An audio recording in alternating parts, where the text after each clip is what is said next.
Hey everybody, welcome back to the Fish Tank. I'm Bad as a Fish AD, and today it's tournament time again. It's going to be GGtoor's Knight's Duel number 18. Can you believe it?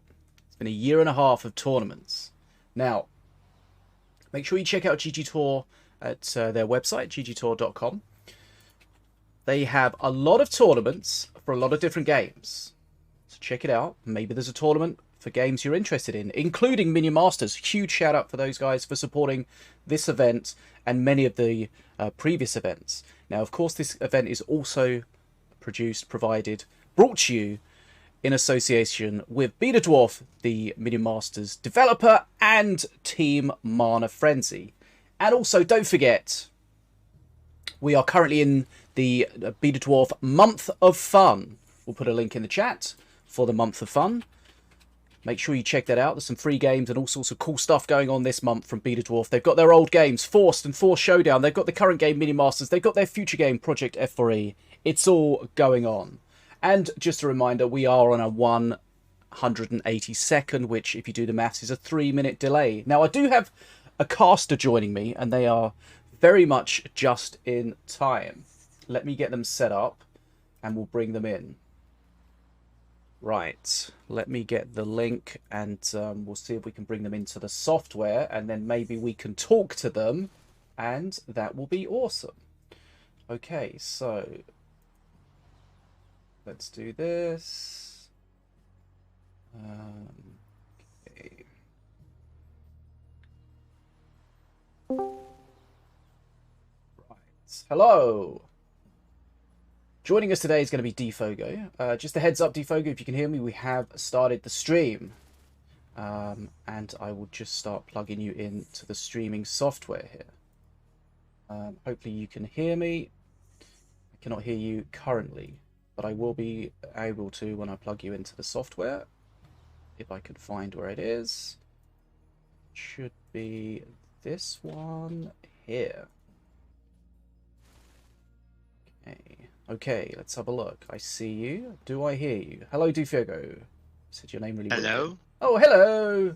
I can hear you. Nice. Right. How are you doing? Doing fine. Like very excited about the tournament we have going on today. Nice. It's been a while since we had you here, so it's always good to see you. It's definitely a pleasure being back here. Nice. I know you are keen to always get involved, but often your schedule doesn't allow it. But fortunately, the stars aligned today, and we are here. So it's just you and me today, but that should be fine. So we're just going to get set up here. The stream should be about live. Okay, so the stream's live. So we are on a delay, of course. Let's do our notifications, and then we'll get set up for our first game.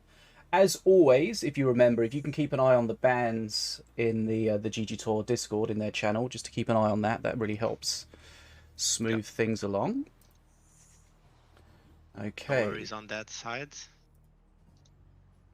So let me just do a Discord announcement. She's ready to go. Okay, so as always, well, as it has been for the last good number of tournaments, we're going to be doing a Swiss format to start with, where the players will play each other earning points, and they will play each other based on their current number of wins and losses, etc., within the tournament today. And then after that part, we'll have our top 8. All the figures will be crunched. We'll have our top 8, and then we'll go into a best of 5 top 8 conquest rules elimination. Now, Oh yeah. looks like we've got the first game potentially ready. So let's just tell the stream, just setting up here. So just a quick reminder regarding cards. Current season cards will be banned since not everyone's going to have them. So that's going to be Korgath, which we probably wouldn't see anyway, Dfogo. I don't know if you've had much experience with him, but he doesn't seem particularly well tuned at the moment. So that's going to be... I think he came up the same way as Remargal. That card that outside looks, wow, something new, something amazing. And then when you put it into practice, like, okay, it's not yet there, I think. Yeah, I like the idea. I think it just needs to be just tweaked a little bit, tuned and tweaked. and hopefully be in a better position. So no Korgath and no Cowardly Imps today, but the offshoot of that is the cards that were banned in the last tournament because they were the season cards at the time. Idol of Sacrifice, which has had a mana reduction in the latest patch, and Taluk the Vessel are both going to be available. So do you think we're going to see either of those today, Dfogo? Maybe in just a pure Slither deck? I think a pure Slither deck, it's very likely to happen. We've been seeing for several seasons now how strong Slither are, especially when you're just focusing on them. Now with the mana reduction added to the I Love Sacrifice, I think Slither have a very good push power. I've seen several decks where you just go I Love Sacrifice, then you go with the Berserker Brawler, or you go with the Empower Soul Stealer, and you activate that I Love Sacrifice, and you have a fully health statue just ready for a full push. That's something very threatening. Yeah. Taluk, on the other hand, I don't think we're going to see him that much because his attack power is like something different from the other Slither mounts. He doesn't apply poison, he just simply deals damage, but he does not deal relevant damage. If what you're paying for him so you can do several sacrifices, like, cause that's the biggest advantage. Like you can do more sacrifice because he doesn't die. However, it's very rare to have a deck where you're relying on two different sacrifices interaction happening at the same time. Like usually you prepare something, you do a sacrifice, and then you go with that sacrifice push, and then you go you start building up again, and then pam, now sacrifice push. So it's very rare to be a situation where you can use Taluk twice, and if you're not using him twice, then you're really not getting a very big benefit of playing him. So I was Taluk, wondering. I find likely, Idol it's very possible. I was wondering when they first announced Taluk if it was going to be a card that we would see more in other kind of decks, because he has the buff with stun as well, but it just doesn't seem to have been the case for whatever reason. So I agree with you. If we're going to see one, we'll probably see Idol today, but we'll see. We don't know, but we'll find out. Right, I'm just setting up my screens correctly here, and then we'll be good to go. As always, the brackets are going to be available for you guys, so you can follow along from home. We are, of course, on a 3-minute delay, so please bear in mind that we can't immediately respond to your chat. And B, if you're a participant and you lose, don't come straight into the stream and spoil it. I think that has happened before. Thank you, Set.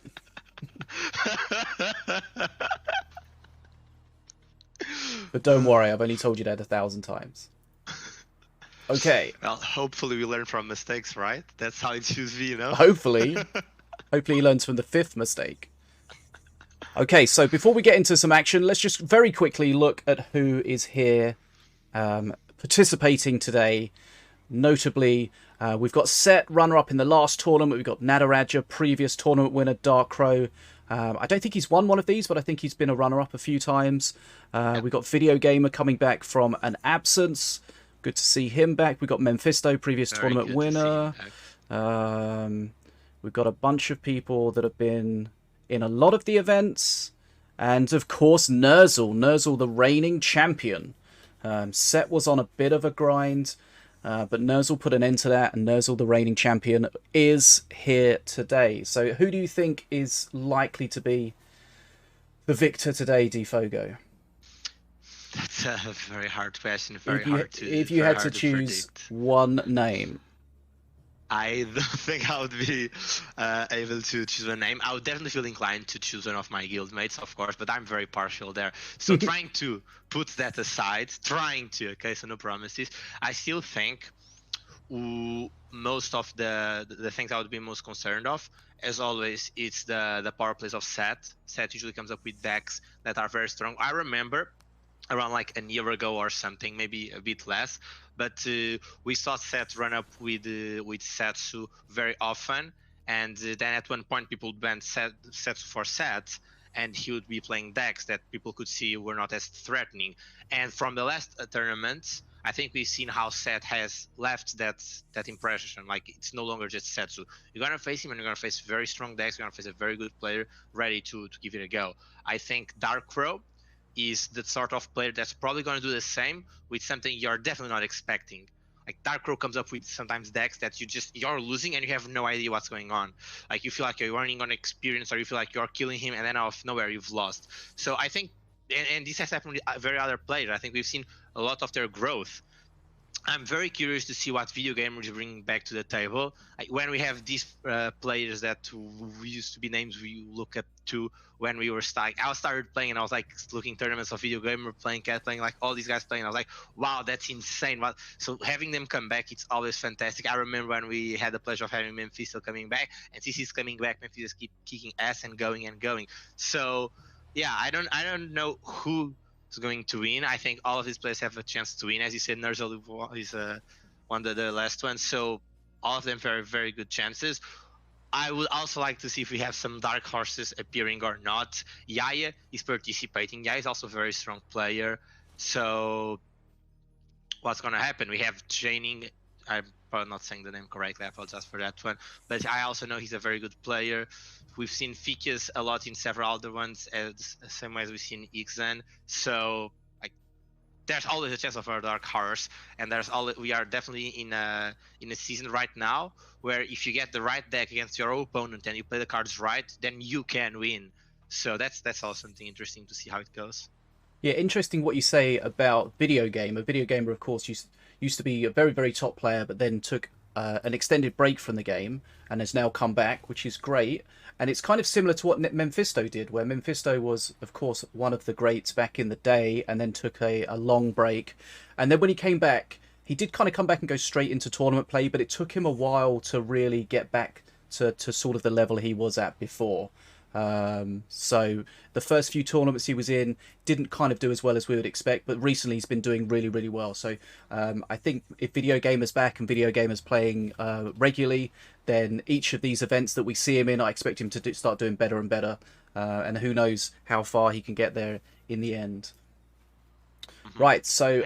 yeah, that's expected. I would just add up that, well, the meta has changed a lot from before it is right now, so that makes sense, right? That's also a good aspect, like keeping the game fresh, all this new stuff coming up.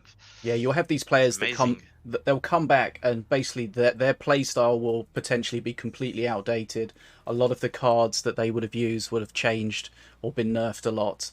So it definitely takes a while to get back, to learn the meta, to learn what's strong, to learn what's working. But we're going to go into our first game here. So this is part of the Swiss format of the event. We're going to be best of 3 at this stage. It's Nataraja, previous champion, against Happy Meal, somebody that we're not potentially too aware of. So let's find out here. The ban information: Nataraja's banned Stormbringer, Whirly and Avea. Mr. Happy Meal has chosen not to ban anything. And that could be part of a new tournament player, not really sure what to do with their bans. They're just feeling their way in. Because when you're new to these scenes, there's a lot to learn.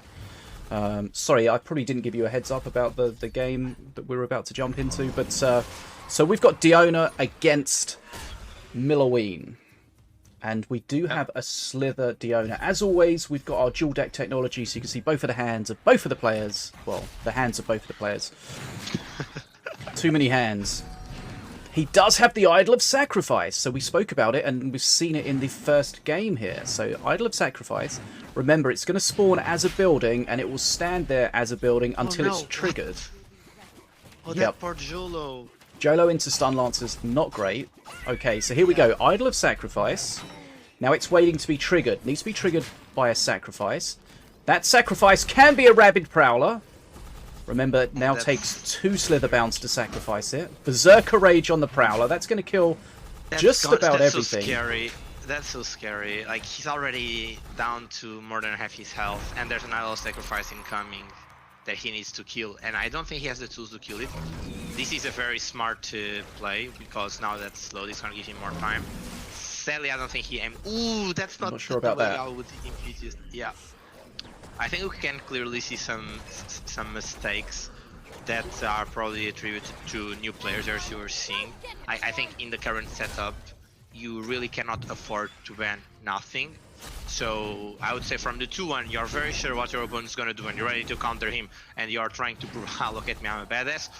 You are very arrogant, like, I don't need to ban anything, or as you stated, not aware of anything. We might be about to see a very good play if it does happen. But this is what you. Okay. Oh, okay. It gets the res. And that was fantastic, right? You just need a sacrifice. So before I was talking about the Empowered Soul Stealer or the Rabbit Prowler, but honestly, as we just see, getting Amun to res, he sacrificed units. That's fantastic. And yeah, this is gonna be it. That's too much of a pressure right now. That will not going through Amun live. Yep. Okay, so as we said, we spoke about the idol. Would we see it? Answer: yes, immediately. Nataraja comes out with the Slither-based idol. I feel like a lot of people had a lot of difficulty understanding how the idol worked when it first came out, but it's quite a simple thing. You spawn it, it's just a statue, but it's standing there. It's just a building at that point. It's taking building decay damage, and it's waiting. When you trigger a sacrifice, so that's a Slither card with the sacrifice mechanic, and you've got enough Slither bounds to trigger it. So we saw there a couple of ways of doing that. We had the Rabid Prowler, and we had the Herald Armoon. So the Rabid Prowler sacrifice gives it Berserker Rage, the Herald Armoon with the Resurrection. When that sacrifice triggers, it activates the statue, the Idol of Sacrifice. So there it becomes a living statue. It heals it for 250 at that point, and it gives it Rage. So the one kind of thing that I found out about that deck is, or a similar kind of deck, it's a little bit clunky to play because you have to have the setup. You have to have you've got to have the idol, you've got to have the sacrifice ready, and if you get into a situation where you lose the Slither bounds, you can't activate the sacrifice, then your idol's just sitting there kind of dying, and it can be a bit awkward. But the offshoot of the awkwardness of having to put in that setup is that you get these huge pushes. And as we saw there, just those big powerful units, especially the Herald, especially the Rabid Prowler, and of course the statue coming in, the Idol of Sacrifice, just too powerful at the end there, just clearing everything out. But I think what we were seeing there is a very, very good player against a player of a slightly lesser level. There were some mistakes, and against the top players, you really can't afford to make any of these mistakes. But that's not throwing shade at anyone. That's just describing what we saw. And it's always great to see newer players here in the tournament. And of course, whatever happens, these players are going to learn a lot. You know, the best way to learn is to play against these top players. And when it comes to tournament, the best way to get the tournament experience is to be part of it. We saw he didn't, Mr. Happy Meal didn't make any bans. That might be because he's just not really sure how to use that ban power. Maybe a little bit overwhelmed. You're like, I don't know what to ban. But again, that'll come. You'll learn. You'll see what other players are banning, and then you'll get an idea. Because as we've spoken many times, if you know your opponent plays a certain style, you can ban things that prevent that. If your deck has specific weaknesses, you can ban things that prevent that. If there's some specific meta strats or cards, you can ban to prevent those. But that's just part of the tournament. You know, there's lots when it comes to being in a tournament and doing well in a tournament. It's not just about the game. There's a lot of things outside the game, and using the ban powers as appropriate is one of them. And the bans, remember the ban, you can ban one master, which prevents your opponent from playing that, and ban 2 specific cards. So very powerful.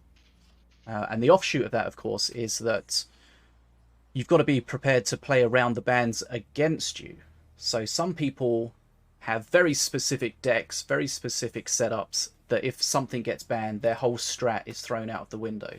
So what you'll see is that the top players will have very many different ways of approaching a match. If something's banned, they'll have a replacement in mind for it. They'll have a different deck they can go to. And it's just that depth, especially in the later stages of the tournament when we get to the best of 5. That's where that experience really comes into play. Okay, so it looks like we're sticking with Diona here for Nataraja, and we're sticking with Morelia for Happy Meal. Yep. It looks like Happy Meal is playing the same. At least most of the cards are the same. We see Jolo again. Jolo is very annoying because he has that dodge ability. However, The dodge doesn't work if he's stunned, so stuns are a great counter for a hit. Happy Meal also just missed the Arcane Ring on the Jolo. So that's annoying, because the Arcane Ring might have been a good way of handling the stun lancers. Zhao here not doing much. That's a nice wheel of doom. That's a good wheel. Yeah, that's a very good wheel. Especially because the Holy Ground is there, so it's gonna keep spawning units. So even if he loses the bridge momentarily, he's just gonna regain it back. And we see Amun. So this is probably the same deck from Nataraja's end. Yep. One thing I will say is, Herald Amun is a very tricky card to deal with, especially for newer players. Even for the top players, it's a very tricky card to deal with, especially if it's played behind a tank, something like that. There's the res. He had just used the ring. Yeah, I think this is GG right here. See, that's the thing. This is the power of just this leader and not being able to handle the man. And look right here, the Idol of Sacrifice is not even on phase, and Happy Meal is already having a struggle. This is gonna be just the power. Although I think this is also very smart from Nataraja from keep playing the same deck, because we've also talked before about how some players, when they are being cast, they know that people are going to see their decks. They might develop counters for their decks, because this happens. Like, good players are able to adapt very quickly on the moment. Like, they just know, okay, this guy's playing this, I'm going to play this, I'm going to ban this, I'm going to ban that. So they also want, there's also the strategy part of wanting to reveal as little as possible for the maximum time of period you can. Like, at one point, you know, okay, I got to play this deck, otherwise I'm not going to win. So what's the point of having this deck? I'm not going to win. But if you know you're going to win, just look, you've seen this Diana, you're going to keep seeing this Diana. Here you go. Yeah, so we've definitely seen some players before where they will just stick to one thing over and over again until the later stages in the tournament. As you say, just to hide what they're playing. They want to keep their... If they're playing less than an optimal deck and still winning, stick with it. You know, it's all about the knowledge. You want to be able to have those decks that you surprise your opponent with. And that's what we may see here. That's going to be a tough deck to deal with. Those huge pushes, very tricky cards to deal with. And we saw that push was obscene, and then the Idol of Sacrifice arrived. And that's the scary part of it. It's just either the Idol will lead the push, or as we saw there, it's the follow-up push. And just far too powerful. You just have a Prowler coming up, just cleaning up everything you might play. Like, imagine you're sitting at 10 mana ready to deal with it, then you play, and then bam, just comes a Prowler, just kills everything you've just played. And you're like, damn, okay, I'm gonna kill the Prowler now. And then you invest our mana to kill the Prowler, and damn, there's a statue now. And in the middle of all that, oh damn, there's an Amun supporting everything. I can't even play air. It's definitely very, very, very strong. Yeah. We saw how Rabbit Prowler was nerfed this patch. Like, now you need to sacrifice instead of one. And we can clearly see it's impactful because it reduces its usages outside of a leader deck. We've seen lots of people before. Just you go a Stun Lancer, you go Rabbit Prowler, and then you go something else not Slither, and you have a very strong two cards that are just gonna destroy everything. You defend with a Stun Lance, then you counter push with Prowler. Now you need more management. You need to sacrifice. But if you're going full Slither, 2, 3, you don't care. You have enough sacrifice for that. We saw even after the Rabbit Prowler was played, there were still 2 Slither bounds on the field for that Amun to just leave and keep the pressure up. It's really, really strong. Okay.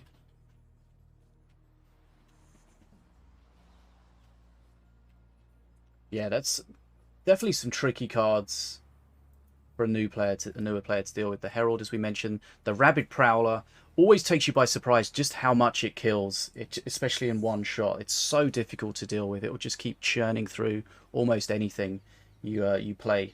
Right, so that's the first game. It was a quick one. Let's see. Any other one we can jump into? Let's see what's going on. See if we can see what's going on elsewhere. Okay.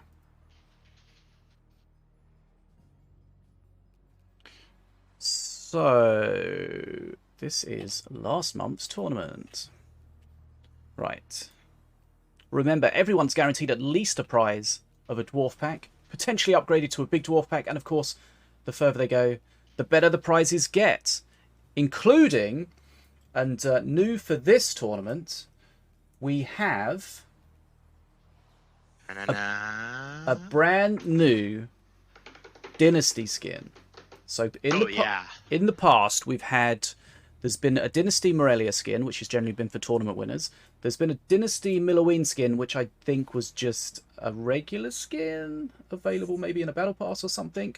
But now there's a Dynasty Diona skin, which is again available for tournament winners. And this time it's going to be applied directly to the winner's account. So if you see someone with the skin, you'll know that they have won a tournament. So that's really awesome to see. For sure. I do have a picture of it, but it's a really bad quality picture. So we'll see. It can also just be a surprise, you know, just get ready for it. But definitely having a new Dynasty skin, it's, you know, pumps up, like, nice. You see, like, the winner of this tournament, it's literally going to be able to say, I'm the only one in the whole world that has this skin. Because, you know, there's only one tournament, only one release, so it's the only one. You know, even the caster team tried to cry a bit to have it beforehand, clearly for showcase reasons, and no, not happening. And of course, the top 8 in this event, and from the previous event, and the next, where are we? September, October, and in November, are going to get invites to an invite-only tournament in December, where the winner will get their name on a skin in the game. So that's exciting to see. Here's a quick peek of the Diona Dynasty skin. It's not a very good screenshot. The screenshot's really bad quality. It's the only one I have. Sorry, I tried to get a better one. It wasn't available. It's not in the game yet, so I can't see it in the game, but this is the best you're going to get. But I like it. It seems a bit of a Marmite skin. Some people are loving it, some people are hating it, but it should be a very rare skin. So look out for that. Right.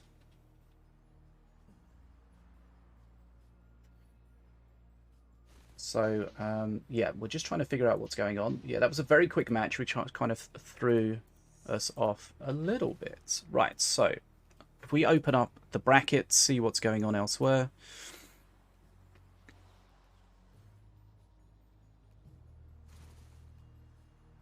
So, yeah, so that first game kind of echoed exactly what we said. Idol of Sacrifice, probably see it. Taluk, probably won't. That's exactly what we saw. I definitely think that considering how the Idol of Sacrifice comes with Rage, and it's only 4 mana right now, I would feel inclined to maybe a good way of nerfing it would be like just removing the health it gains or something like that. But that would also probably be maybe too strong. Right now as it is, I think the combos you can do with it are very, very strong. So something there needs to be changed. At the same time, I cannot really say exactly what would be the best way of doing it, because one thing about these cards is that you want them to be viable, right? And it's good if you can play them in a lot of diversity decks. It's not really fun if one card it's only really good in a deck. You have a deck that it's S tier, but 3 of those cards you can't really play in anything else. That's really not fun. You want to change things up a lot. But right now, as Idol Sacrifice is, I think it's really strong. Like this deck we just saw from Nataraja is definitely what I would say. Like it's an S tier deck, like A tier for sure, and probably S tier in the hands of Nataraja. That might be better said. So, how would you be able to target these cards in particular? It's definitely a very interesting issue, and we might speculate. I'm sure the developer at BetaDwarf also have their minds with lots of aspects how to better improve the game. So I'm looking forward to what could be. I would like to see this nerfed. I like to see this power reduced. We saw how outrageous and destruction it had. Just to interrupt you there, we're gonna jump into a game at the moment. This is Badjo against Koi, which is currently 1-0 to Koi.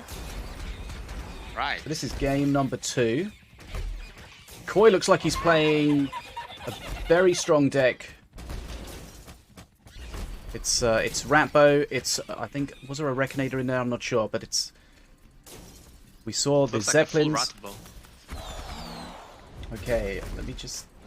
Oh wait, Badger just played a Colossus. Oh, this is this is sad and interesting at the same time, I think. At least be careful with the Colossus, yeah, Colossus is gonna have a rough time against all these squares. He's always gonna stop, and there's always gonna be it's gonna be very hard for this Colossus to reach Koi's face. At the same time, if this Colossus is adequately supported, it's gonna be too much pressure than Scratch can handle, which didn't really happen, as that Jolo hasted because of the having only Scratch was very powerful. Ooh, Golem against Scratch Tunnel, that's sad. And there's nothing supporting this Golem. That was pretty much just a 7-mana Golem thrown at the bridge. I can't really say it's a good play. In fact, I can say it's a bad play, just throwing 7 mana at the bridge. Here you just see the weakness of something like a Golem against that Horde. It's just going to sit there and just slowly die. But Koi's got a massive XP lead here and doing a lot of face damage. Kill. These Scrats, it's the thing, you know, Scrats are small, but it's they go to show how the strength of power in numbers, and double Zeppelin activated because of the Scratch form, that's also very scary. Oh, 20 HP, 10 HP, and the Scrat finish. Okay. It will always be a Scratch finish against the Scratch deck, yes. right? Very true. Right, okay, so we tried to get in there and get some extra action, and you got at least 30 seconds of it. You're welcome. For sure. I really like this one where you can play these decks where people would usually be like, it's not as strong right now, there are other things that are stronger. And for sure there are other things that are stronger, but in the right situation, that sort of Scrat deck can be like really, really powerful. Oh, exactly. If you look at the bans, Koi banned APEP, so his opponent was not going to be able to play a Master Dedicator in control. He banned Beam of Doom, so all those good medium pushes he could do with his units were safe. And he also banned Defensive Chopper. Defensive Chopper, as we are aware, is a very big threat towards Scrats, because Defensive Chopper deals 50 or damage or 40 damage, if I'm not mistaken, to everything that attacks him. Now, Scrats deal very little damage and have very little health. They do one hit against Defensive Chopper and they die. So Defensive Chopper is just chilling, just basically getting poked by flies while Scrats try to attack him. So in this case, it's a very good ban considering the deck you are playing, the strategy we were talking about before. Defensive Chopper is one of those cards that can counter an entire deck almost on its own, especially against a Scrat deck like that. You've got the Propeller Scrats, but they're melee units, so the Defenso will shred them as well. So it can almost shut down an entire deck. So that's where the ban powers come in specifically, in that sort of situation where you know your deck's going to be weak against certain things. Get it out of the way. But of course, those kind of bans give your opponent a bit of an insight into what you may or may not be playing. Okay, sorry, I've still got the spectate open, and looks like our friend's gone straight into a randoms match. You don't want to, when you're on fire, like just, you have it burning inside and you don't want to lose it, so you just must play more minions. Tournament not enough. Next match. Next. So we spoke about newer players. That's this event, the way it's set up with the Swiss format, is great for newer players because it means that even if you lose all of your games, you're going to get at least 4 or 5 matches, depending on how many Swiss rounds we have. So that's really nice because we spoke about how newer players can learn a lot from being in these events, and the more matches, the more gameplay, the more experience they get, the better it's going to be for them going forward. So that's really good. So just again mentioning the Swiss format, the way it works is that all of the matches in a round need to complete before the next round can start, because the effective seeding in the next round, who's going to play who, is going to be based on the results in the previous round. Right. So we're just waiting for Memfisto against Coded Ones to finish, it looks like, and then once that's done, okay. Looks like Memfisto has won it, but the website still says in progress, so we'll just double check exactly what's going on with that. Sinobii, of course, behind the scenes, greasing all of the wheels. Tiglet with us as well today, keeping everything running. So we'll find out what's going on with that. Yeah. We didn't really get to see too much what was going on in that last match. We joined it a little bit late, and it finished pretty quickly, which is a little bit frustrating. But sometimes when we do this, we jump into a match and we get a great match. So it's always worth trying to get some extra gameplay whilst we're waiting here. Get as much gameplay as possible for you guys at home and for us here, because we love watching Minion Masters. We definitely do. And I was just looking at the results from the first round. It's actually very interesting. So basically, every single one of the players you mentioned before, none of them was in the same set. So set was not against any of those. Set is one, Nataraja is another, Memfisto is another, Nerzl another, Dark Rune another, Yix in another, Ficus in another, Tjaenig in another, Coin another, and Yaya in another. Literally every single one of them, near of them crossed, and so the results of the set were literally these players whose names we mentioned, all of them won. Yeah. Which I think is really, really funny. But then in the next round, they'll all be playing each other. So yes, and that's probably going to lead to very amazing matches, very interesting. We can also see how when the more a player is experienced, you can see their skill not only in gameplay but also deck building. I think deck building skill, it's something which is really hard to notice. There's really very few ways where you can display on the spot your deck building skills. I think Band is a good way of showing how you know the game, you know the Fury. So that there's that part. But you were mentioning also before how Slitherbound sometimes you can have awkward hands trying to build up, and I think the less that happens in your Slither deck and the more control you have over it, I think that's a very good display of deck building skills. For example, we saw Nataraja, it felt like he was having no struggle at all just going towards that Slitherbound deck. So I think that's a good way of seeing deck building skill. He made a deck where he knows for his play style it's not going to be an issue. He always going to have something to do, and that's something very interesting to see. But like all decks, they all have weaknesses. So we might find that Slither deck is going to be very susceptible to very heavy aggro decks playing against it, because you need to have that time to set up the statue, to get the slithers out, to get the sacrifice going. And of course, if you're dealing with a big push, trying to defend, the statue's going to help a little bit, but that's not really what it's designed to do. So as always, certain decks have certain counters, but when we saw Nataraja in that first game, he didn't really have any pressure on him at all. He was able just to set up the strat that he wanted, and in that case, it's kind of disgusting. The power of the Slither. We know how powerful. Sure. Yeah, we know how powerful Slithers are as a faction. They've got a lot of cards with a lot of powerful abilities. You've got the Musketeer that's incredible against other melee stuff. We've got the Snake Druid that can immobilize something forever. We've got the Herald Moon, which is really, really tricky to deal with, especially when stuff's pushing with it. So it's very tricky to play against those kind of decks. They've got a lot of power. Definitely.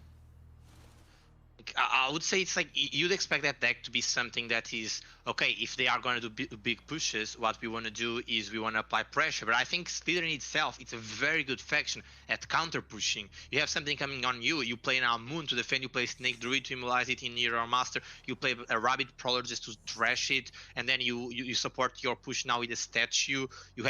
I was also forming, I think, Stun Lancers to defend. It's a faction that has very good tools to counter push. I would honestly say counter push is one of the strongest things you can do with Slither. And and just now we saw how Nataraja was being devastating without even needing to counter push. He was not stacking anything.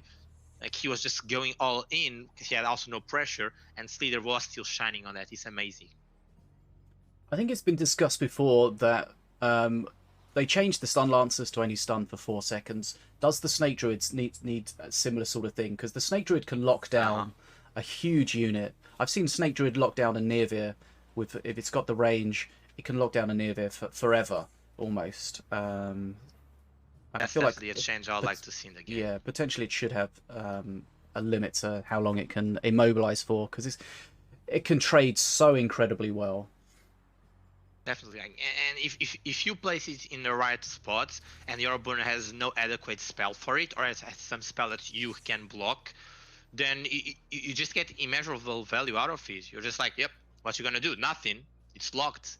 And I think that at the time it was discussed how the stun lances were very strong. They were also spawning they were spawning, so now they spawn vertically. So they were spawning, now they spawn horizontally, they were previously spawning vertically, and you could split them, and that pressure was insane. So you having that double lane pressure with a permanent stun was very unhealthy for the game, and that was definitely a very good chance. I know at the time there were sure people mentioning how that was going to kill stun lancers, and I think we can see right now how that was not the case. It's definitely a health change that you don't have a card that can stop a push all on its own. So still having Snake Druid working that way, it's definitely something that should be tweaked. But I'm sure it's something we can look forward to in the future. I hope it's something we can look forward to. Well, we know we get balance changes every month. We get a lot of them. Maybe it's something that's being looked at. When it comes to balancing, the devs are going to look at play rate. They're going to look at win rate, but they're also going to look at things like, is this a fun thing to play against or not? And you know, there's some certain strats that really suck to play against, really suck the fun out of it. You know, like are very spam. Are there spam? Yeah. Or you know, when Diplomancer first came out, that was just, you know, that was just an anti-fun card. I do like how you have a good counter for Diplomancer now. Like the Diplomancer targets in a unit, you can just cleanse brew it. Bam, that's it. We've not yet discussed about the new Glens Brew, so I hope that's going to happen, so I'm not going to go very much into it. But yes, the new Glens Brew. Yeah, maybe we'll see that, and if we see it, we'll talk about it. If we get some time, we'll talk about some of the balance changes. But the Glens Brew change, it's a really nice change because it takes a card that was really, really niche and horrifically OP in a very, very few situations, whereas now it's a skill expression card that can be used in a lot of different ways to get much better results, and you can find it in a lot of different decks, including if you're playing King Puff with the new changes to King Puff. That's another thing we haven't even spoken about. The new perk 2 from King Puff, where you can get a free 2-mana card, could be a Glens Brew. Damn, there's so much. Okay, I need to control myself because I would probably like to go a lot into all of those. So someone that's listening to us, please play Lens Brew, please play King Puff. We'll take the chance to go into it because right now I think we have the next match set up for us, right? Yeah, so we're going to be seeing the reigning champion Nerzl against Tjaenig. Tjaenig, a very experienced player. Nerzl, as I said, reigning champion. So this is going to be a good one. We are, I think, awaiting the bans. But once we've got those, these players will both definitely use their bans. And we try to predict their bans. I think I know what Nerzl is going to bet to Tjaenig. At least, if Nerzl has had the same experience as I've had against Tjaenig in the ladder, I think I know what's going to be banned. What do you think Tjaenig has been playing a lot then? I think Tjaenig has been playing a lot in with Future Pep. It's what we can see on the leaderboard. Tjaenig is currently on top 13 of the Sol leaderboard. He's been playing a lot, and he's playing a Future Pep, a very good one. And yeah, so I'm looking forward to see what the band's gonna be. I think he's a very good player, and it struggles me the most. Like I was playing against him, and he was getting such fantastic pulls on the Future that there was just almost nothing I could do against. But also, I was looking to the replays before, and I also noticed there was one match. I think he won. I don't remember the outcome, but I noticed he got a card he didn't like on the Future, and he just never played it. I think that's something very interesting to do. But like you know how you usually, we've talked about this before, like you get a discount from Future Present and Future Past. Future Past, it's a 3-mana cost and give you a 1-mana discount. So technically, you want to play the card 3 times to get, like more than 3 times to get the value. And the Future Present, it gives you a card 2-mana discount. It costs 8 mana, so you want to play it more than 4 times to get the value. I hope this math was, I think it's straightforward math. But yes, so not playing a future card, it's a very interesting decision, and how you can instantaneously analyze the state of the game to be like, against this opponent right now, I just got a card, it's not going to give me value, I lost that mana, I'm going to get it back in another way. And having the judgment to do that, it's something really, really, you know, like you need to understand the game very well. What card was it? Because I know sometimes in future decks, if your future gives you a really expensive card, that really messes up your cycle. So you just Spark Watchers. I was curious as well because Jet Spark Watcher. It's a card that's usually you, even with 1 mana discount, you can get a good value of it. I remember when Jet Spark Watchers came into the play, they were extremely strong. You could Oh, God, wildcard yeah. them, and people just like triple Jade Spark Watchers everywhere. I'm like, what the hell's going on? That was hotfixed very shortly, Yeah. so at least there's I'm that. surprised he wouldn't play that. I think you would definitely get value out of it. Maybe he just didn't like the heaviness for his cycle. It was slowing down the rest of it, especially if he had things like like an arcane barrage or something in there that he was trying to power up. Exactly. I mean, I don't yeah. think he does. He plays with another spell, but Interesting. Yeah. Okay, so Oh, Nerzl is typing. Let's go. Okay. we got some typing, we got some bans. Okay, so we'll just wait until we get Nerzl's ban, and then we'll tell you what both players ban. Sorry about a little bit of downtime here, but we'll have this game almost immediately. Just need to get the ban Nerzl in. is not on the leaderboard. That's interesting. Yeah, that's probably just because he hasn't necessarily played too much, or maybe he's been playing he's probably been playing Mayhem a lot, because I think he's on. I've definitely seen him on the Mayhem leaderboard. We've also not talked about. We haven't talked about Mayhem. God damn it! We need like an after stream, like after dark stream, to talk about everything that we don't manage to fit in. Mayhem. If you haven't played Minion Masters this season, check out the Mayhem. There's a bunch of new Mayhems. They're insane. They are they're only duos at the moment, which is kind of splitting people's opinion. So you can play duos with randoms or premates. I did randoms. That was an experience, but I enjoyed it. I personally feel there's very little premade teams on Mayhem. Like it has happened to me that's getting very queues. But it's definitely fun. We have the leaderboard of Mayhem, which is interesting to see. So there's also that. Yeah, my worry about the showing the decks on the leaderboard is that it just shows what strats kind of OP, and then everyone kind of follows it. But that's maybe part of it. At the same time, I remember, like, usually when playing Mayhem, what happens is you make a deck, and if your deck is somewhat decent, you're gonna get 6 wins, that's fine. And then from one point on, you lose one game, and okay, you see what your opponent just beat you plays. Then you lose another game against another player, and he's playing something similar. So I think at one point, you would know what is the strongest deck because you are losing against it in Mayhem. Yeah. So I think the only difference right now is you don't need to make, let's say, use of that free entry, because there's always a free entry on Mayhem. That's why, check it out. You literally have nothing to lose. You need to pay anything. You have a free entry. And so you don't need to scout now. Now you just scout on the leaderboard. You go with it, and you go. Although, on the other hand, the current Mayhems we have, like, I think they don't allow that as well, because you don't choose the master in the previous one we had. Yeah. You would not choose the master. You'd have the same way as in draft. You'd get 3 choices and you'd have to draft one of them. Right now with Relics of Old, it's the same thing. You get 3 random relics, and it might not be max mana 5. I apologize. It might happen. So the global chain lightning, whatever it's called, is disgusting. Gambler's Lightning, it's really fun. Right, okay. It heals buildings. I think that's the funniest thing about that Gambler's Lightning. It heals buildings, but yes. Right, okay. That's it for Mayhem. Check it out, guys. We can talk about it more if we get a second later, but we're going to have Nerzl against Tjaenig. Nerzl's banned Milloween, Swarmer Totem, and, as you alluded to, Future Present. And Tjaenig has banned Wrecked, Avea, and Defenso Chopper. So you were right in that he's banned the Future Present, which kind of gets rid of that whole strat. You can play with 1 future, but just with Future Past, not really going to do too much of it.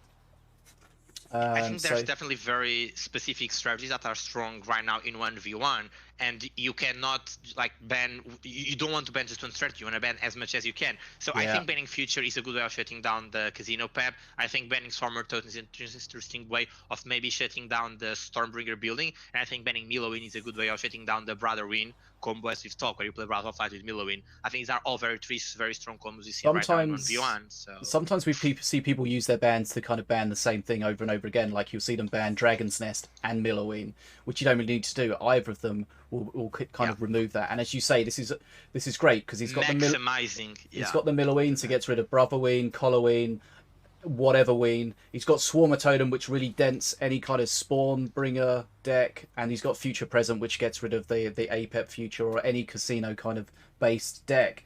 Tjaenig, on the other hand, banning Wrecked, very strong Master. Avea, that's a big strat out of the window, and Defenso Chopper, which could mean some Horde coming from Tjaenig if he doesn't want to play against that. Here we go. This is game number 1, best of 3, round 2. Nerzl. Buff. Thank you, Nerzl. Sorry. Reigning champion Nerzl against Tjaenig. Yeah. Okay. Let's see how it is. Tjaenig appears to be doing a scrap deck. We've also seen Kyle do something of the same sort. That was, by the way, fantastically timed Crystal Blast. If Crystal Blast is well played, it can stop, just fully stop the scrap tunnel. So Avea got buffed, and we've seen Avea everywhere recently. Partially because she's strong, partially because people want to see if she's as viable as she used to be. And she quite possibly is. So it's only 7 mana now, less HP, less damage. That's big. Sorry, that Chisma leaving can be big. He has a trap exactly. If that Chisma leaves, that's a very big pressure. I think Chisma was a card that started being a meme card, and right now it's really in a very good spot. It's a very strong card, and getting that Chisma to leave can be annoying to Nerzl. Wow, let's see how that goes. Chisma's been been around for a good while, but I think people still really miss it. Sort of underestimate just how powerful it is. You spawn on it and then everything's dead. Right, here we go. This is I think this is bad Azali? for Tjaenig. Yep. Azali has recently been changed. I would say it feels like a buff, but I'm not just gonna say straight up buff because it did get a stats downgrade. Although, as we can see, he gets a maximum of 10 shields now instead of shielding everything. But it's enough for solos. We don't see the 10 shields being close to utilize. Ooh, that's Grenadier dying is annoying. The reason why I think Tjaenig right now is a very bad spot is because if you're playing Scrats, and by the way, I don't understand why it's Iona and not Ratvo, but leaving that aside, if you're playing Scrats, you're probably gonna have cheap units that are always grabbing the bridge, and then your opponent re-grabs the bridge with something heavier, and then you re-grab the bridge again, and now you used the same mana, but you got the bridge. But if your opponent's playing Azali, that's a really bad trade you're doing, because every single time you get a bridge, you're giving your opponent a chance to gain shields. And like you deal damage, it gets shielded. Damage, shield, damage, shield. So it's really annoying to play. And you just saw that right now. Like, if it was not for Chisma, those units supporting the going along with Azali would have died. I think this is definitely looking bad for Tjaenig. We know Perk 3 King Puff's going to be disgustingly strong, even though the Night Puffs did get a little nerf. I would not call it a little nerf. I think it's a very, very big nerf. Well, there's a lot of things they don't single shot anymore for sure. The skeletons, the big barrage of them all 5 spawning at shooting at once, no longer kill things like the ATG drones. So that you're right, it's quite a strong nerf. Now, one of the changes to King Puff that we haven't really spoke about is Perk 2. Now, instead of getting a guaranteed Rage or Shield Puff, you get a choice of 5 options. Well, you get 2 from 5. You get Rage, Shield, or you get Spirit, a free 2-mana spell, which I think we saw him use a Frost Freeze earlier. Yep. So now we know that's going to be the spell for the game. We know that's going to be the spell for the game. I think, if I'm not mistaken, there are 5 options of spells you can get. And although the spell is random, like you don't know which of the 5 you're gonna get, once you get it, it's the same one always. So, yeah, I'm not sure if it's supposed to be like that, or if that's just how it's ended up being. Chisma is activated. This is big. Look at that Chisma right now. This is activated, so that cannon roller is not doing anything. It's gonna die in the pocket. Wow. And the tantrum throwers as well, dude. See, like when you get that Chisma activated, it's huge. That whirly was played right on this place where Night Plus spawns, so now you get a Night Plus starting second perk you can, and that's huge. You know, like it's a good way of countering one of the weaknesses of these ground units. You can play a somewhat tanky unit on the Night Puffs. The unit's gonna tank, and you have the Night Puff DPS on the back. That's very fantastic. Okay, Tjaenig closing up a little bit, 22 XP behind, but we know Perk 3 strong for Nerzl. Can the extra trap really help out for Tjaenig? Let's find out. Using the trap at the bottom, trying to keep that bridge. He knows he needs to get back. He wants to keep everything off the bridge because these Night Puffs are going to start shredding. The thing with the swap though, you just swap and that's it. has a very good Scratillery, but Scratillery spawns units on the bridge, so the moment that little Scrats die, bam, shields to everything again. Yeah, more this shields. is really hard. This frost spell was fantastic, like it's just blocking everything. Tjaenig trying to put some DPS, like as we were talking before, Scrats don't have a lot of instantaneous DPS, and what little DPS Tjaenig managed to output, it just gets frozen. It's terrible for him. So there we see the whirly Scrat at the top, picked up the Spirit. Look at the damage you saw. It's all just on his health. This is why I think Chisme can be extremely powerful, because he shoots 4 rockets in 4 directions 2 times, right? Yep. Like basically all the cardinal directions. This is gonna be it here. If you spawn a unit on top, then he's gonna take the 8 ones. Damn, it's not enough still. Yeah, we still see even experienced players struggling to deal with it. That might have been a situation where he thought, I've got to deal with this. I don't have anything else that can deal with it. I'm just going to have to throw the Azali on it, take a huge amount of damage, because everything else I've got is small and it's going to get absolutely murdered. Yep. So, and he could afford to. That's the thing, you know. Like Azali got less health and less damage now, but he's still a tank. Like there's no doubt his stats, it's definitely still a tank. So it's just like he could afford to take that damage. Okay, so Nerzl taking the first game there. Looked like Tjaenig was coming back on XP, but we know perk 3 KP is just so powerful. Yeah. Especially those night puffs with the shield. Nightmare. Wait, this is... You good? Not good, no, because they just turned me to the next match, and Tjaenig is playing Miloin, which was banned. Okay. Right. We'll see what happens. I'm certain that's something they can Nerzl is realize pinging in the first seconds. So yeah, Tjaenig is not playing. He realizes he probably selected the wrong master or something. We're gonna get the AFK bot. Maybe the AFK bot could beat Nerzl. Oh, right. Now there's the AFK bot. I guess he can play it, right? He can deactivate it right now. Now this is that fun part. I'm certain Tjaenig did this just so we can go over the rules of what happens in the case a player plays a banned card. Thank you very much, Tjaenig, for giving us the opportunity. I'm not certain it's worth the sacrifice, but... So I think they get to replay this. He definitely noticed immediately. Nerzl noticed immediately. We could see him It's very pinging. hard not to notice immediately. Sometimes you play a card you're not supposed to, and the card is on the bottom of your deck, so it takes a time to realize, but in this case with the master... Yes, if this is discovered within the first 60 seconds of the game, both players may choose to instead restart the game. If either player does not agree, the game loss stands. If both players agree to restart, the offending player must queue with the same deck, replacing only the banned master card. That caused the deck to be illegal. The non-offending player may queue any legal deck. So that's what we're about to see. Okay. If they both agree, right. If Nerzl wants to, I think he has the power. But I think right now both like one thing I really like about the community right now, and most of these top players we have, is that they want to enjoy the tournament. They want to play a lot. So we sometimes see them just being like, you know what, that's fine. Just change that thing. We'll keep going. Mistakes happen. We see these top players make these mistakes every now and then. We are human. We are not an AFK bot. So yeah, Nerzl says he's going to replay. I remember in one of the tournaments, good old Deadshot played a banned card. He noticed his mistake and he just kept that card in his hand for the whole game.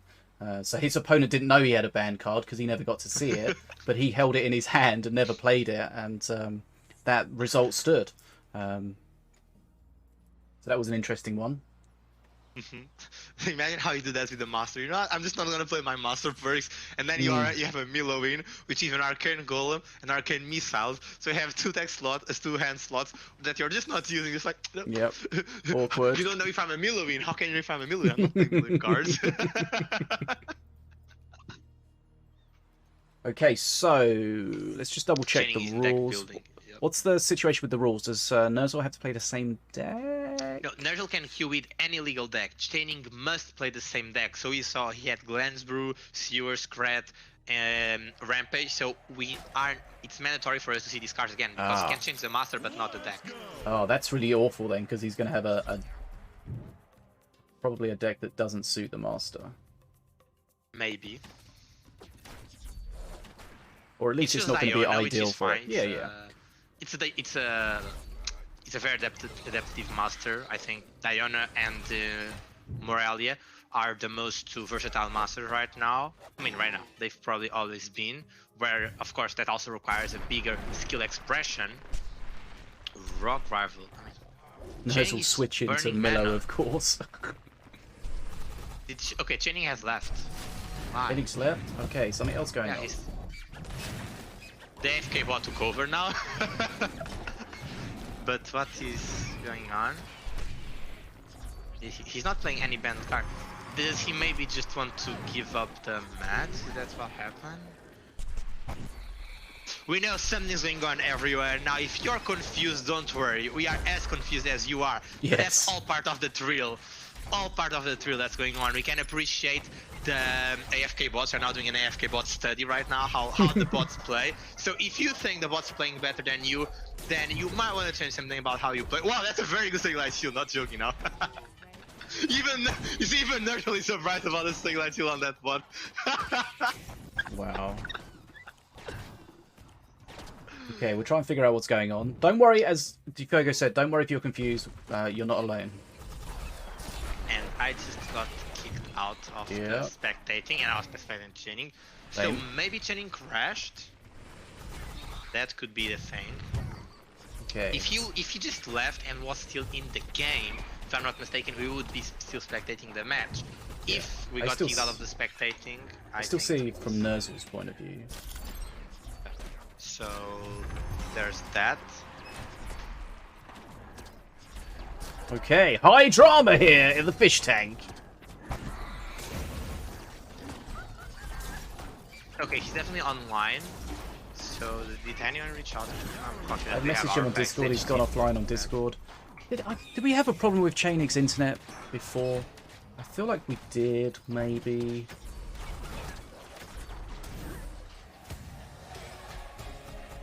Can happen. I know sometimes players mention that they are playing with unstable connection. Yeah. And as unfortunate it is, it's something we sadly cannot control. And by we, I mean like everyone.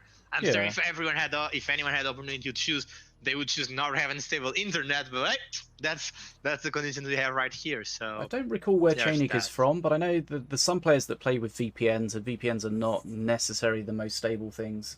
Sometimes, depending on what it's from.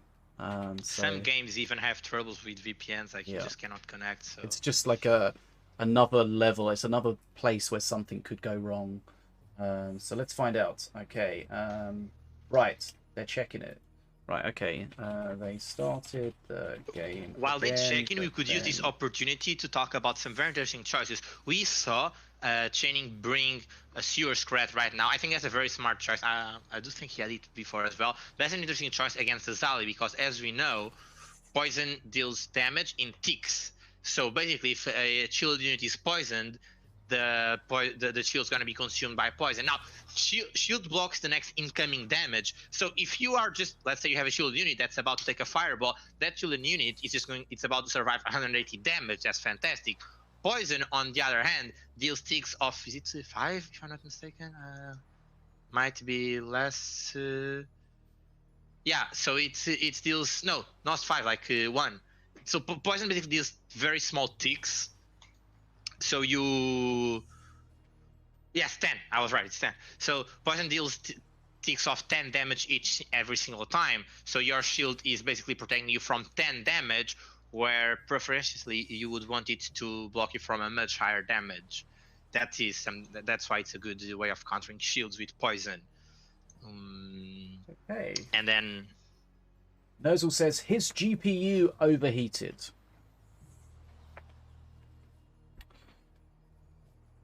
Not interesting ideal. how Nerzl is the one that knows. I know, right? Is he looking through his window or something? See, my spy cam on Tjaenig's window lets me know that the real secret to winning tournaments, you know, you gotta have a spy cam on your opponent's bedroom. Okay, so Tjaenig is going to lose that by 2-0, unfortunately. But of course, it's only a one match loss. There is redemption available in this. Oh, for sure. The Swiss event. I didn't look. How many Swiss rounds do we have today? It appears to be 5, if I'm not mistaken, according to the website. Yep, 5 Swiss rounds. The more people we have, the more rounds we have. Yep. And Okay. basically, every single win gives you a point, and then at the end of the 5 rounds, the players with more points win. And then in matter of tiebreak, by points I mean like sets won. And then in case of tiebreakers, you have how many wins you have, how many losses you have. So there's lots of factors impacting who's the top 8. But yep, as the more you win, the more chance you have. Does not mean if you've won once, you cannot make it to top 8. In fact, it's very likely that people with 1, maybe even 2 losses go to top 8. Right, So don't okay. get discouraged, everyone. Yeah, there's always a That's chance the back. main message. We used to have the redemption bracket in the elimination. Now we have redemption in the form of multiple Swiss rounds. You don't have to win all of the matches to get into the top 8. You just need to have enough points to do so. And we'll keep an eye on the points. Looking at the points at the moment, it's too early to really get an idea of anything that's going on. But as we get into the 4th round, around that time, we'll look at the points, get an idea of what's happening. Okay, so it looks like all of the matches are about to have been reported for the 2nd round. Let's see, Set winning against Sen. We've got Memfisto beating Ficus, Dark Crow beating Nataraja. That's a good one. Oh. Good result for Dark Crow. Nerzl, as we saw, beating Tjaenig in interesting situations. Look through there. Anything else particularly interesting? Well, I'm not going to carry on looking because it's refreshed. And now we're into the 3rd round. What? So hopefully Tjaenig can Yeah. figure out his technical issues and get back into it. Right, so round of 3. Let's see where we're going to go here. We're going to have Memfisto against Dark Crow. Let's see if we can see that one. What hacks are you using? It's literally not loaded for me yet. Yeah, I always have this experience where different people have a different view of it. Like FDM can see round 3 and I'm only on round 2, so it takes a while to update. I don't know what the differences is. I don't know. But I can see it. I'm there, yeah. And then sometimes you refresh it and it goes for backwards. me, so I just stopped loading and forced a reload, and that worked. Okay, let's go with that one. Abusive browser user.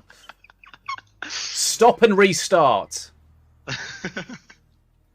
Right. So round 3, we're going to have Memfisto against Dark Crow, Set against Koi, Nerzl, PlumpyPanada, Tjaenig against Happy Meal, Major Ridon against Halfgood, Ficus against Yaya, Edelweiss against Tjaenig, Nataraja against Zen. We've got Nosivir against Coded Ones.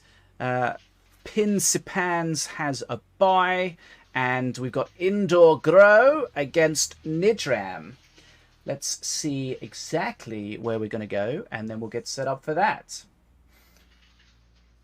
Thanks for joining us today here in the Fish Tank. This is GGtoor's Night's Duel number 18. It's presented by GGtoor. Check them out at GGtoor.com. BetaDwarf, check them out at BetaDwarf.com. And Team Mana Frenzy, check them out at Team Mana Frenzy somewhere. I feel like these other issues we just saw with Tjaenig affected some other players as well, because both Memphis and Dark Crow, I think they are restarting because they are both offline. Okay, let's not take any chances. Just gotta restart the game. Guarantee nothing goes wrong now. One thing to talk about is, some people have mentioned this, in the latest patch, Minion Masters was changed to run at 60 FPS. It was never designed originally to run at very high frame rates, and that causes some problems for people.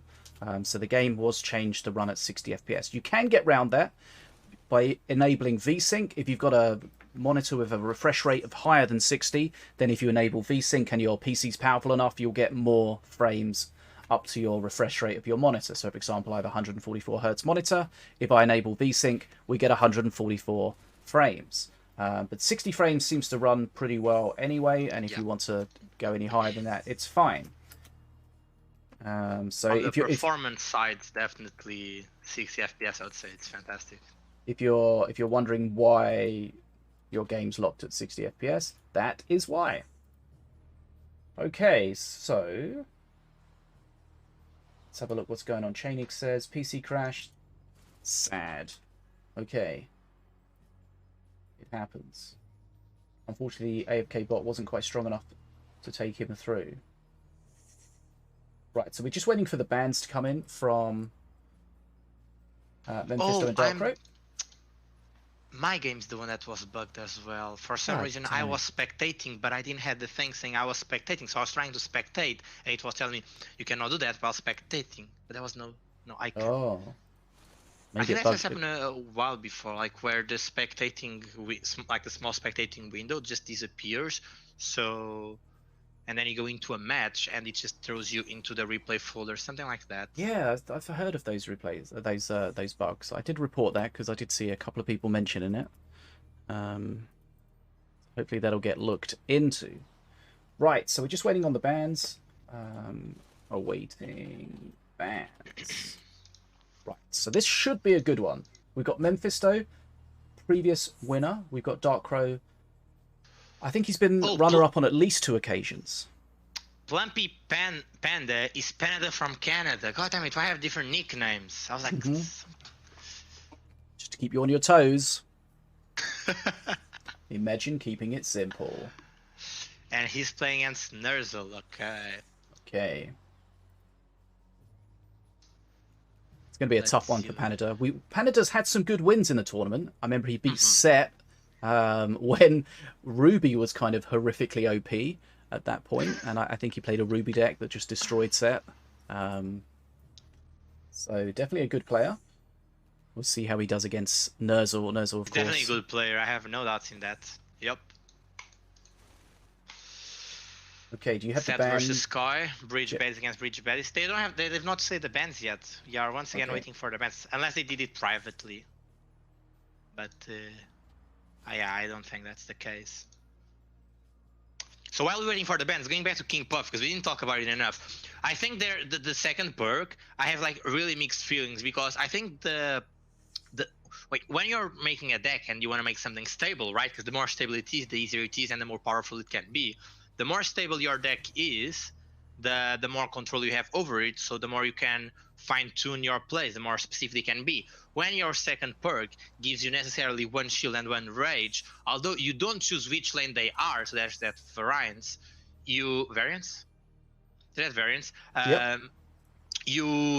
at least know you're gonna get that buff and you're gonna get that buff, and you can have units that doesn't matter if you're playing top and bot lane, you wanna play them on that specific buff. For example, let's say a Harbinger. It doesn't really matter if a Harbinger is top bot on those situations if you are just playing him for the buff and you have the front line to support him.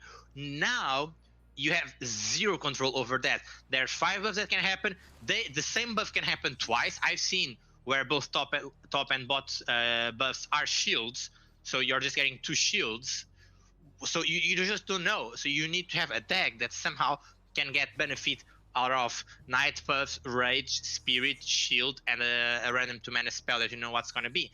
That's really, really hard. So I think right now having a solid deck that's good with King Puff, it's really hard. And even if you do have a card that's good on a specific buff, you might just not, like, that might just have been the card you played 2 cards ago and that buff just came up, so now you literally don't have anything that's gonna make up use of that perk. I remember there was also saying about wait, what? I was gonna say what I would like to see change regarding the buffs is that when the game starts, you get those 5 buffs in a specific order.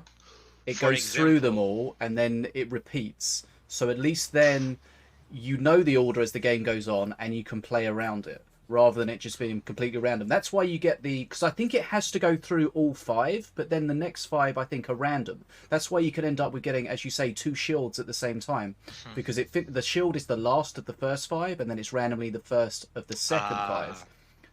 So I don't like the way it is at the moment. I think if it's randomness is never great, and if it's randomness but not like completely random, I think that's probably better. But I'm interested to know what the purpose of the change was.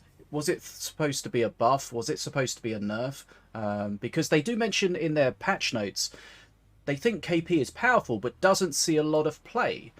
So I'm interested to see why that is. Remember, you've got to consider not only top level players, you've got to consider play rates across all players, and I think the bridge switch is a really technical and powerful ability that a lot of newer players really don't understand how to get the most out of, and the top players really do.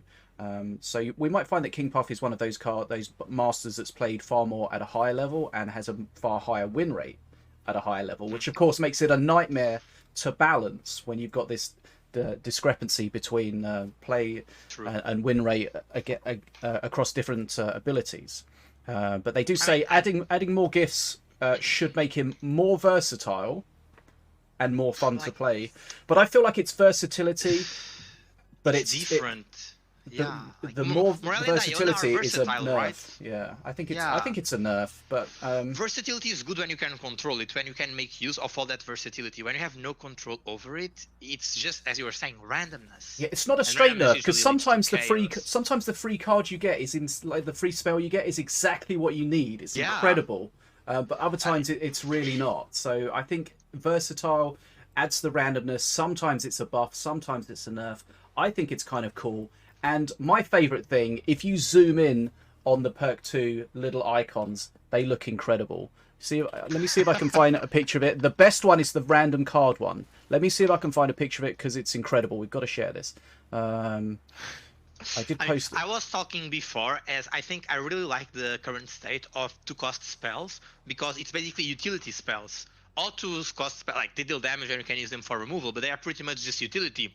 You know, like, you have Bridge Buddies for control, Bridge utility, Frost Feather gives you slow utility, Glansbrew gives you tank utility, Impetuous gives you mobility utility, Rampage gives you rage mobility utility, Shockrock gives you stun utility, Snap Freeze gives you freeze and slow and frozen utility. So all these 2-mana spells are utility.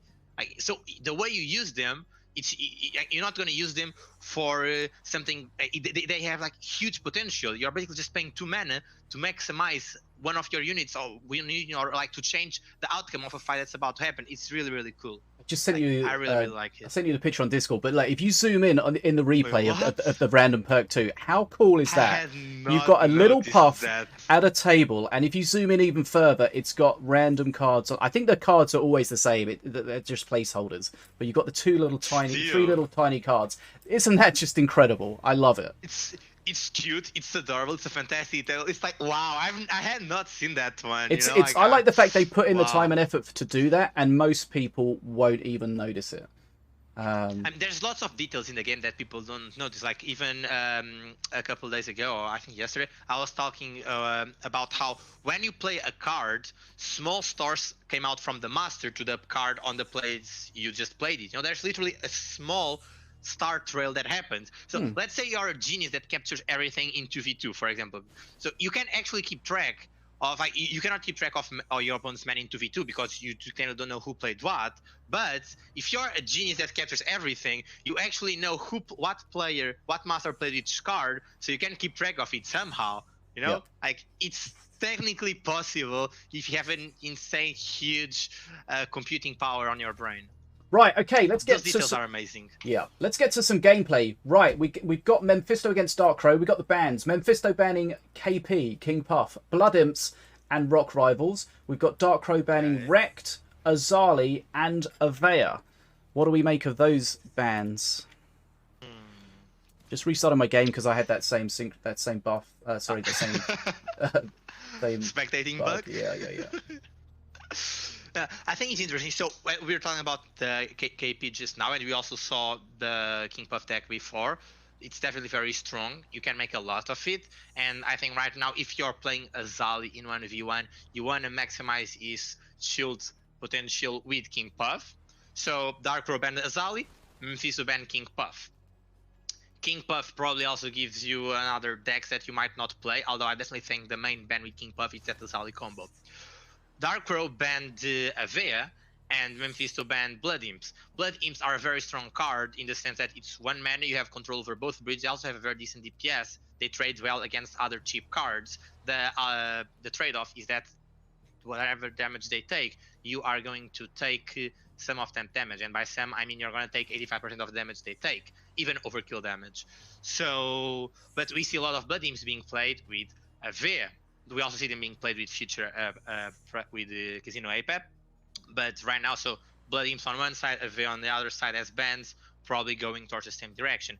And then we see Wrecked from Darkrow banning Wrecked, which is a master known for being able to put lots of pressure.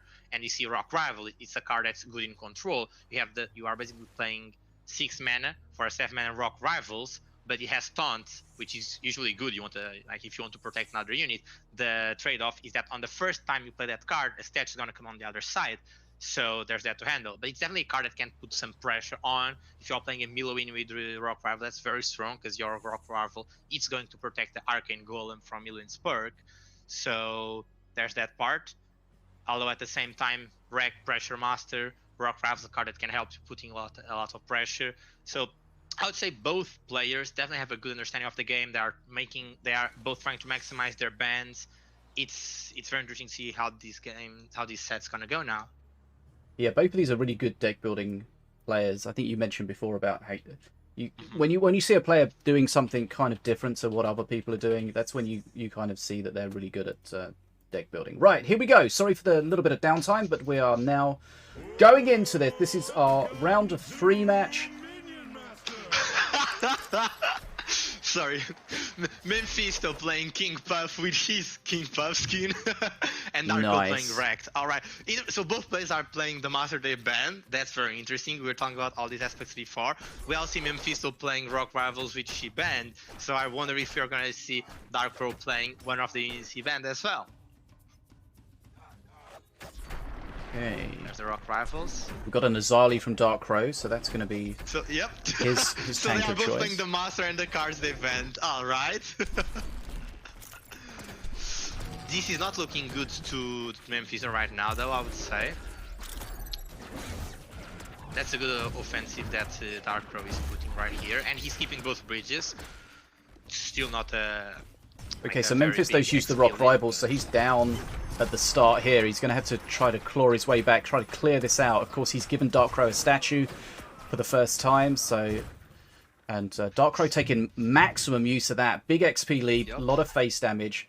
That's kind of what you expect. Which is very scary against a Wreck. You know, you wanna like Wreck can just jump from one side of the field to another, and then third perk with his one punch blast, you might just be defending him top, and he comes bot to the blast on your face. That deal a lot of damage. So there is that. Musketeer is going to get a good hit away. Nice shock You rock. got stunned. And this is bad. Just only one of the stun lancers stunned the Rock Rivals. Now, why is this bad? Because you basically a unit gains an immunity towards the stun from the stun lancers, but from one of them. So if one of them stuns you, you get the 5-second stun, and if 2 seconds after the other one stuns you, you get another 5-second stun. So basically, you get a 7-second stun. A 7-second stun instead of 5-second stun because of the delay between both stun lancers hitting you. That was something that just happened right now.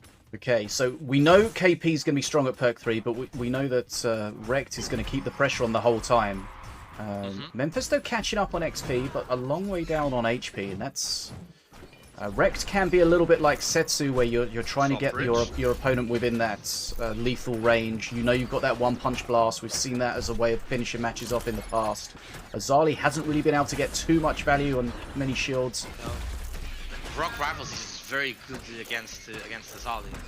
Rocket Scrat getting some good value at the top there. Rocket Scrat got a slight nerf, but still a very strong 2-mana control card. And there we see the perk too! Oh, it's disappeared now. We saw the tiny little bench. I would also like to highlight how good that stun was. Musketeer is a good card because it's it has the riposte. But if the unit is stunned, the ability gets reset and activates. So Memphis did a very good swap there to deactivate the riposte from. Oh wow, that's also fantastic, Clash of Amun. Oh, he kills it because it does get the res. Do you see that again? Like the stun to the Rock Rival's going to get stunned though. That's not where you want to use it. But the Rocket Scrat's going to come in and clear everything. The Golem's almost half dead though. It was lots of damage, although I don't think it was necessarily bad, because basically if you stun a Rock Rival on your side, you're mana banking, you know, like you can play more stuff when your Rock Rival goes on the offensive. Of course, as you said, it took a lot of damage, so that's probably not going to be the case right now. Perk 3 KP is going to change this, as we often see. Oh, the timing on that swap, that was beautiful from Dark Scroll side. Wow. Like just like getting an illusion there. Just to clear all that horde that was going to be damaging towards Azali.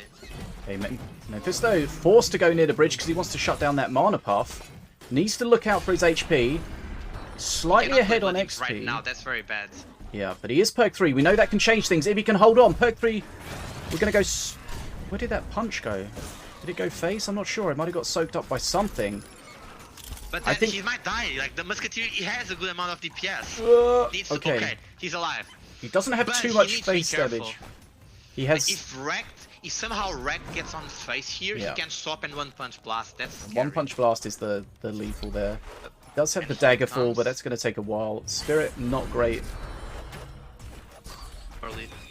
What? Oh no, he's saying for Rock Rivals bot lane. Yeah, he desperately wants his bridge switch here, but it's not there. Has to play into all these stuns. 2 Bridge seconds switch. from bridge swap. Oh, but he One punch blast! He's gonna, Oh, that's gotta be... Like here. From those units. Oh, that's so sad. Okay. I mean, I guess this is the impact of having those extra 3 seconds, if I'm not mistaken, nerf on KSP birthday. Those 3 seconds probably just made a difference in Memfisto being able to live there or not. Wow. Yeah, we know sometimes these games are decided by the smallest margin, and that slight nerf, sorry, to their birthday, slowing down the bridge switch could definitely be that. Okay, so that was a situation where Rock Rivals at the start gave Darkrai the statue, and he was able to use the statue and push behind it and get a lot of value out of it. And after that, we could see Memfisto was constantly coming back. But even though he got to perk 3, the pressure, he wasn't able to get on the bridge, wasn't able to generate night puffs. And really, what we saw over and over again was every push that Darkrai was doing, he was doing damage and damage and damage, and eventually it was just too much.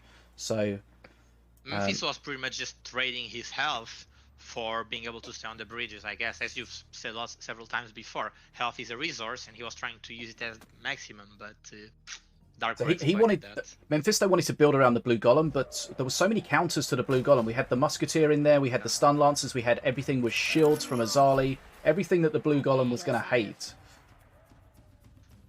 Let's go. Here we are again. So Our game still going Wrecked, yeah, and Memfisto is going Ratbo now. Very interesting grab. We've got a last stand. We've got combustion. Oh!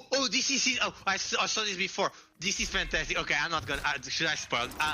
Like it's so you can really do some very fantastic things with Rocket Scrat and combustion. You know, because like Rocket Scrat comes with a barrel that you lose after the first explosion from Rocket Scrat. Rocket Scrat deals 100 damage to himself and everything around him. Here comes the Rocket Scrat. So the first explosion uses the barrel shield, and then the second explosion kills himself. However, if you combust on the right timing, Rocket Scrat goes, explodes, loses his barrel, and explodes from the combustion right after. Oh wow! And that's fantastic. Yeah, that's like a huge amount of damage you can do. Yeah, combustion is very strong. It does a lot of damage. Only on one unit, but it does massive damage. I mean, it's true damage to itself, not outwardly, right? It is outward. It shouldn't be. I'm sure that's a bug. It shouldn't, but it's been like that for several seasons right now. I would say at this point it's more of a feature than anything else. Interesting. Let's. And that's why it's probably good, an interesting choice against Azali. You know, doesn't matter if they are shielded or not. Combustion is going to kill it. That's like I think that's a very good choice. I'm wondering about the Ratbo because, as we said before, you're now going to be always spawning little scrats that go to the bridge, and then if they will grab the bridge, they lose it right after. More shields to Azali, as we were saying that before. Last stand is really good. We just saw that was a fantastic usage of last stand. And Lash countering the last stand, although I don't think that's a... I mean, Lash is more expensive now, remember? It's got exactly. An HP nerf. Sorry, a mana nerf. In trade of the extra Slither Bound, right? Yeah, which, you know, it kind of evens out a little bit, but not entirely. But yeah. Darkrai just slightly ahead on XP here, using the jumps, the clones, just to slow everything down. Bridge, yeah. That's very good. We see that now. Oh, that Rocket Sphere have been beautiful on bot. Is he gonna put the last stand on the bridge? Like, last stand gives you 2 extra Legionnaires if you have both bridges, but he doesn't. He has top bridge, so yeah, he just played on there. He didn't care sometimes about you just have to. Yep. Oh, Okay. this might be a very good Daka situation. He has. He's gonna fly by in it. hand. Yep. There we go. There's the flyby, powers up the that's Daka. Daka huge murders the damage. Azali. Yep. I don't think that Darkrai was quite ready for that, because Memfisto didn't pre-shoot it, didn't pre-fire it or anything, try to do it as quickly as possible, try to take him by surprise. So I feel like Darkrai could have been better.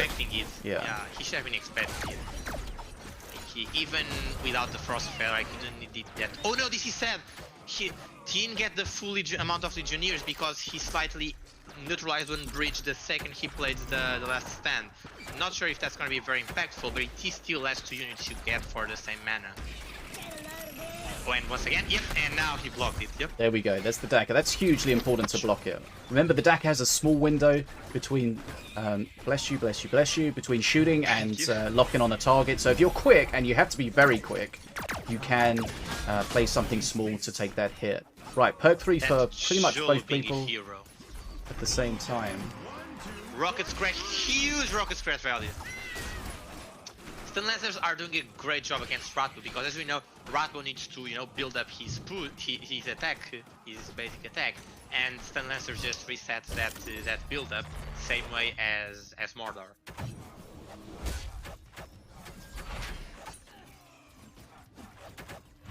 think this is gonna be this is looking really rough for Memfisto. Yeah, Darkrai's it's holding the bridges in a better way. We haven't really seen too much value from the combustion. No. Be interesting if we get to see combustion we against might a be shield. I think we might be about to. I think. No, never mind. I'm hearing different versions of whether the combustion does true damage or not from different sources. The devs have confirmed it shouldn't do it. No, it definitely shouldn't, but I'm pretty sure it does. Unless there's been a change recently, I know that it was like it. Might need to check in. Right, XP slightly in Darkrai's favour, but it seems to be always that way. One Legionnaire goes. I think I would have preferred that on face. Yeah, I agree. Sure. That felt a bit weird. I'll also have Combust that on top right now, because oh no, he's just gonna Rocket Scratch it, I guess. Oh, he needs to Rocket Scratch before they get shield. Oh, okay. No, I guess that is something. This is still anyone's game, I think. It is close enough that just like... he combos the scrap, but oh no, he died at the last second. Oh, that's huge. Yeah, and you saw just there. Darko capitalized that a lot. He got extra illusions on the field, daggering all that. Yeah, that's... It's the risk with the combustion. If the unit dies before it goes off, nothing happens. It's a complete waste. So if you use it on something small, you've got to be hoping that it survives. But that could have been... I don't know if we say that's a mistake, but it didn't work out, and that could have been the end of the match. Let's see, we got a One-Punch Blast available. Deciding not to use it. I'm surprised he didn't use that, because he's on face. Yeah, and there's no unit he needs to save it for removal, like very specific units.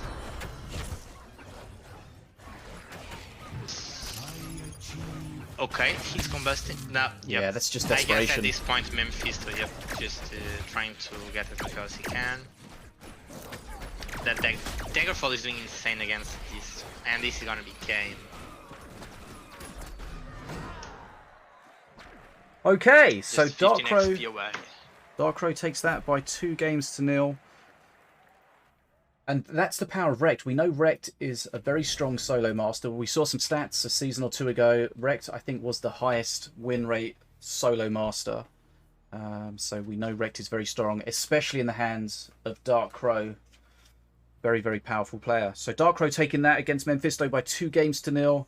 Rekt and Azali just too strong. We saw a good Daka from Memfisto getting the Azali, but as the good players do, Darkrai shouldn't really have allowed that to happen in the first place, but he did learn from that going forward. And that's, you've got to make sure you don't keep losing Azali over and over again. So nicely done. And the power of Azali coming back. Azali, a card that we've seen everywhere and then nowhere, and then it's really coming back now. I think the mana nerf especially made it more viable in solos. It's very difficult to use these very, very heavy cards in solos, and that 2 mana reduction, even though you get less for your mana, I think in solos it's fine. And as we mentioned earlier, the 10 shield limit in solos, that's probably going to be enough. In duos, probably not, but in solos, so it's not really It's still very controlled in duels though. Like unless I think the biggest downgrade in the shield question in terms of duels is that you cannot do that thing of like playing Azali, playing 2 hordes, and you have 2 shielded hordes. That how the hell do you handle that? Yeah. Like in the blast meta defense, something like that. Now that doesn't happen. But if you're playing something around snipers, arcanists, like those sort of cards where you want shields on them, like even Fire Imp, Succubus, Annihilator, I really like the state of like these cards in 2v2s that we've seen more of them right now because there's more tools you have to cover them and you can get more value out of them. But as you were saying, in 1v1, it's interesting with some of the balances. We know how difficult it is to balance for solo and duo at the same time. It's interesting. Some of the balances allow you that control, like limiting the number of shields doesn't really affect solos that much, gives them more way of limiting it in duos. So it gives them some tools really that allow them to control the strength of something in duos compared to what it may be in solos, because you know that's always the balancing act, trying to balance it not only in the different modes but for the different abilities as well. We know there's some cards that are terrible at the low ranks, like Blood Imps, incredible at the high ranks. How do you balance that appropriately? You know, you either make it stronger for the weaker players who are bad with it, and then it's incredible for the top players, or you nerf it for the top players and then it's just completely unplayable for the bottom players. So that's, you know, it's so difficult to balance, and the devs always get a hard time. Yeah, there's a lot of things are like that where the play rate and the win rate is completely different. We talked about King Puff earlier, about the devs saying that it doesn't have too much of a play rate. Well, I mean, in duos, I remember very much, especially because we were in a season where people were playing a lot of Fang, and I had like this King Puff Martyr deck that was just fantastic. It was countering it, and like as you know, we like to do lots of conquest and so on. And usually I would go try to do conquest with a versatile master like Miloin or Morelia. And the last season, pretty much all my carries were with King Puff because it's just huge power you can get off it. It just gives you a lot of things you can do. So I was really happy with King Puff last season. That's why right now I'm like still mixed feelings about that second perk, and very sad about the Night Puffs, but definitely feel necessary. Yeah, I played King Puff a lot last season with a lot of success. Got to Grandmaster in pre-mades and randoms with it, and exactly. A lot of people... is so fun. We talk about how randoms sometimes do mistakes, and like he just played something in the wrong way, and you just go back to like you should not be there. Go there, like you just swap your teammates stuff to the right spot. That's definitely a very fun master to play in randoms. And we're also seeing how good the swap is with Azali, like that thing about you swap the bridge, now you get another bridge, so the shield procs again. So like that's why King Puff is so good with Azali. Although I think Dark World made a real good use with Rect, because the way you play Rect with the Shadow Clones, you can get that double lane pressure, and by having a double lane pressure, you are getting like one bridge or another bridge, and very quickly you can swap from one bridge to another, allowing you to get one bridge you didn't have just from one mana cost, and it's really powerful. I think Dark Bro really made a very good usage of combinating Rect with Azali, and as we saw, that's what led him to being victorious in this set. Talking about playing King Puff in randoms, and this kind of extrapolates to lots of different things. If you're playing in randoms, pay attention, once you get to a decent level, pay attention to not only what you're doing, pay attention to what your teammates doing as well. So if I'm King Puff, right, and I've got a bridge switch available, and I've got no horde available, but you do, you can put stuff on the bridges, I can switch them, we get Night Puffs. Also, King Puff's perks, I'm pretty sure they can be picked up by your teammate. You know, sometimes these the perk 2 things are just going to waste. You know, if I have a lot of small things in my deck as King Puff, and we have the Spirit buff, and you've got something big in your deck, pick up the Spirit. If you're playing near, frustration is coming from experience. Yeah. If you've got Nearvir, if you're playing Morelia, land your dragon on the Rage. Come on. These are the sort of things that can take your play to the next level. You know, don't just look at what you're doing. Pay attention to what your teammate, because a lot of the masters have buffs that affect not only you but also your teammate. And to get the best out of a random setup is to use the buffs in the best way, not just for you but for you and your teammate. So... Exactly. And I remember there were talks of making it so that only your units can pick up the buffs from King Puff.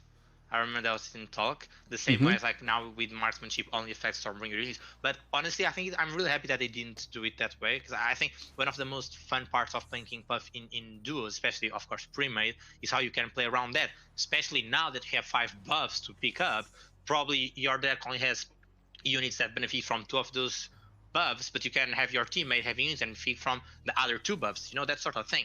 And like, if you are adding this much versatility to King Puff, because right now with 5 buffs, there's no doubt he's the most versatile master. Like even Morelli cannot give that versatility, and the same with Iona Trap. So right now King Puff has lots of versatility.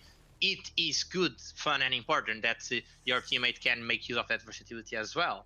So yeah, right now it's definitely makes it more fun to play with the versatility. You don't know what you're going to get. Especially, I would prefer the random spell is random each cycle, not just for sure random per match. I don't know if that's intended or not, but I don't know if it's intended. I think it's good that you can kind of control it. Like now okay, from here on it's always going to be Shock Rock. Do I want Shock Rock? Do I need Shock Rock? Should I prioritize getting that one get buff or the bot buff or the other buff?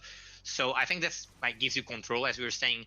More randomness leads to more chaos, but if you have so much randomness going on what the hell are the buffs going to be? At least getting that slightly less randomness part allows you to plan ahead. Yeah, it's like if like imagine a future card gave you a random card, a different one every cycle. Oof. That's like taking randomness to the next level. It's like randomness can be good, but too much randomness, especially in tournament play. We've seen people play APEP and get a terrible perk 3, but on the other side, we've seen them get a bounty sniper when they were behind on XP, or they get a healer for their tank or whatever. And sometimes that perk 3 randomness can really make or break a game. Right, so let's just double check where we're at. We're in round 3. Dark Crow's beaten Memfisto. Koi has beaten Set, according to this. That's a match. Right. That's interesting. That's 2 games to 0. 2-0. So Koi beating Set. Set, of course, previous champion. Nerzl against PlumpyPanada seems to be still ongoing. That hasn't been reported yet. Happy Meal beating Tjaenig. Half Good beating Majel Ridon. We got Ficus against Yaya, still outstanding. Edelweiss beating Tjaenig. Nataraja beating Zen. Coded Ones beating Nozivir. Pinsipans, as we mentioned earlier, with a bye, and Nidram beating Indoor Growth via disqualification. So it looks like we've still got a couple of games outstanding before the third round is completed. But yes, so Set against Koi. Koi winning that. Very surprising result. For sure. I mean, Fikys and Yaya just started their 3rd match. Maybe we can dive into that. I don't know. Can we? We can try. So Ficus and Yaya, let's see if we can jump in and get some extra bonus gameplay for you. We don't really know what the score is entirely.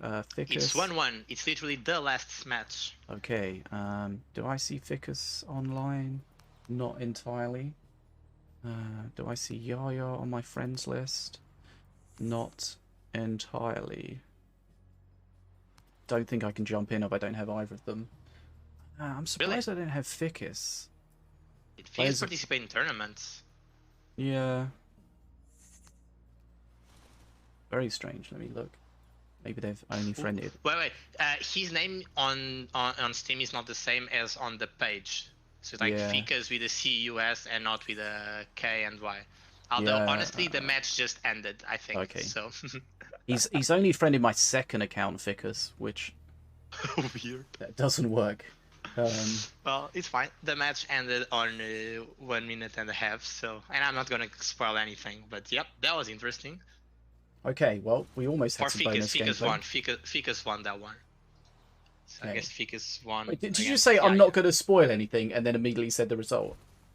No, I said about the deck. I meant about the deck. Okay. Players have access to the. Brackets, right? I don't want to spoil the fact that Ficus won that match. I don't want to spoil how Ficus won that match. Right, okay. But he did. He did win. God damn it. Spoiler warning. Spoiler warning, he won. Okay, he's gonna come 3 minutes later, right? So I think I'm safe. So we just need the last couple of matches to be reported We've got Nerzl against PlumpyPanada that may or may not still be going. I believe it is. I don't know the score though, because the site is giving weird things, but it appears to be like 1-1. Okay, so we can probably jump into that. Let me see if it's worth doing so.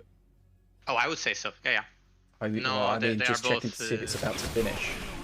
Yeah, it's not. I think so. They both not had third perk yet, and it's a master that requires third perk. Well, not required, but it has a good third perk. Do I have them on my second account? Doesn't look like it. Either of them? We're just gonna do it like this. Only one hand. Okay, so Nerzl playing Morelia. We've got Panada from Canada playing Morelia as well. Both players hitting perk 3 at the same time. It's a very close match. What do we think this is? One game all? I mean, according to the website, it says it's 1-1. Okay, so one game all we think. Canada's got a little bit of an XP lead here. Dragon coming in from Nerzl. Okay. Interesting. I usually always say that if you're in a Morelia versus Morelia matchup, you don't want your dragon to be played first, because if your dragon is played first, you can use your dragon to counter your opponent's dragon. And very frustratingly for Nerzl there, he went for the Spirit, but the Spirit didn't land on Nirva. It landed on the Jing that was just dying. Nice shock rock. Right, here we go. So Panada's going to be able to defend this, but the question is, how much XP is he going to lose in that period? Oh, this was a fantastic drain. Like, those two tantrum throwers were, like, Panada had used once beaten on them. So the drain just does exact damage to kill them, so there's no wolf. Wow. Yep, that's massive. Wow, that was very massive. Like, those are the wolves that Panda was probably counting on to do a counter push now with the dragon. But we saw he's defended with his Nirvir, and he's got a full HP Nirvir. Nerzl's Nirvir has gone down. Okay, Nirvir's going to be slowed, but there's the Spirit from Panada. We saw Nerzl's Spirit not landing on Nirvir. This time it does. Remember, Nirvir got changed a little bit. DPS is the same, but attacks more quickly now. So it doesn't get caught up being just tanked by little stuff quite so much. This is a race to Mana Frenzy, and it's almost level, but it looks like Panada's got the bridges locked down for a while. Nerzl, but yep, Panada got an advantage here. And he's doing it. Oh wow, getting that Jing to die sad. 10 XP different. Yep. If the wolves get procced... Oh, no wolves. Okay, that's nice. No wolves, remember, if they die in one hit, or they go from above 50% to dead, there's no wolves. That could be big. Right, Nerzl behind. Panada's going to get Mana Frenzy very soon, but the bridges are blue. Yep. Is he just going to take it on face? He's just taking it on face. He's got to kill this quickly. No, that's a mistake. Yeah, no, that's a mistake, because all those skeletons that he played on the rock rifle just buffed up the barrel monkey. Oh wow, that's sad. It was very close. That was fantastic. Wow, I mean, we jumped on a good style, like seeing the two third-person interaction between the same master, how they played around that's very nice. Wow. Okay. That was close. Panada was giving him a run for his money. Like, Nerzl was like making use of that. And we saw him using Blood Imps, and he was like around 1000 health, which usually is when you want to stop playing Blood Imps, because if your opponent capitalizes on that, you're going to get very low, and that opens new doors for your opponent to win. But as you're Morelia, you have the opportunity of healing, so you're just Blood Imps heal, Blood Imps heal, Blood Imps heal, which is good. You know, you could say like, why doesn't he just not play Blood Imps and use his book for skeletons? More skeletons, more DPS, it's better. However, it is important to keep in mind, you want to be rotating your hand, and you want to be making use of that. So if you can play 2 cards and get pretty much the same value as playing 1 card, usually it'd be like, just play 1 card, it's better. But if they are low cost cards and you want to be cycling to your like big cost cards, like as you want Rock Rival to cycle as much as you can to Rock Rivals, you probably would rather be cycling 1 mana cards than be cycling 2-3 mana cards. So that was a very good way of showing the importance of controlling your cycle, how you want to rotate your hand. That was really good. Super close. Nerzl behind on XP at the end there. Panada was almost hitting Mana Frenzy, but that final push was just too much. for him to handle. Very, very close. Well played to both of those players. Good game to catch the end of there. Interesting, we saw Nerzl use his near-bear first. That got kind of shut down, but ultimately it wasn't to be for Panada. But yeah, some of these matches super, super close. And as you mentioned, those wolves getting denied by the suck. Big. Yeah, that's massive.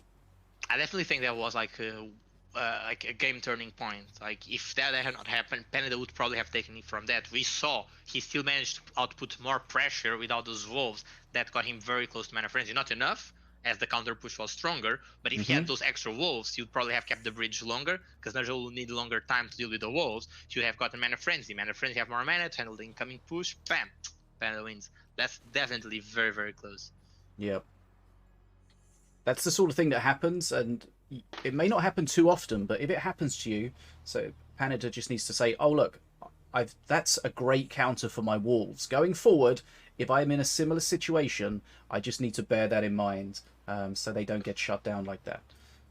Because it's important to keep in mind that the drain happens to the two front units, like the two further units you have are the ones that are going to be drained. Same way as Daka. Daka goes to the frontmost unit. So you can block the drain. You can play Horde, you can play something else to try to block the two incoming drains. Two from second perk, one from... No, it's all... Yeah. One from first perk, two from second perk, and yeah. But it's very interesting. Like we were saying, like these game turning points we saw previously in, I believe it was Memfisto against Darkrow, that combustion didn't go off. That I would also say it was a game turning point. Like just gave Darkrow the advantage to keep pushing. So, yep, all those different aspects coming together. Okay, very, very close. Very well played, both of those players. Right, let's move on to the next round. Round 4 in GGtoor's Nice Duel number 18. We've got Darkrow against Nerzl, Ficus against Happy Meal, Koi against Half Good, Nataraja against Edelweiss, Yaya against Memfisto, Set against PlumpyPanada. We've got Pinsipans against Tjaenig, Nidram against Maj Elridon. We've got Coded Ones against Tjaenig and Nosivir against Yuk Zen. Thanks to whoever used code FISH at sneakenergy.com. Right, looks like it's going to be Set against PlumpyPanada. So, all right, another tough game for both of these players. Set, of course, we saw losing in the previous round, quite, at least by the score, quite comfortably. Panada very closely being beaten out by Nerzl, so both of these players be looking to fight back and get some points from this round. Once this round is over, we'll have a look at the standings. Remember, it's the top 8 that go through to the next part of the event. Okay, let's have a look. Set, previous tournament winner on multiple occasions. So it's going to be a very tough game for Panada for sure. Yep. Okay, let's have a look. We don't yet have the bans, but let's see. It's interesting how Koi won when we didn't see, although from what I'm seeing, he banned Shen. That's an interesting ban. Like he banned APAP, Defensive Shopper, and Shen. Let's see if Panada takes something from those bans and does the same or not. Okay. I guess at least if you're going out to another guild mate, it's something else.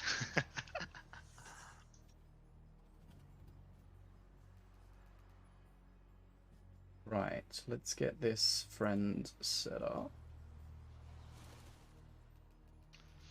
True, we did not make the joke about how people always know the rules and understand the indications of it's important to add your casters. I mean, imagine reading the rules, right? Lots of text, lots of words. Understanding words? Ugh. Gotta do things, I just want to play. Yeah.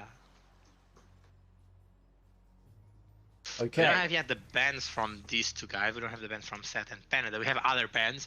Whirly Scrat being banned very often. Rex, Azali, and Amun bans, more Whirly bans. I'm just going through some of the bans so we can see what are these cards that these top players feel threatened to. Oh, it's something I really like in the beginning. For example, like sometimes people we saw like in the first and second round, some players, maybe less experienced players, ban some cards or even ban nothing. And as the tournament, as the tournament progresses, you see the bans start to culminate or certain specific cards. So like that's very like I say cards and also masters. You see lots of APAP ban, Miloin ban, Rack ban. We have Panada's ban, but you don't yet have Set's ban, so you can wait a bit for that while seeing some other cards. Defensive Chopper being banned a lot, which I think honestly it makes sense. As you were saying before, Defensive Chopper can shut down a lot of cards, and in very specific matches, if you just like don't have a good way of handling Defensive Chopper, you just need to wait. And that's a value strategy. The point is when you're waiting for a specific card to get on your side, all that time you're allowing your opponent to be capitalizing on the bridge, so you're giving him experience. So even if you're managing to deal what they are throwing at you, you might be sacrificing too much experience to do that, and at one point they are mana frenzy before you are. So the moment they are mana frenzy, just get much more mana, they play much more units, and you just have nothing you can do. Right. Just getting set up here. Do we see the bans yet? Let's have a look. Set message me. Oh, Set okay, gave you the bans? Okay, yeah, I'll post Panada bans on the other side. They should be both there. Okay. Okay, so we got Set. Again, you're just too amazing. I cannot compete with that. Stop. you okay. And now you need to post them as well. I only have Panada. Set didn't give me his ban. I don't have it from your side. That's cheating. I don't want to cheat there. I'll cheat somewhere else. What do you mean cheating? Yeah, like I don't have access to those bans directly. So for me to directly know those bans, I'll need to ask Set. And now we already have them. I can just get them indirectly. That's not the same fun. Right, we've got Set banning Apep, Whirly Scrap, and Ruby. I mentioned earlier about how he beat him with Ruby. PTS, he remembers. PTS, He remembers. And now Panada has banned Milloween, Whirly, and Azali. Okay, so Ruby is a very targeted ban. Ruby's not so strong in the meta anymore, but maybe in the hands of Panada. Set doesn't want to deal with that again. Not any chances. Definitely some players still play it. We know our friend Expert Ares, who plays a lot of Outlander, mainly Ruby. So there is that. There's still lots of players using Outlander, and Ruby is a solid part. I think the main part is probably when ability cards stopped generating tech. We knew before, as it was the case with Ruby and Taz, you use the first ability, then it gets basically, it cycles to itself again, but with an extra mana cost. So you're getting that mana as tech. You play it again, now it's 4 cost, now more tech. You play it again, you get the 5 cost, more tech, and so on and so on and so on. Mm-hmm. That no longer happens. So something to keep in mind. Okay.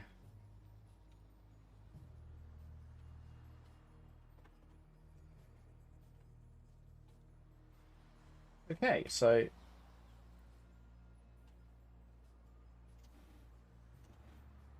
we're almost ready here. So we got the bans in. Ruby, interesting one. As we say, we mentioned it. That's obviously a targeted ban. We spoke about earlier bans. You either use it targeted against your opponent, remove stuff your deck's weak against, or meta stuff. That's obviously a very targeted ban. Right. Do you think Panada is going to use Morelia again? I'm wondering, I think we saw so, before yeah. how people ban Almost a master definitely. and then play that master. Almost and this could definitely. be interesting. Like, Panada has opened the chance of going Brother Win. Although I also know Panada is usually not a player that just super exploits very strong combos. He usually makes up his own and try to make the most of them. Yeah. So that's interesting how that's going to happen. So we just have a quick look at the standings at the moment. We've got Set currently in 10th place on 6 points. And we've got PlumpyPanada in 7th place, also on 6 he's points. Still on the top.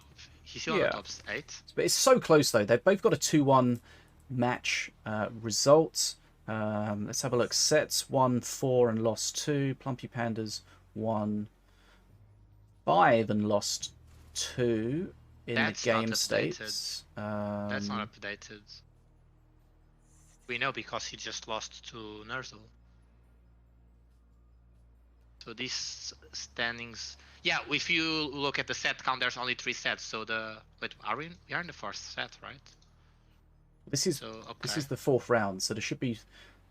Why is it not updated? Sets. Okay, sets are the number. Okay, sets are games, right? So if you've won 3 matches, that's 3 sets. Yeah, this is just where the jargon gets confusing. The games are the games per set. So each set, each match is best of 3. So PlumpyPanda's won either 2 or 3. So PlumpyPanada has won 2 games, lost 1 game, but within those games he's won 5. Okay, god damn it. Lost 2.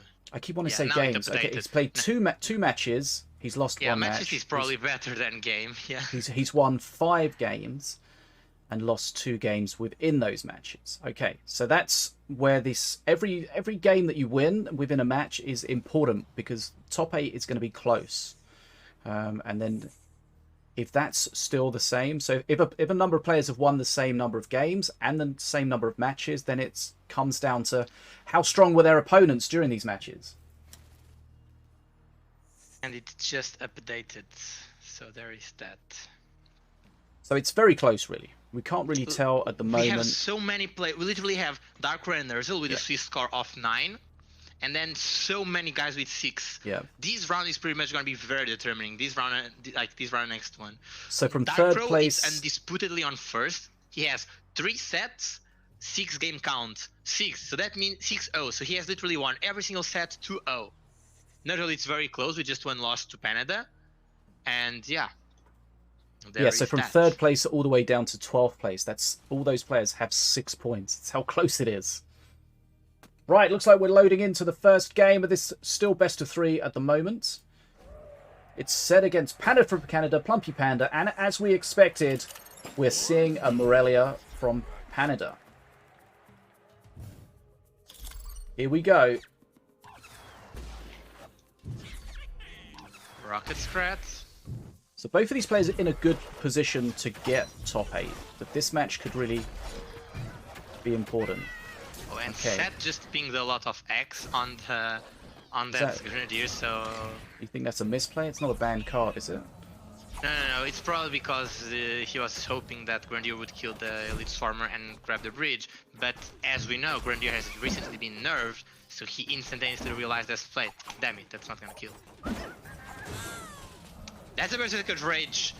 Damn it, why am I not saying the word? Okay, so Set gets a perk 1 free stint. Just uses that to grab that top bridge. Only momentarily though, but it gets some value out, kills a couple of those skellies. XP about level at the moment. Set has a Beam of Doom. We know some of these top players do like these very strong removal cards. Sometimes they'll just sit in their deck and not do anything. Jolo's not going to have a great time at the top. Does it survive? No, it doesn't. Okay. Jolo dying to that almost dead defense. So very frustrating. God damn it, yes. Oh, sorry. The word is me for. He had a zealot, Berserker Rage Zealot on his face. That's threatening. Sorry, I didn't realize you'd locked up there. I would have helped you if I I was looking at everything else, stuff like it was frustrating me not being locked there. Yes. Right, Scrutillery coming in here. Potentially could take the bridge behind it. Doesn't look like it's quite gonna. Oh, and the Shen is alive. That's big. Because he has 2 units that are going to be tanking. No, yeah, okay. If Morelia had gone to the other spear thrower, yeah, that would have been at least an extra damage. Yeah, we talk about sets and matches and games. It gets even more confusing when one of the players is called Set. Thank God he's not playing against someone called Match. This is very interesting APEP. You know, what are those units? What are those units at the bottom called? Stop it! It's Zealots. Zealots, that's it. Is that gonna be a beam? That is 6 mana. Yep, it's gonna be a beam. Okay. That looked like a weird beam, but the walls. If it had killed, it was good. As it didn't, I think it's now not as good. It wasn't terrible because those walls are really tanky. Not. And you're dealing face damage. You see, this is the interesting thing. I think Seth played this also this APEP or a similar version previously in a tournament, and it's really interesting because we are used to thinking of APEP. That's not a good stance. Yeah, Seth doing the thumbs up like that was good for me. Yeah, because we are used to seeing APEP as like you play very cheap decks, below 3 mana average, lots of cheap cards where you're cycling 1 or 2 specific cards, but that's not the case with this deck. Oh, Rocket Scrap! So, boom! Wow, no walls. Shutting down. That's frustrating. That is so huge. We saw in the last game against Nerzl that the denial of the walls is very important. It's crucial. And Panada is pretty much playing the same deck, right? Yeah. So... Panada needs to play them in a way to kind of guarantee them triggering, which is really difficult if you're trying to take a bridge with them, because you're playing into whatever your opponent wants. And especially when your opponent has cards like Shen that are going to stand and one shot, defensive chopper, if supported, can also be tricky. if both zealots attack the same spear thrower at the same time, same happens. So there's all those situations to keep in mind. Right. Wolves. Set What trying got to make wolves? use of the... Was that the tech Blastmaster there. that got wolfed? Yep. Okay. guess I it think was. it might have just been the Blastmaster, but what we're He's doing seeing here is something. yeah. He did things. Oh, he got the Priestess. Oh wow, that's very huge. Yeah. Honestly, I think that's very huge. When you have cards like Zealots, Shen, and Defensive Chopper, getting a Priestess for them can be crucial. And we Oh, he saw did that get the Priestess second wolf off on the Skelly. That's massive. Okay. Wow, that's very, very massive. I mean, that's Set was not lucky, expecting but this also pressure. massive. Yeah. I feel like I was confused as what was wolved. Set may have been as well, because had he known, he could The have mind potentially games, denied you know, that. Yeah. It's the mind games. Oh, you expect the wolf to be there? Ha! Joke's on you, it's not. But I like that from Panada, because he used the wolves the first time they got fully shut down, so then he played it on But he's something saying tankier. GG. Why is he saying GG? I don't know. Let's find out. But we know Perk 3 is going to come in. This is a big beam, though. That's a lot of damage coming out. That Zealot needs to go down. Shen's going to keep getting a hit or more. We can heal, of course, with Morelia. That's true. But I think If he's he mostly doesn't been using push the... with his dragon, he can't do it. He's mostly been using the spell reduction, I think. But he really does need to grab a But heal you at really some want point. to try to get the... I think it's a sacrifice you do, like getting the spell... Trying to get the spell reduction third perk, because getting that dragon, like that third perk with the reduction is fantastic. Okay, here we go. He needs He needs something at the bottom. Super capitalized on that, yep. But he was yeah, forced to he's use the just good, skeleton, so dragon is again he going couldn't heal. But The the rocket's Joel. Joel is going to do very good there. Joel is probably going to take all those zealots. Jolem's a Yeah. hero!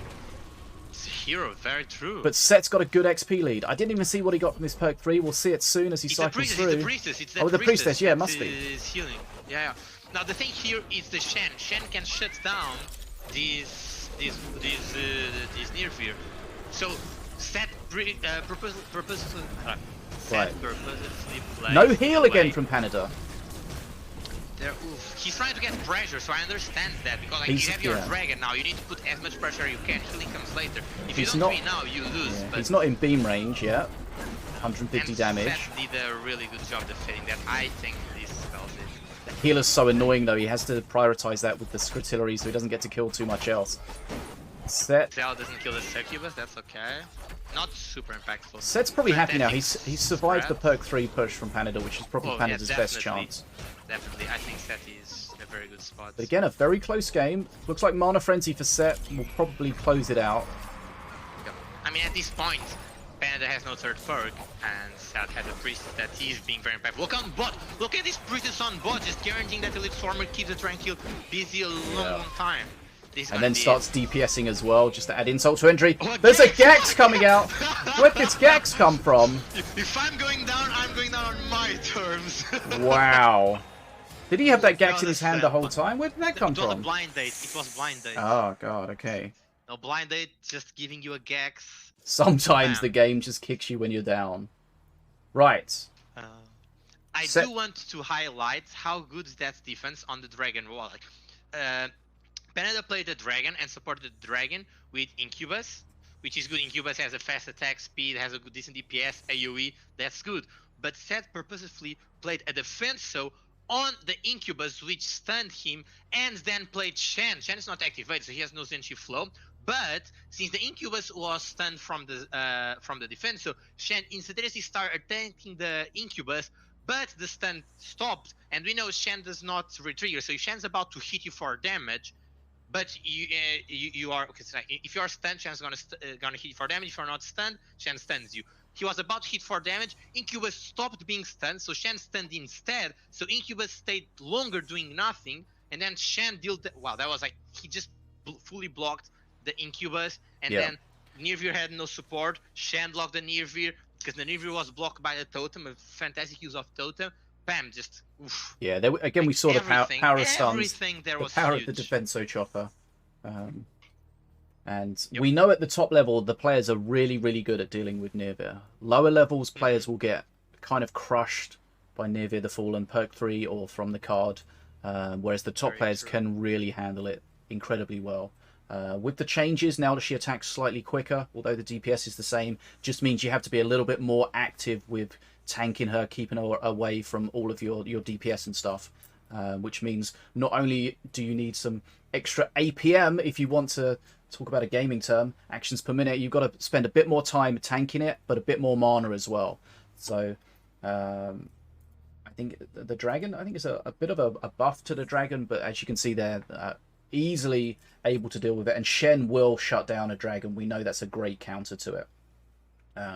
Sometimes you come up against a dragon and you don't have a good counter to it. You just have to keep tanking it, throwing mana as a tank. But Shen, of course, just constantly getting that stun in, really shutting that down. So Set taking the first game, but all is still to play for. Definitely, very true. That's very true. And the matches have already finished. You know, Xen won, Coded Ones won, Megal Raiden won, Tjaenig won, Ficus won by disqualification, I think, but all these other players we've released talked are still in the match. Memfisto and Yaya are still in the match, Nataraja in the match, Koi is in the match, Darkrow and Nerzl in the match. So lots of things going on. So let's see how it goes. What's yeah, it'll be very interesting to see once this round's over. We'll look at the top 8 and then we'll look at the matches that are going to be in the 5th round and see there's likely to be matches where the winner will go to the top 8, the loser will get eliminated, so it gets real tight at the end there. Definitely interesting about the bans, you know, as we said before, like Koi won against Seth and Koi banned Shen. So Koi was aware of how the importance of Shen in this Apex deck. We saw like this Shen just stopped the Nivea on his own, and Panda really needed. So interesting detail. Let's see what happens now. Okay, looks like we're loading into the next game. That was Revenue Swarmers. Those were Force Swarmers. That means Panda has Revenue Swarmers, not regular Swarmers. So this is a Brother Ween deck from Panada. You said earlier about Panada doesn't like to jump on the cheese train. Well, here he is. Choo choo, motherfucker. I said he had it open and said something like he could do.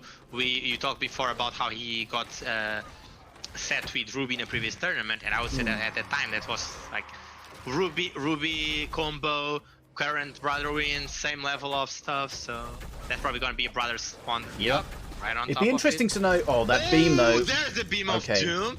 Doesn't fully kill. Okay, that's. Had it killed both of them, that would have been huge. Oh, he got hit on both. That's okay. Wow. Nice hill. That was very nice. Right Good on the boomer. edge of the range. First perk boomer. That was the first perk boomer. That's also very nice. Shen going there and it's gonna. Here come the spirits. Ooh. Next one. Spear throwing, getting the other brother near the Shen. That's very sad for Panada. If that's gonna get a hit off here, I think. Yep. Right. But Panada needs to defend his counter push. You have a Shen countering push. Oh, never mind. Shen's dead. But you have Zealots coming. That arcane ring can sometimes absolutely shred. For sure. Oh, rocket scrap. Oh, it survives, gets the bridge. Wait, okay. And he didn't lose the shield. Interesting. I think he had lost the barrel shield. I guess he didn't. I mean, I think he lost it, but it just looks the same, right? It doesn't change. No, but if he had lost it, he would have killed himself. Oh, I see what you mean. So he would not have kept the bridge and all that. Yeah, he would have died immediately. Yeah, interesting. Yep. Right, okay, so set perk 2. The boomer is definitely helpful. He did not manage to play beam now. He did not manage to play beam. I guess he was not expecting or something. Beam at the bottom maybe? Or he's going to utilize the stuns, yeah. Oh, the combo. You see, this combo is just so fantastic. Like, he did it twice! Right, because the duration is bigger, right? Wow! Shen attacked twice in a row before... before stunning. That was Then, of course, only attacks something that stuns, and if it's not stunned, he'll stun it itself. But if there's something else stunning it, he'll just keep attacking over and over again, and that's where it could be incredibly powerful. Also dying. Yep, Shen getting massive value at the bottom there. That's 2 games in a row that Shen's been massive. Exactly. Like, we can see experience going towards Seth, health going towards Seth. Probably matching to our set. I don't know. Let's see if Panda can surprise us. He needs to be careful with. He needs to be careful how he spawns the brothers because he knows Set is just waiting with the beam. He wants to play them together because he needs the DPS for the. Oh, yeah, that's gonna be a beam. Here we go. Gonna be a beam. Yeah. Okay, that's huge. Look at that. That's why you play the beam. Sometimes the beam just sits there and does nothing. Sometimes it basically wins you the game. Because Panada now can't... Look, he's got a whole handful of with spells that he doesn't really want to use. He's got the spirits, but he's got nothing to put it on. That not only does that remove Panada's units, but it completely removes his entire strat, really. I think Panada was counting on the brothers splitting because of the aggro from the defense, so but Milomin was just like, nah, we don't need. He got the Frost Bearer from third perk. Yeah, that's going to be good against the brothers as well. I feel like going for Brotherween was risky based off the fact Set played a beam in the first game. Without the beam, I think he would have a chance because that's yeah, for sure. Against Zealots, against Shen, against defense, you want to play the brothers together because you need all that DPS. But you cannot. There's beam. So what do you do? Here we go. There's the split, but that brother at the top's not going to have a good time. Here come the spirits. Right target. Okay, needed that spirit there. Oh, it was good. Wait, it lived. The Venice Vulture lived is going to be annoying because Set doesn't have many tools. It's a beam again. But I guess he just takes his own face and that beam. Damn. Brothers. Okay. But XP is a problem for Panada and HP as well. Panada's in a really tough position. The frost on bot, I think.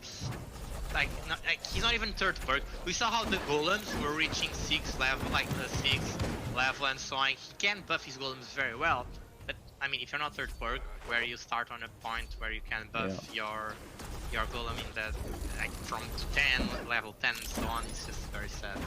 Bad just during the GG, he knows what's coming. Yeah, this is just I think AFK bots jumped in as well. Playing okay. into a counter. That was playing into a counter. Yeah, honestly. You can't play around that beam, really. That's too much. And as I say, it was a risky strat to go for it because it can be hard countered. Set did play the beam in the previous game, so it was kind of potentially there or thereabouts. Right, okay, so a good try. But Panada coming up against some really, really top players. Set and Nerzl in a row. And wow. He's doing really well against them, there's that to mention. Yeah, that last game was really not really a good reflection. Just because of the beam. But yeah, the previous game against Set and the earlier game against Nerzl, really running those players right to the end of their ability. Very, very close matches. To be fair though, I think we saw the difference between, and I think it's a really good example. We talked about how these very strong combos like Brother Wins and you also said Colwyn, and then this building spawn of Stormbringer, which we actually have not seen, Azali, and all these sort of like the Casino Pep, all these sort of combos. But the one where Panada shined the most, it was his own Morelia deck. Yeah. And I think that goes a lot. Like sometimes a deck might be S tier, but it's not S tier to you as a player. That's why it's important to understand the card, understand how they work. Like, well, a deck might be very good, but not tuned to your own play style.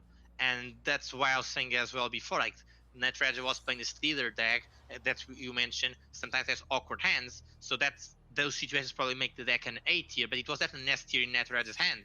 It's a deck that is very tuned to Nataraja play style. He made the most use of it. He capitalized every opportunity he had.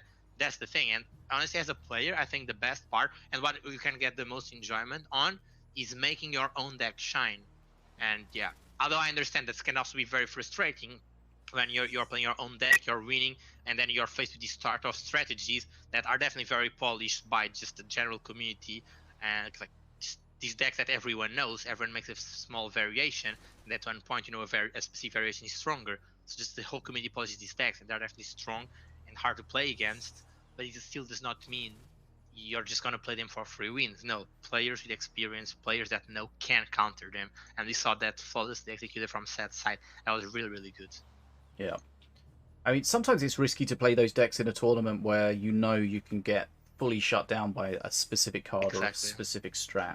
If maybe you want to ban the Beam of Doom, but it's just going to get replaced by a Magma Storm or something else. Remarkable Breath. Yeah. Probably not the best case, but yeah, Remarkable Breath, I would not say it's the best counter for Brothers, but in terms of high removal spells, I would say Beam, Magma, and Remarkable Breath are probably the top 3 on general strong removals. Right, okay, so we've got one match outstanding, which is set against PlumpyPanada, as in it hasn't been reported yet. Once that's been reported, then we'll know the final round of the Swiss format. Once that's done, we'll go into the top 8. But we've got another round of that. And of course, everything to play for in this final round. standings have also been updated. Do you see the fourth round being completed? On the standings, Oh yeah, it looks like it's they are not yet on the standings set, and the Panadas have their own standings have not been updated, but everyone else's has. Okay. So we just need that to be locked in, and then we'll see exactly who's in the top eight. Dark Crow lost against Nerzl. That is something that like catches it. They were pretty much like the top 1 and top 2, and now their position on the standing just changed, which is very important. Like when you go to the top 8, the difference between second and first, it's huge. So there's that, and they just swapped their positions. Nerzl won against Set 2-0. Okay, so let's just have a quick look. Against Dark Crow. So we've got Nerzl, 100% record so far, on 12 points. And then we've got Dark Crow, Memfisto, Ficus, Nataraja, Set, and Koi on 9 points. So that's the top 7. And then we've got Yaya, PlumpyPanada, Edelweiss. We've got Happy Meal, Half Good, Tjaenig, Zen, Coded Ones, Majel, Ridon, all on 6 points. So it's super, super close. Remember, not only is it going to be the number of points they've got, it's going to be the number of games they've won within the matches and their opponent's strength based on the stats. So very, very close here.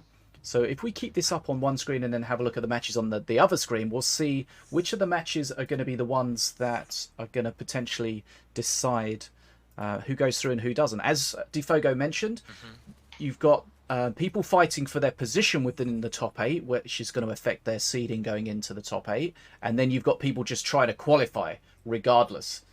And these last matches are going to have something to say for every player, I would have thought. True. I mean, looking quickly doing the parallel between these rounds sets and the standings, we can see how pretty much Yaya, PlumpyPanada, Elderweight, and Mr. Happy Meal, Half Good, Tjaenig, Xen, Code Ones, and Mag Alraiden are pretty much just fighting for that last remaining top 8. However, for example, Yaya is about to face Nataraja, which we know is very strong, and Panada we just saw being very strong, and he's facing against Mr. Happy Meal, which also really wants the win. We have then we have Dark Crow with Set. I would say these two is pretty much guaranteed. Although it is true, like if Set loses, which might happen, I guess, but it could still throw him in a bad position. You're probably going to need 9 points to get through, but not just 9 points. You're going to need 9 points in a certain record. Yeah, exactly. I think the tiebreakers are going to happen on 9 points. So if you're below 9 points, you're out. Nosivire got a bye, but I think that's in terms of the overall standing doesn't affect much, as it was like his only set one. Which, well, I mean, I guess it goes to show, as we were saying before, everyone can participate, and you are definitely going to gain lots of experience. Maybe he only got 1 win on this tournament, and he's going to come on the next one and get more wins. What else? Xen and Elder. How do you say that? Edelweiss? Edelweiss. I think it's the B's and S. Oh. Edelweiss, I think it is. Edelweiss. Okay, Edelweiss. Mr. Worldwide. Better.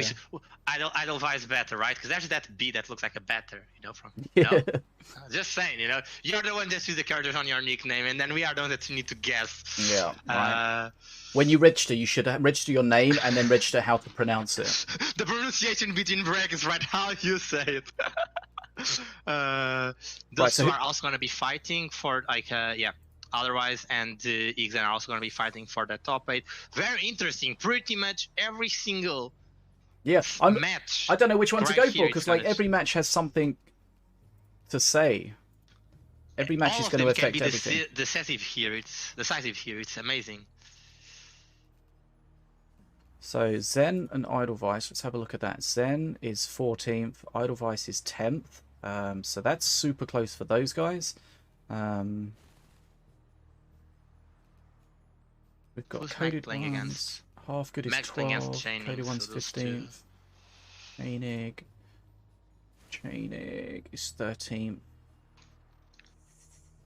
So yeah, if you're a little bit far down on the number of. If you've got 6 points, but you're not within the top 2 or 3 6-pointers, you're going to really have it. You're really going to struggle to get through. Yep. I think it is weird how they are ordered. Because, like, for example, like, let's see, Yaya is definitely the one, the runner with 6 points, because he's 6-4 in terms of games, and well, all of these guys are 2-2, right, in terms of sets. So looking at the games, Yaya is 6-4, right. Then you have Panada in second, and he's 5-4. Then you have Elderweight and Mr. Happy Meal, they are 4-4 and 4-3. And then you have Half Good, which is 5-4, same as Panada. But I guess it's based on which opponents you face. And since Panada faced stronger opponents, which we can see if we like click on the show tiebreaker thing. It's very confusing. Well, it's very complicated how it's done. But yeah, it's about how much you win, but who you beat, right? So it's important. Exactly. Everything's important.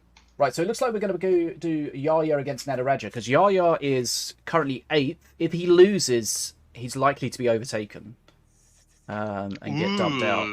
Because he's on 6 points, but he's the highest 6-point.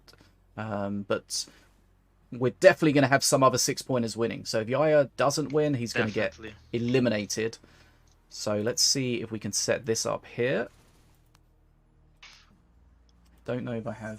I always have, like, from the pre-dual deck technology, I always have this feeling of asking who are you going to be spectating, so I spectate the other one, and then I'm like, wait, no, that's fine, we have double decks, everyone knows what's going on everyone, so it's always here, like every single time for this older one, I'm like, wait, no, it's like just coming and going. But I guess I'm going to be watching Nataraja. I've got Nataraja as the main one. Mainly because I don't think I have Yaya on this account. But I do have both of them. I do have both of them. Yaya, hashtag Marsh in my heart. Yeah. Did something happen to Marsh? I'm not sure. It worried me when I saw there was something going on there, but I'm certain something between the two of them and some other people that doesn't really matter. But Marsh is in his heart, at least that we know, and he wants everyone to know. Marsh is in his heart. He couldn't have the whole hashtag on there. What the full hashtag was hashtag Marsh in my heart and my basement. Oh my god. Oh no. Not sure if I can share that or not, but it's too late now. Here I am saying that information I'm not gonna share, and here you are like, in his basement, guys, he's in his basement. Okay. So, Nataraja against Yaya. Yara needs to win to get through. Nataraja, if we just remind ourselves, is currently 5th. Yeah. So... Are they going to play Glens? Like, we've had the opportunity of talking about King Puff. I'm satisfied I've talked about King Puff. We've done a good amount about Mayhem. Glens Brew, people. Bring us Glens Brew. I want to talk about Glens Brew because it's in a real... Like, oh my god. I'm containing myself. But if... I guess there might be some break between the Swiss round and top 8. Maybe I'll talk about it then. Glens Brew is just... Play it, guys. I want to see. Like, Glens Brew can be so amazing. Yeah, it would be nice to see it. I don't think people have played it enough really to get a real feel for how it performs best. It's so cool. See, like before we had a thing like our only way of freezing one of our units was Remargal. Now Remargal freezes the 2 slots ahead of you, hand slots ahead, like next to him. That's fine. But yeah, there's that. So, and why is Frozen an interesting mechanic? Usually we think about wanting to freeze your opponents. And that's good, and then you can combo it with other stuff that deals true damage, Martyr that executes, that sort of thing. But it's important to notice, why is true damage good against Frozen? Because Frozen units take half damage. Now that's a lot, and they take half damage from all sorts of true damage. Half damage from spells, half damage from attacks, half damage from masters. Everything deals half damage. So, like that's very big, like in the sense that now you can just like play that to block something. You know, there's an incoming spell. There's an incoming spell that's gonna kill you. Bam, Glens Brew, half damage taken, and now I get the heal. So okay. There are also more situations, more interactions. Right? Trying to contain myself. Just throwing out here the cool thing. The correct pronunciation of the name, according to Google, is Edelweiss. Edelweiss. Edelweiss. Edelweiss. I was basically right. Chat bullying me, but I was basically right, so shut up. so that's why you went to check, because chat was bullying you. Edelweiss. The true reason, like, just wanting to increase my pronunciation, increase my culture. No, chat was bullying me, so take that, chat. I was right. Let's take a moment, yeah. I've got some bands, but they don't look complete yet. Yeah, it definitely looks weird. I don't think... Don't forget there's a new flavour from Sneak this weekend. Use code FISH if you wish at sneakenergy.com. Their new flavour, Deep Secret. It's limited. Go grab it now. Glow in the dark. And you can drink it while refreshingly seeing this next match. We have the full bands. Nataraja band Stormbringer, Azali, and Yaya. And Yaya band Miloin, Blood Imps, and Azali. Both banning Azali. One banning Yaya, the other banning Blood Imps. And then Stormbringer and Miloin. Interesting ban on Stormbringer. We've not yet seen him, and I guess we're still not going to see the Stormbringer buildings, which is probably a good thing. I was hoping we could see it so I could bash about the specific card that I think should be nerfed, but Sarah will have an opportunity. And then Miloin. We've seen power of Miloin. We've also seen how it can still be countered. So interesting ban from Yaya's side. But yeah, let's see where this leads us. Okay, so let's just put this in the chat. Wait, hold on. Did something just get changed?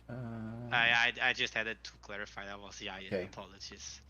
Sorry, editor. I was like, reading whoa. I had the at Nataraja because it's what Yaya posted. And I was like, if you just says Nataraja in the band, it's confusing. So I said Yaya and then at Nataraja. Yeah, it's very true. Right, so Nataraja banning Stormbringer, Azali, Avea, Yaya banning Miloin, Blood Imps, and Azali. Interesting to see both players banning Azali there. Obviously respecting the power of Azali now with the change. And both KP and Rect are open, which is that Masters we've highlighted how they can work very synergistic with Azali due to how well they can shift the states of the bridges. Yeah.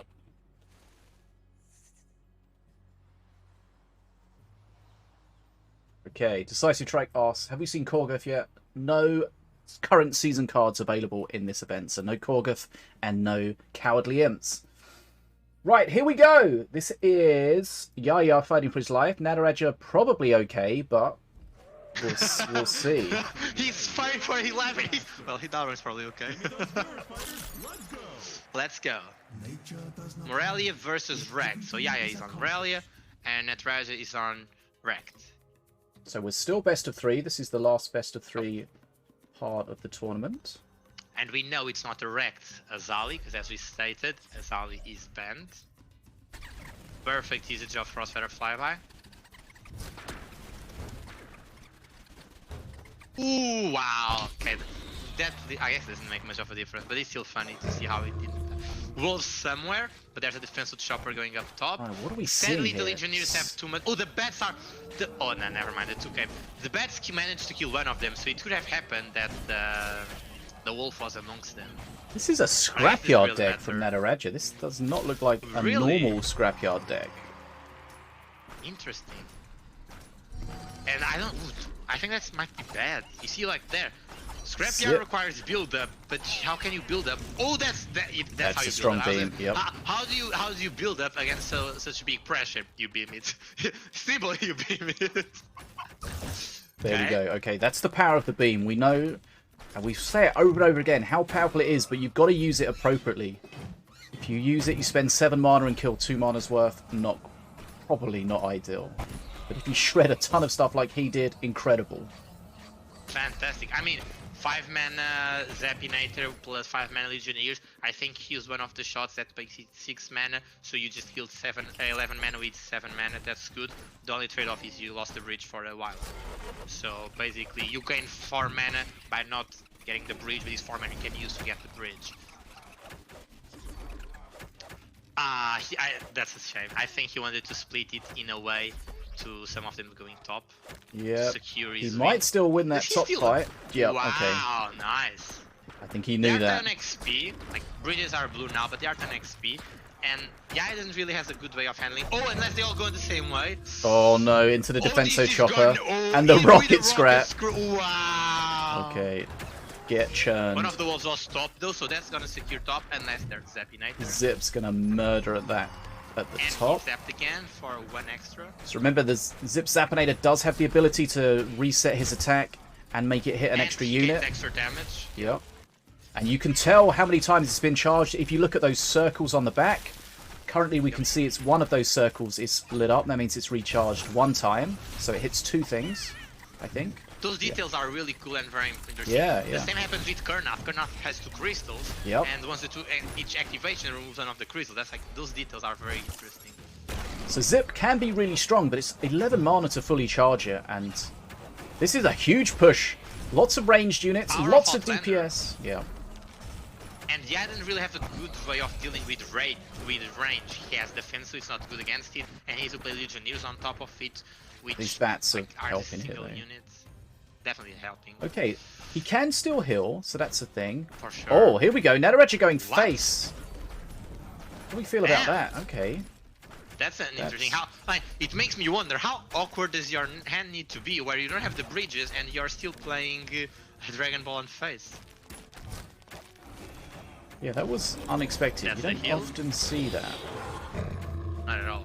These wolves are probably gonna proc because they're just going against other Legionnaires, or not. I guess they do not.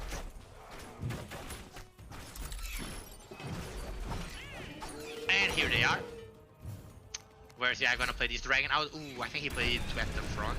He's gonna push one of the wolves into face? No. But the wolves open him a bit. I don't know, he's hitting both of them.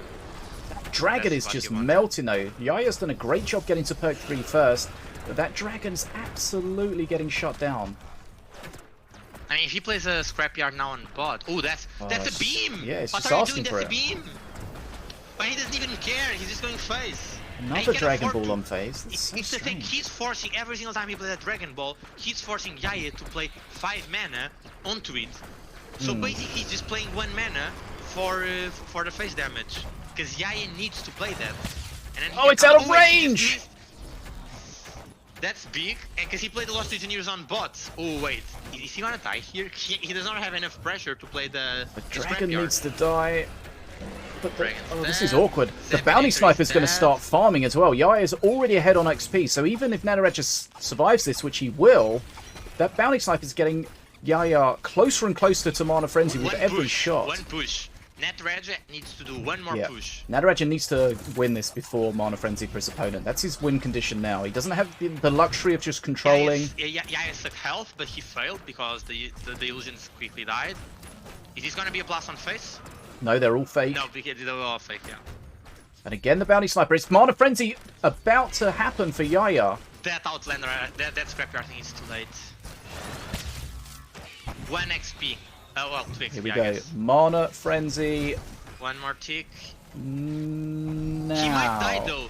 I'm not sure because about the that at the pressure- bottom. That's yeah, gonna exactly. There's this coming. This gotta be it, and I think it might be. He's top. He doesn't yeah, have he anything is. on top. This is gonna be it. Is it? Wow. Wow! Mana Friend is not everything, people. Nice. Nataraja calculating that last scrapyard. Very, very well.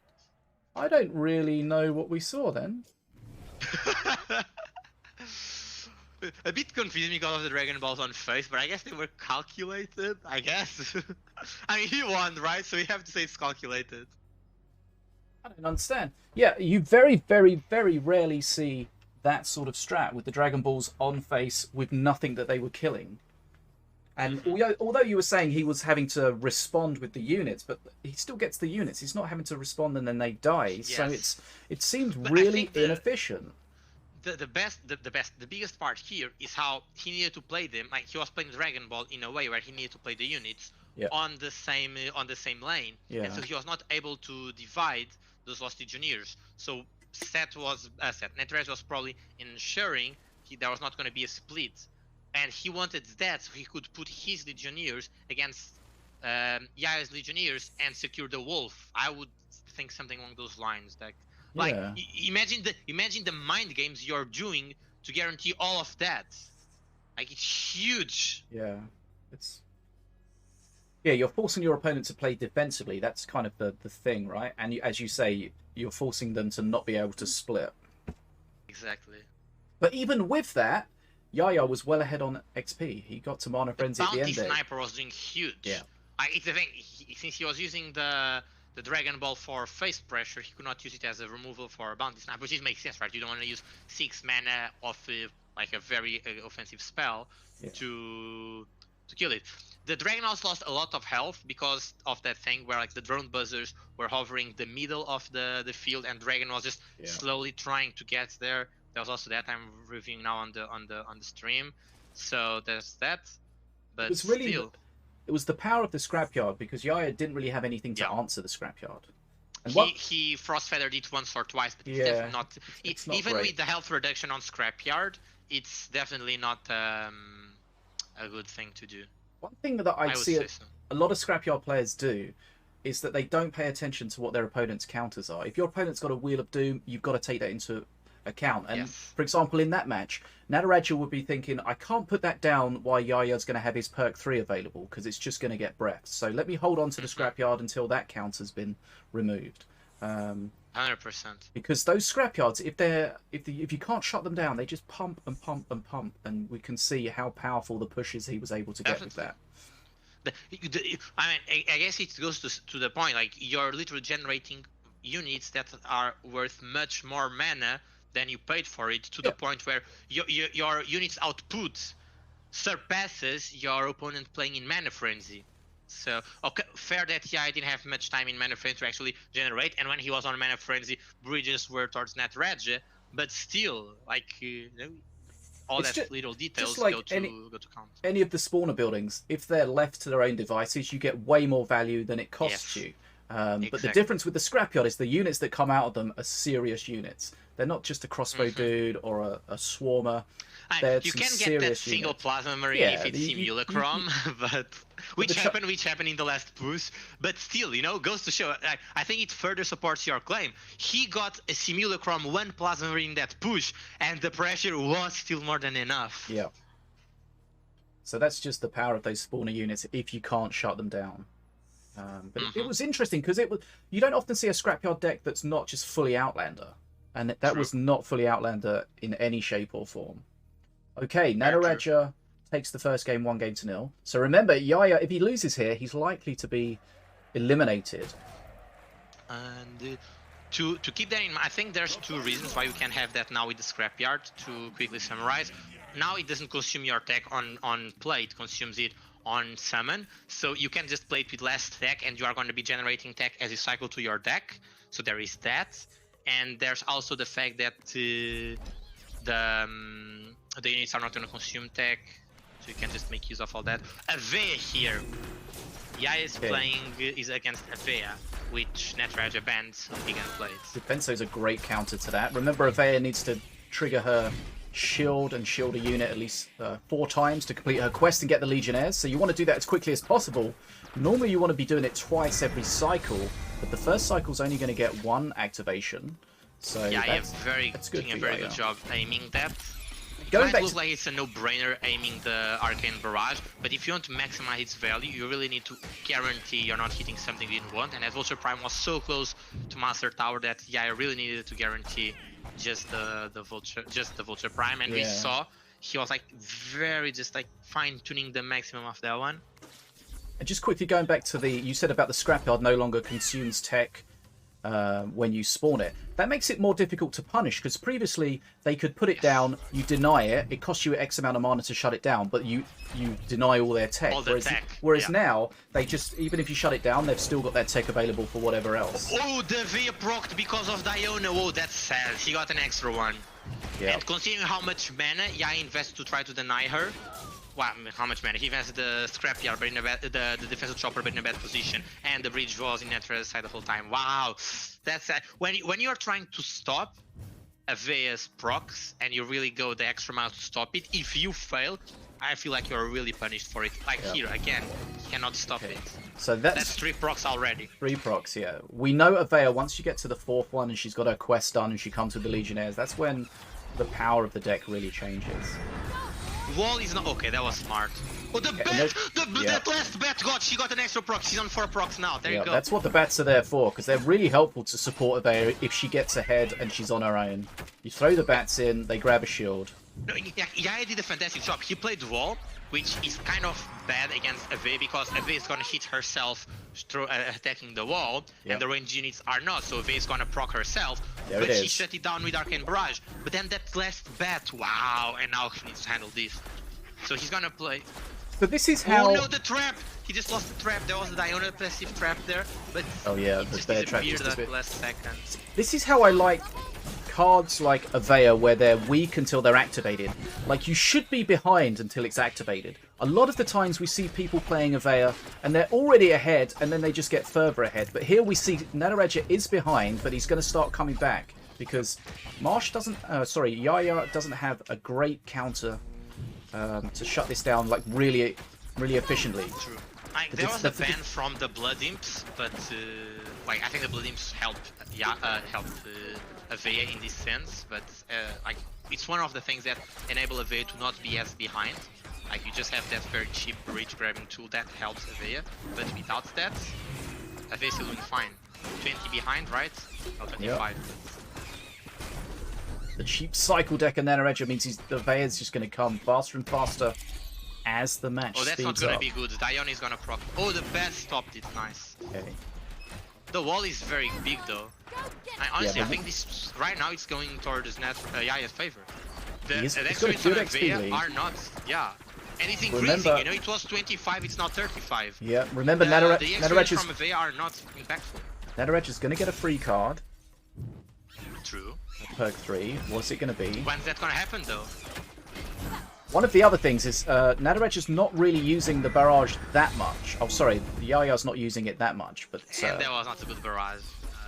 The more he uses it, the more powerful it gets. The Rocket Scrat's going to be great here. It's going to get a second proc off as well. That's wasn't massive. Necessary because of the taunt.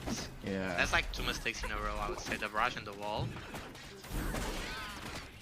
But that was huge value from the Rocket Scrat there. Right, Cannon Roller. Cannon Roller. Yikes. I mean, I guess it's good because it's a good card against the Whirly and against the defense. Yeah, I mean, yikes. Support. I mean, yikes, and Yaya's probably thinking, yikes. There is that thing, he has the barrage to remove it, but at what point is it worth it to be playing your best removal card on a free mana card? So what's basically happening is Yaya's doing a great job shutting down Avea and the Legionnaires, but he's always doing it on his side of the field. So that's allowing Nataraja to slowly close up, but... What a great taunt trap, that was... Oh, but the wall is gonna make up for it. And all this time, Nataraja is regaining control because the top reach was his the whole time. Yeah, the shield on Avea just saved the Cannon Roller. That Cannon Roller just leave you got off on Avea's shield, that's huge. Forcing the Whirly, but Whirly takes... Oh, okay. It wasn't the Rocket Scrat, no value. The pressure is starting to be too much. Why the wall there? When I guess he just has the... Doesn't really help too much. The bridge is already there. Nataraja healing, adding insult to injury. And this is just Nataraja catching up. Yep. And whilst Yaya has the XP, we saw in the earlier game, XP doesn't necessarily win you the games. Gets a heal from Ruffles there, could be important. If Yaya can just get to Mana Frenzy, he just needs to get a bridge somewhere. He can't take a bridge at all at the moment. He's gonna let the defense die. He really should try to avoid that. Does that trap kill the Cannon Roller? If it does, it's huge. If it doesn't, it does not. So there's that. Cannon Roller still alive. Nearly equal. Okay, bring the bridge. Yaya got 2 manages now. That's something. Avea going all in the same way. That could be good to Yaya. I think Yaya has a easier time. He needs to. He doesn't have any way of grabbing this bridge behind the Legionnaires, and this is the point. This is where it gets super tight, where he needs to grab a bridge. Right. So they are tied on XP pretty much, like Nataraja got Man Frenzy. Now, bridges are blue, so he needs to hold them, and he has a taunt trap to help. If the next Avea does not give him bridge... This is looking good for Yaya now. He held on, got a heal from Ruffles. Avea on the bridge. Rocket Scrat and the Whirly going to shut that down at the top. This is looking better and better, but this is... But he's going towards Nataraja now. And the Joel just stopped that. That's good for Yaya. Yaya's doing a really good job. The Rocket Scrat's gonna shut... No, doesn't even need. Never mind. He's got a 9-stack barrage as well now. This is looking like it's going to be Yaya's game. He was struggling from HP, always ahead on XP. Just got to Mana Frenzy, just... Not a good barrage, I think, but okay. Just an inch before it.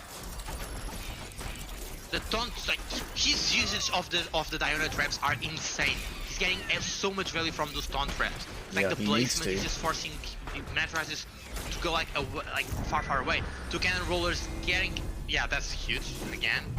But here's the thing. Now bottom. How do you handle bottom? He plays the wall, doesn't give him bridge. Defense doesn't give him bridge. There's the trap that kills their cannon roller, but that's another cannon roller, and I think it's the beginning of the end for Yaya. Just too much pressure. He's done a great job. It's not over yet. Takes the top bridge again. I think, yeah. Like, the Vs are just stacking and stacking and stacking. Yeah.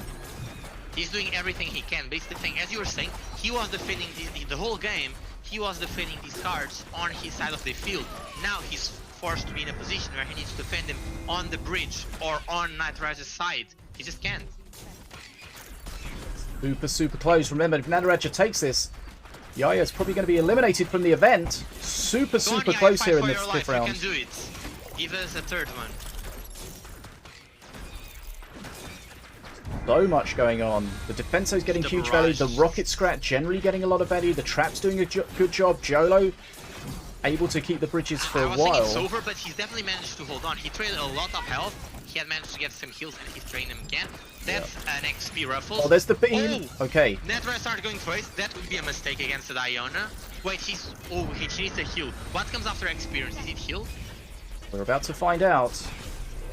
So beam 150 damage. Next beam can kill Yaya unless he gets a heal. That's 55 seconds. The beam he cycles faster. There's the heal on the bottom bridge.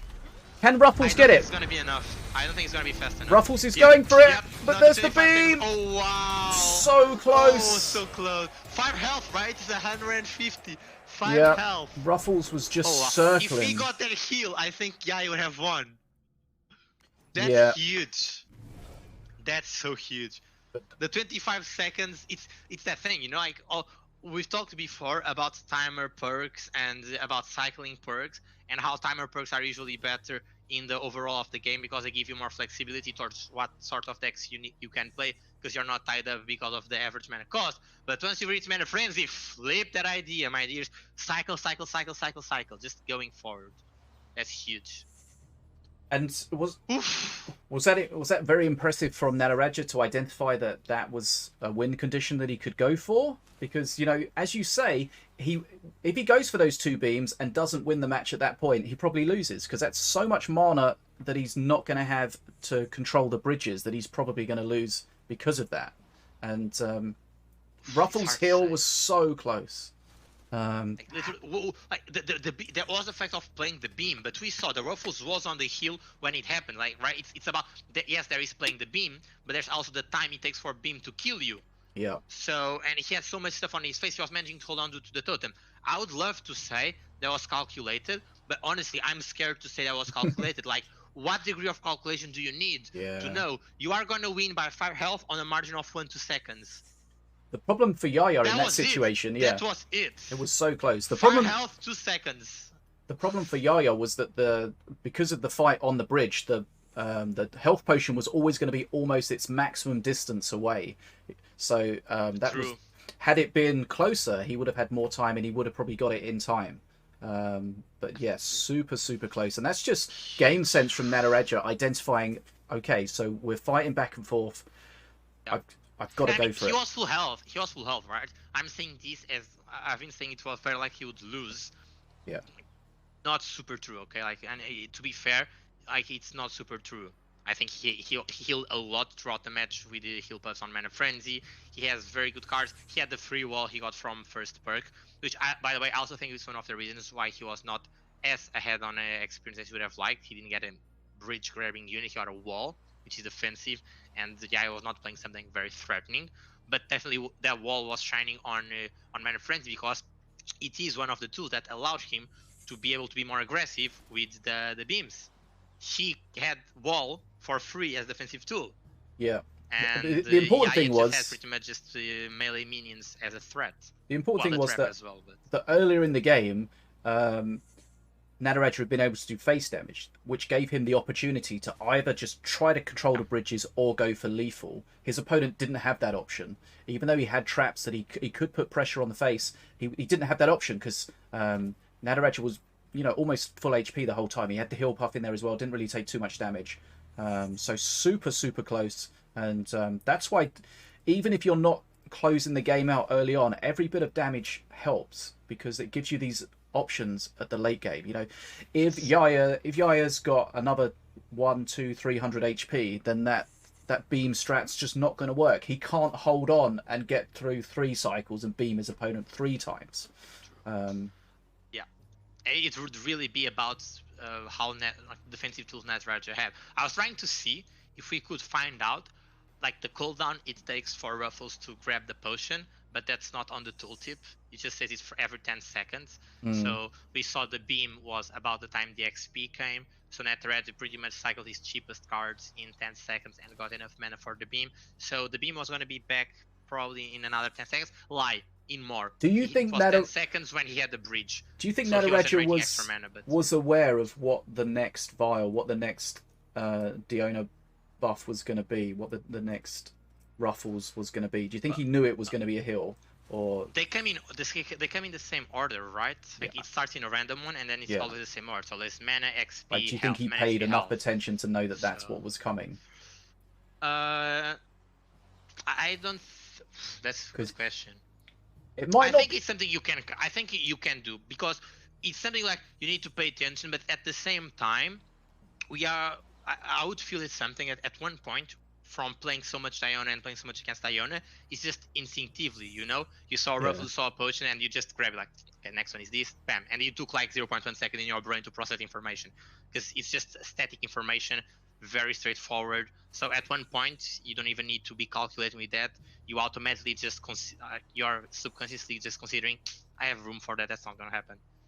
It might be something you don't necessarily pay attention to at the start, but maybe as the game goes on, and you're looking for that that opening to finish the game off. Maybe you're paying attention specifically to the heal. You're like, okay, he's just got a heal. I know he's not going to have a heal for a good while. Let's go and try and shut it down. Right. Now, that means that we can have a look at our top 8. So, in first place, somewhat surprisingly, but also not horrifically surprisingly, because he's a very, very good player, Ficus is in first place with 12 points and a better record overall. Yeah, so Ficus 12 points, Memfisto 12 points, Set 12 points, Nerzl 12 points, Nataraja 12 points. So nobody's got a full 100% record, but these players all have played 4 and lost, won 4 and lost 1.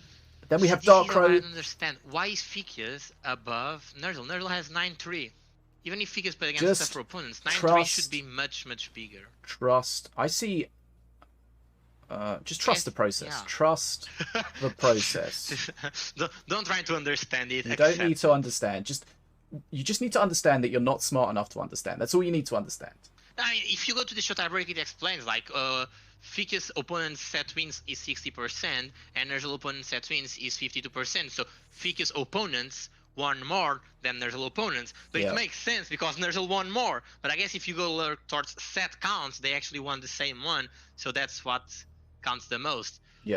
Actually, this is very interesting. So if you're a stronger player and you actually somehow end up in this situation where you're tied up against a weaker player, the weaker player is going to have an advantage because he's more likely to have faced against stronger opponents. And we can see right here, Ficus opponent 60%, Memfisto 56%, then Set and Nerzl opponents are both on 52%.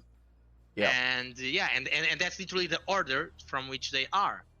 So very, very interesting. So yeah, there's a lot of complicated math that go into it. Everything is important. You know, who you beat, how you beat them, who you lost to, how they lost you. Everything is important. Yes. So towards that, we saw Nerzl, Dark Crow lost against Set. That is impactful, right? Yeah. Memfisto won against Koi. The other ones we were talking about, Panda won. Okay, I guess we saw that one coming. Yix then lost, and yeah, Tjaenig won. I guess that explains pretty much the. Yeah, so top 8, just to confirm: Ficus, Memfisto, Set, Nerzl, Nataraja, Dark Crow, Edelweiss, and Koi. That's the top 8. And then we've seen PlumpyPanada from Canada, just on the cusp, getting 9th, just not quite making it. But we can see Halfgood, Tjaenig, all on 9 points. We saw Yaya fighting for his life in that last game. Wasn't quite able to get it. Had he did, he may have sneaked in. He may not have. Not going to crunch those numbers. But that's the top 8.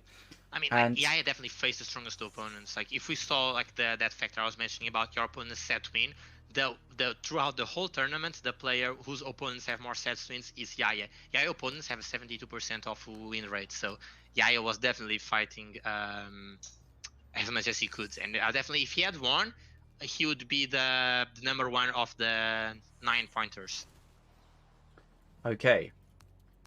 So as we I mentioned like earlier, the math. Let me like the math. yeah, I'm not seeing your face, but I'm imagining right now you're like that poker face, like, oh my god, we get it, stop it.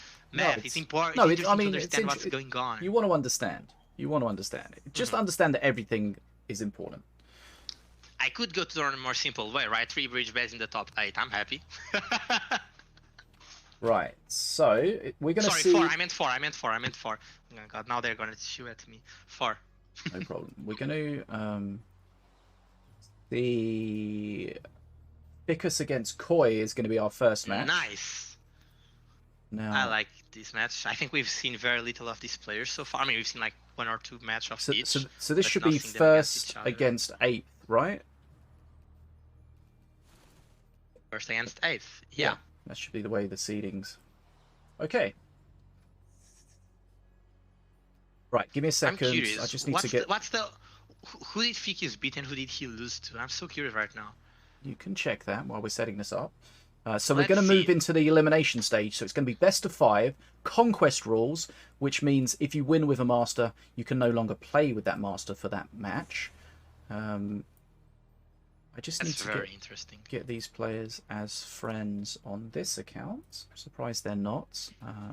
I've got them both on my second account, I think, but not... Wait, hold on. Is Ficus online? Ficus, Koi...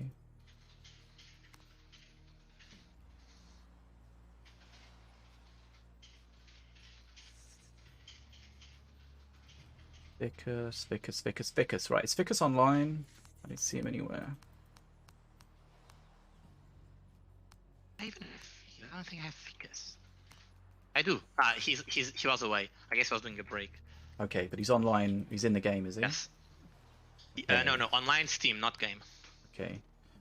But going towards what we were saying, Fikys won against Nerzl on this last round. That's probably the most unexpected one that gave him the win. He won against Happy Meal for disqualification on the last one. Then he won against Yaya on the 3rd round. Where's Ficus?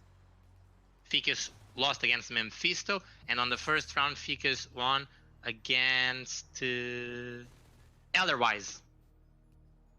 Edelweiss. Have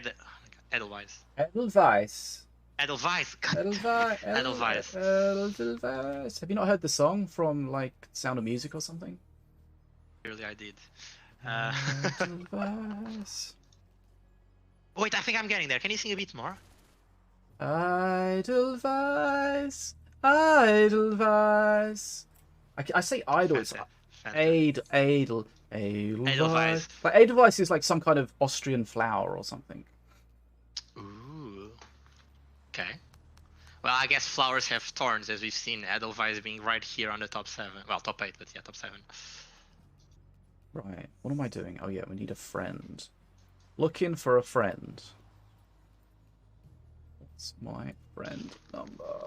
Right, here we go. And I can no longer do that shit you do, where in the match I was not casting, I would eat something. Oh, you mean when you have when someone else is there? Yeah. It's tough, isn't it, having to be here the whole time? I'm super excited. You know me, and I think everyone that knows me knows I can speak non-stop about it when I'm enjoying what I'm talking about, and talk about this amazing match we are seeing is pumping me up, and I could keep doing it the whole time. But that's my mouth, not my stomach. Interesting. Okay, so this is my main account. Right, okay, I'm getting confused at which damn account we're on. Right, okay, so Ficus is here. Friends. Ficus. Here we go. Right, this is what we need.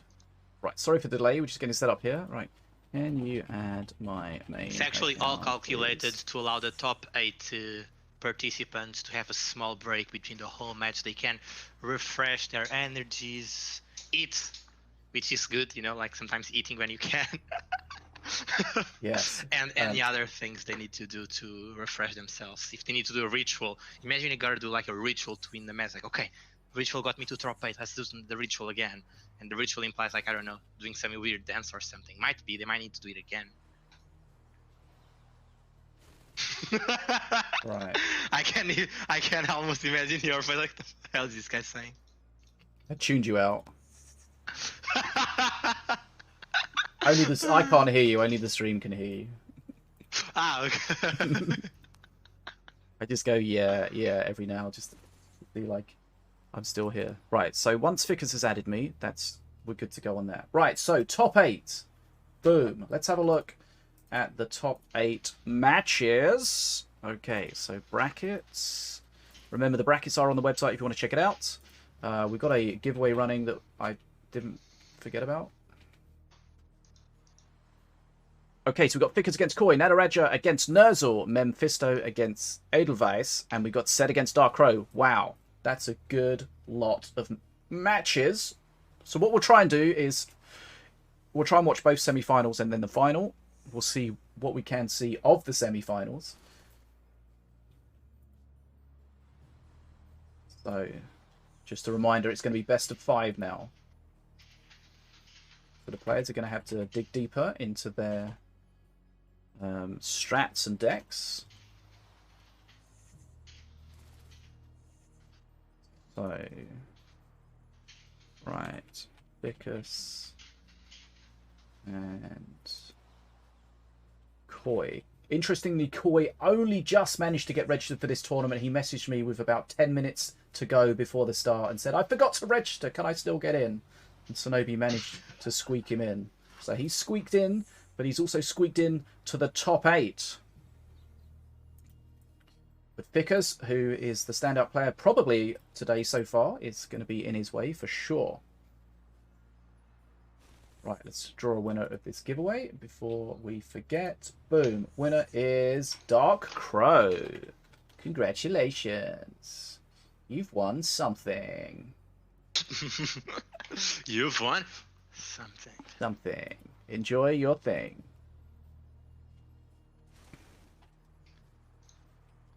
Shall we talk about Glenn's Brew while we're waiting? I'm losing hope. Faith we're gonna. Yeah, okay. We have bans. We're starting to have bans. God damn it. We have 1 ban and we are waiting for Fikys ban. Oh, Fikys is typing, so. I'm going to take a quick bathroom break in a second, and then hopefully when I'm back we're ready to go. Well, this is the time where I do all the advertisement I want. And supervised advertisement. Yes. Yes. And okay. Now, maybe I don't need to go to the bathroom. Maybe I'm just going to pee into a bottle or something. And supervise the DfogoX. Supervise the DfogoX is here. Do I need to mute you while I go? Oh, that's no, it's fine. I'll behave. I think. Lie. I'll go over the bans when we get them. That's okay. Is that better, or shall I'll be right back. I trust you. I trust you. Don't abuse my trust. Don't disappoint me. I won't be mad. Okay. I'll be disappointed. BRB. Because that's worst. All right, everyone. So apparently I don't want to disappoint Fee, so I cannot talk about very bad stuff. But we can talk more about Minion Masters and new cards changes and all that thing. Okay, I'll talk about Glenn's Brew now. I'll explain to you guys why I'm so excited about Glenn's Brew. And like a lot of people have been playing it. So like now Frozen does introduce healing, so you can even be healing your Frozen unit for more damage. Then you also have lots of Frozen units. Like, you have lots of tanky units that benefit from the Frozen effect. For example, if you freeze a defensive chopper in the middle of a skirmish, he's going to be healing the damage he's taking, he's going to be taking reduced damage, and he's going to be dealing back the same amount of damage. That's fantastic. A lot of people have been playing Crystal Construct as well. He's a very tanky unit. He's 5 mana, but you get 1 mana back.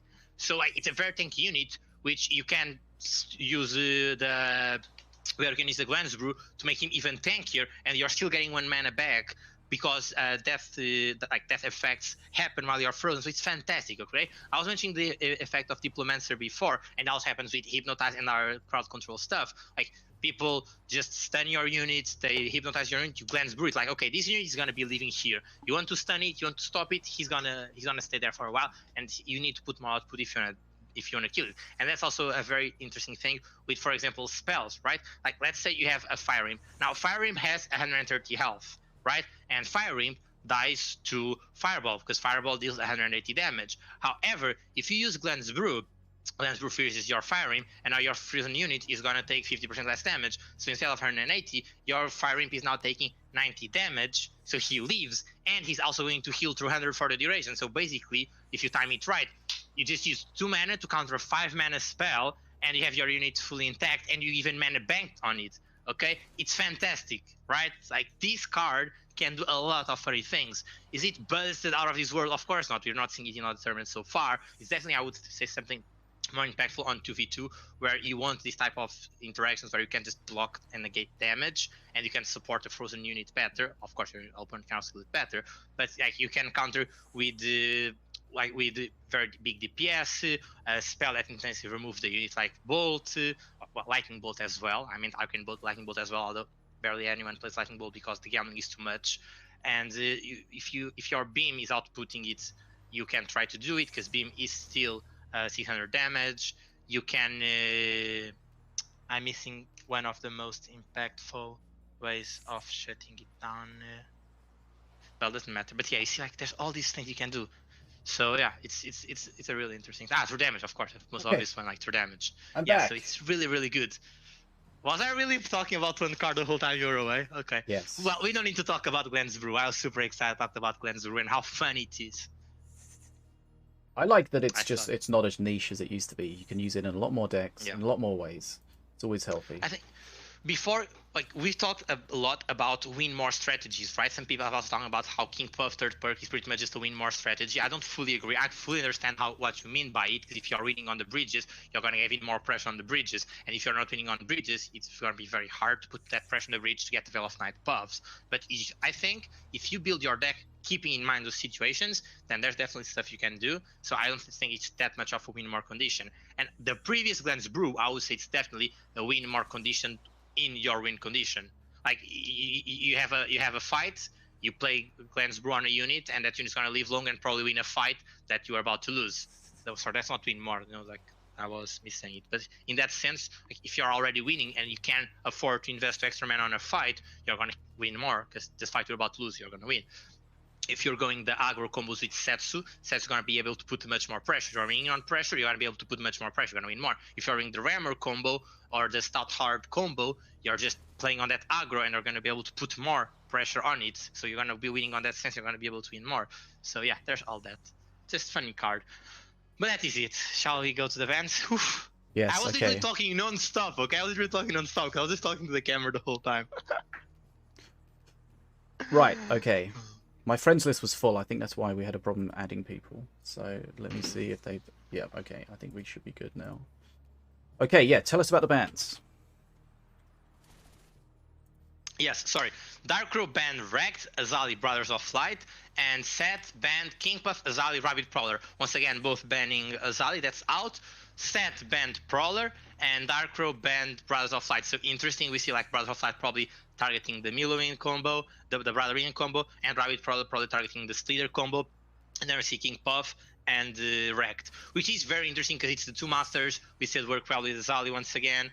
They are both banned again.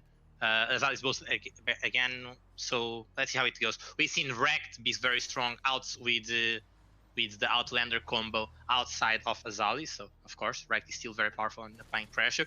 I don't think we've seen King Puff outside of Azali. It's a shame. King Puff is definitely very strong. Although definitely I think it's stronger in 2v2 for reasons we've previously explained about the whole control and how you can affect more the game.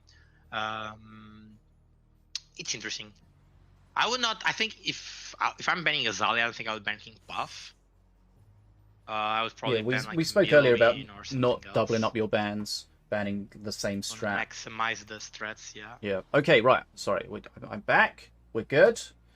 Oh, you're back. I didn't notice. I mean, I'm back, but I'm back. Okay. So we're ready. I'm ready. So this is going to be the quarterfinal, best of 5. It's going to be Koi against Ficus. Koi finishing 8th after the first lot of matches, and Ficus finishing 1st. Let's just... Oh, wait, I was reading the wrong bands. I just noticed. I was talking about Darkrow and Set. We're not doing that one. Never mind. This is what happens when you're unsupervised. Well, no, I literally waited for you. God damn it, you had one job. Hey, I talked about Glenn's Brew, okay? God damn it. Sorry. Koi banned Apex, Spawn of Fury, and Defense with Chopper, and Ficus banned Rex, Spirit Infusion, and Beam of Doom. So, Spirit Infusion shutting down the Brothering as we talked before, Beam of Doom shutting down, well, allowing Koi to, allowing Ficus to play Milo win, Brother win, and other combos that we've also seen before. Spawn of Fury, I guess it's banning the Colwyn strategy. Like usually you play the Colossus, you play the Golem, you Spawn of Fury one of them, and then the defense is just generally good. The ban on APEP is shutting down lots of APEP decks. We've seen shutting down Casino APEP, and Rekt, we've seen how aggressive Rekt is. I do find it interesting because none of these bans look targeted. That's true, we've not seen much of these both players' play style, and of course there's a lot I don't know about their play style, but at the same time, I don't think Koi would use a lot of Brother Win. I guess maybe he used it and we're not aware of. And the same for Ficus with the Colwyn in the Spawn of Fury. Like, Spawn of Fury is such of a niche ban that it needs to be targeted. So I'm like wondering, what does Koi know that we do not know that made him ban Spawn of Fury? Because he's been doing like bans all around it. I think it's the first Spawn of Fury we see Koi ban. So it's one thing to see the bans, it's another thing to try to unpick what their thought process behind it is. Both are interesting, right? Trying to get inside the mind of people. Yeah. It's like, why are you banning this? Let's see, did he like from oh my god.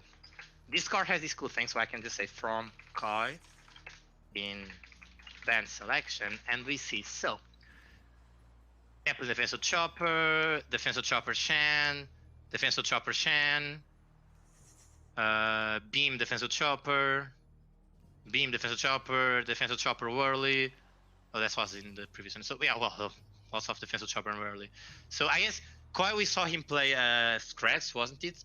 So I guess this explains why Defensive Chopper is such a good ban for him, and it's a solid ban. He's pretty much been banning Defensive Chopper every single opportunity he's had. Literally every single match he's banned Defensive Chopper, and then something else targeted, I guess. And in this case, the target is... Yeah, some people just have bans and they just stick with those. Just go, this is what we're doing. We're going to stick with these bans. Right, here we go. This is the first match in the quarterfinals. Best of 5. It's Koi against Ficus. And Koi is doing Casino Pep. We once beaten... What? Wait, what? Okay. That is definitely something. Right, he's going to be up against a Ficus Slither deck. Alright. And we know Koi doesn't have Beam of Doom in his arsenal, so he's not going to be able to use that removal. But usually when you're doing Casino, you do tend to have a removal spell, so let's see what that's going to be. If you do, maybe you are just praying to the gods to have it. That can happen. You are playing Casino, you are praying to the gods a lot already. Ooh, can that Infray leave? Oh, that Infray leaving is strong, I think.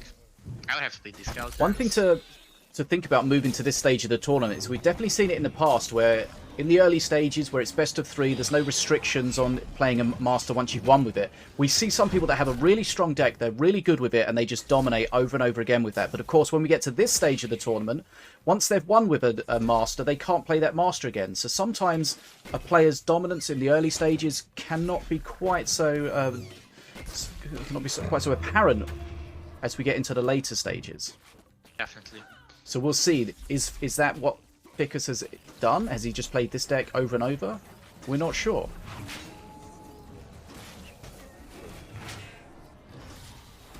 Okay, here comes the Spirit. This Morales Spear. He did a drain before that I really didn't understand. He could have used it to cap a bridge, but he just drained nothing and played Whirly. Okay, this is the setup you want, where you want the statue tanking everything, you want the Herald behind it being an absolute nightmare, and Apep's going to take a week and a half to kill this on its own. It's going to need support. He doesn't have, that's the thing, I don't think... No, the crossbow guild is not what you want. Wait, the wall, play the wall, yes, the wall is good, because the Amun is going to kind of kill himself on the... No, not anymore. Kill itself, but not quickly enough. This looks like it's going to be over. He didn't really get the card I think he wanted. He got a building against a deck that's dudes at putting pressure to not allow you to do the building. I think maybe he could have played he played the building when stuff was on his face. He literally had nothing else to play.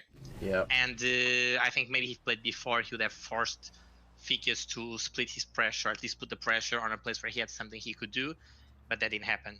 That was honestly a very quick first game. Yeah. It's best of 5 now, though, right? It is best of 5, and that means, as we mentioned, Ficus can no longer play Morelia. So he may play the same Slither setup, but not with Morelia. But we've definitely seen in the past that there's a number of decks that you can play them with any sort of master, and you know, you may have one or two masters that are better than others, but they're still strong with whatever master they play. So we'll find out what Ficus switches to. So let's just remind ourselves, Koi banned Apep, so Ficus can no longer play Apep or Morelia. So his choices are getting restricted as we go on, and Ficus banned Rect. So Koi did play Rect, lost with Rect. You're like one of those annoying people in the cinema that you sit next to, right? And just rustle through the whole film. What do you mean? You heard the noise now? Yeah! How? Wait, what? How? Oh, like... because I'm used to the noise suppression from Discord, but sound's not coming from Discord. Yeah, Apologies. it's okay. It wasn't too bad. I just wanted to bully you a little bit. No, but it's good that you say. I completely forgot. You know, like, it's a sort of thing. You're used to depend on a software, and then you don't have the software, and it was just like, what? Mm-hmm. Okay, well, it's true. I think it's a viable justification. Mm-hmm. Right. Be interesting to see what Ficus goes to next. Is he going to stick to the same deck? Is he going to just change the master? But yeah, I think if I was Koi, I would probably play a different master now and later on go back to the future because it's still an opportunity. Although definitely need the removal. Like we saw how dangerous it is when you have an. He cannot have beam. That's the thing. That's why Ficus was smart on that. Yeah, it's banned. Ficus banned the beam. Because that's what's disgusting about that. You've got the statue tanking, then you've got the herald behind it, and then everything else is just a bonus. That's screaming beam, like beam. Yeah, There's no beam. But beam. 404, beam, not found. But yeah, the crossbow guild was such a bad choice, or such a bad option. He may have not had any other options, but that's really the last thing you want in that situation. And honestly, I think it's about investments. Like, definitely there are investment strategies. Like, Casino is the strongest one. Right? Like, you investing in Casino, but here's the thing, there are other investment things, right? Buildings are an investment. So when your investment gives you something else, you further need to invest. If you manage to do it, you're gonna roll a lot. But if not, that's it. Okay. And then I also don't really understand the ones beaten because it's not really an investment, but Carver it's kind of an investment. But I don't know. Let's see. We are back into it with Diana from Ficus and Morelia from Koi. Let's see what it goes. And Koi is playing Blade Star, so this is very interesting because Blade Star is also a very niche spell. Blade Star can get... beaten. I guess these are his two reducible spells. Yeah, we've seen Blaze get incredible value sometimes, but it's kind of tricky to use, and it's not fully reliable. Right, oof, one interesting wolf. Dagger fall. Yeah, getting one wolf and the buff. If he'd killed both of those, that would have been insane. Oh, yeah, I guess he chose to... I don't know. I right. think he could have easily killed both. As I alluded to, you know, sometimes I get things right. Ficus switches to Diona, but looks like he's pretty much got the same deck. Oh, is this happening again? I remember we have lots of tournaments where people just play the same deck with lots of masters. Yeah. That goes to show how strong a deck is. So let's see. Slitherbounds grabbing the bridges. The key to the Slitherbounds is to get the extra Slitherbounds from the cool Slitherbound, if you have those abilities to attach them. And then... That's too upfront. He's gonna play something to stop that guy. Or not, I guess that's a nice job. Yeah, so what you want to do with the Slitherbounds is you want to get value out of them and then sacrifice them to get, you know, full value. But here we see a wolf getting in the trap. Can Blade Star deal with that if you aim for the top of the treasure vault, maybe? Okay, this is gonna... Oh, I feel like he could have shut that down. I think he should have prioritized the Herald on that to deny that wolf. Didn't really make too much of a difference. Blade Star doesn't... On the Whirly, that was something. I mean, it was good on the Whirly, but the Whirly's kind of irrelevant. Yeah, the Whirly's not a threat. I guess he plays Wall and then the Vulture Prime. Vulture Prime, yeah, and that's You really need to not mess this up, though. He does have the shield, though. He sacrificed that to kill it. I guess it's worth it, but now what's gonna use the other ones? Just killing it. Suck health. No, Boomer goes down. You need to suck to kill the other one. XP level. But this precious match, he needs another cannon roller bot bridge. Blade Star getting some value. Not the value he needed. It's just not reliable enough for me. Yeah. It's the thing, when Blade Star was changed to bounce everywhere, it was very strong, and then they changed the damage. But the thing is, they also changed that Blade Star now always bounces, no matter if it kills the unit or not. You know, like one of those stealth changes we see a lot. And well, see a lot, don't see a lot. I mean, when they changed it and it was out of control when it just went through everything. Yeah. When they first changed it. Okay, so the wolves super out of control. Everyone was playing that because you could always get value, because that's the thing. It just before Blade Star, if it killed, it would just keep going. Okay, that was some yeah, value. that's nice value. It's the thing, it's good value in terms of damage, but you're not killing everything, so it's really the value you need. Oh, no res is There important was no there. Sacrifice. Yeah. Huge. I thought he messed up there. If there was a sacrifice there, he messed why up. didn't he do once beaten? Oh, he reduced and now once beaten bots? Oh no, I guess he was expecting the stun lance. That was smart on his part. And the Vulture Prime is just one him top big time as well. He cannot get that kind of roller stun which just happened. That's very shame. Let's start. Oh, he didn't get the ruffles. Does he get the stun lance? Oh, he got the ruffles in the end. Okay, that was Oh my important. God. Right, perk 3 for It's just so Ficus. unpredictable. It's just so unpredictable. We know that Morelia's going to have a big perk 3 push. It's going to be, can he get much value out of that? Can he do a lot of face damage? Can he get a lot of XP? How can Ficus deal with it? He doesn't care. Ruffles goes for the heal. Stint now easily wins against Grenadier after the nerf. Now he needs to get the book. Man, Grenadier just trades so bad now against most of these cards. Okay, He still gets the breach, but still. He's burning mana. Okay. He can't keep burning this mana. Because he's trying to decide what to do, but he got the throw. Oh, okay, that was huge. Getting that trap there was very huge. And I don't think the Amun is gonna kill himself. Oh, it gets back. That's a shame, but still, sub health. No, he's on the reduction because he wants to play the dragon. Yeah, I would have sub health here. Okay. Oh, Vulture Prime not going there. It's GG. He plays a dragon, but it doesn't matter. Even if you push it away, There's no knockback on that air unit. That was a drain. He needed to drain. Okay. That perk 3 dragon can really help, but you've got to get it out. You've got to get some use out of it. You can't just die as it's spawning like that. Okay, and that was really frustrating. But again, the power of Slither. Okay, so Ficus into a pretty quick 2-0 lead. So that means Diona no longer could be played. So Ficus is going to have to play something other than Diona, Morelia, or Apep. Probably with Slither, though. I bet Wrecked. Ficus banned Wrecked, and Koi banned Apep. But that means Ficus can still play Wrecked. I'm gonna bet on Wrecked. We'll find out very soon.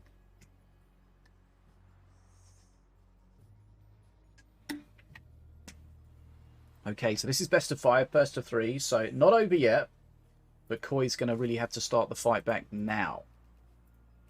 I mean, because in the next Koi is playing, I think he's really mid, right? He has managed to get to top 8 with this with this deck. Like this Millowin is, I would say, really niche Millowin, and he's managing to win with it. Niche, no, like it looks good and so on, has answer to everything. I think it's a deck that really allows you to highlight the power of Millowin, but then you have Blade Star. Yeah. That's how I would put it. That's literally how I would put it. So I think Koi has to assume that Ficus is going to play that again.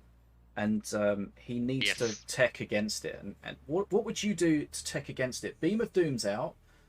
So you're going to be playing a Magma Storm in there. Defenso Chopper is not a terrible answer against... I was thinking Defenso Chopper is good. Herald Curse Darmoon. Bearer, or even Hugger. If you get Curse Bearer, if you get Defenso on Darmoon, you Curse Bearer the other one. No, Curse Bearer is not ideal. Sorry, Hugger is not ideal because of Diona Traps. Oh, Diona Traps out, then yes, Hugger definitely is cheaper. And there's no Clear Skies. Dude, Clear Skies has been insane with the removal thing. I've been seeing some aggro combos in 2v2, where you just, like, you go full thing, even if you play the typical counter of Control and then Curse and so on. Just Clear Skies, removing that is huge. Insane. But I do think it's more impactful in 2v2 than 1v1.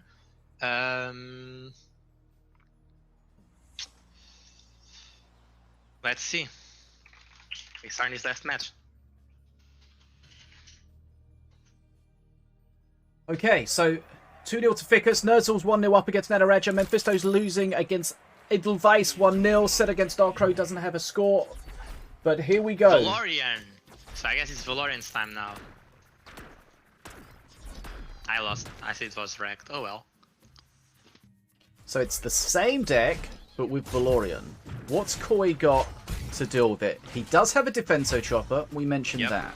We know stuff. It looks to be Casino. It looks to be Casino. Which means at least on that part I was right, because I did say he would probably go back to Casino. Okay, get his Blade Star right. No, you. Oh, he got Artillery. Okay, he just got a good removal spell. Okay, a 4-mana And he got Scrutili. Simulacrum. Honestly, I think that's very good. I was mentioning before how Slither is good on counter pushing. If you get a counter push card from your Slither, that's very strong. Sorry, from my Simulacrum. Like just now, yep, Snake Druid. He just got Snake Druid. That sits on the statue. Okay, so this is looking And there's better. no even a trap. There is the Valorian perk though. Oh, but you see, that's a Snake Druid. That's not on the bridge. You want it to get off the bridge.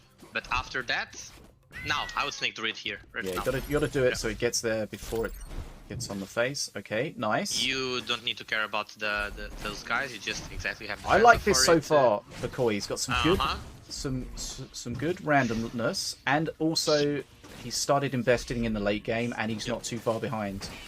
He's ahead. Koi is ahead right now. Slightly, but yeah. The only thing that Koi needs to be concerned about is that starting second perk. That's a Scratillery easy. I would have Scratillery that because 4 mana, you get the bridge, you shut that down, and your opponent's probably gonna need that. But whatever. Second perk Valorian is gonna be rough on Koi because that Searing Light is going. He misplayed that at the top there. He needed that Jolo at the front. Everything else died, and then Jolo started tanking. Yep. Scratillery dead right now. Nice. Okay. You see, this is so good. Much face damage coming out. He also has Hypnotize. That's also very good for the Amun. Yep. But you can see once the Armoon is removed, there's not really too much left that he has to worry too much about. Another hit from the statue. Only gets 1 hit off. Okay. He's got his perk 2 now, so he does have that shield. The shield, of course, doesn't protect like it used to, but it's decent. He's deciding not to use it. Not sure why that. He's taking damage here when he doesn't need to. That was kind of strange. Like it was available, it was 0 cost. Yeah, exactly. He prevented some damage, but could have prevented more. Simulacrum's gonna be what? Amun now? Let's see. Simulacrum we know Ficus has Amun in his hand from... Yeah, it is the... Yes. Doesn't have the tech to haste it, though. Oh, yeah. That's fine, though. I mean... But remember, it is a cheap Armoon. And well, he has the shield totem in hand, so the... Oh yeah, no, it went to the Hypnotize. I was gonna say, like, he has also cards that he can use to get the 2 Slither bounds. But in this case, they went to Hypnotize. That's okay. Very good Scratillery. I like what he's going for, Koi. Yeah, a very different game to the first one.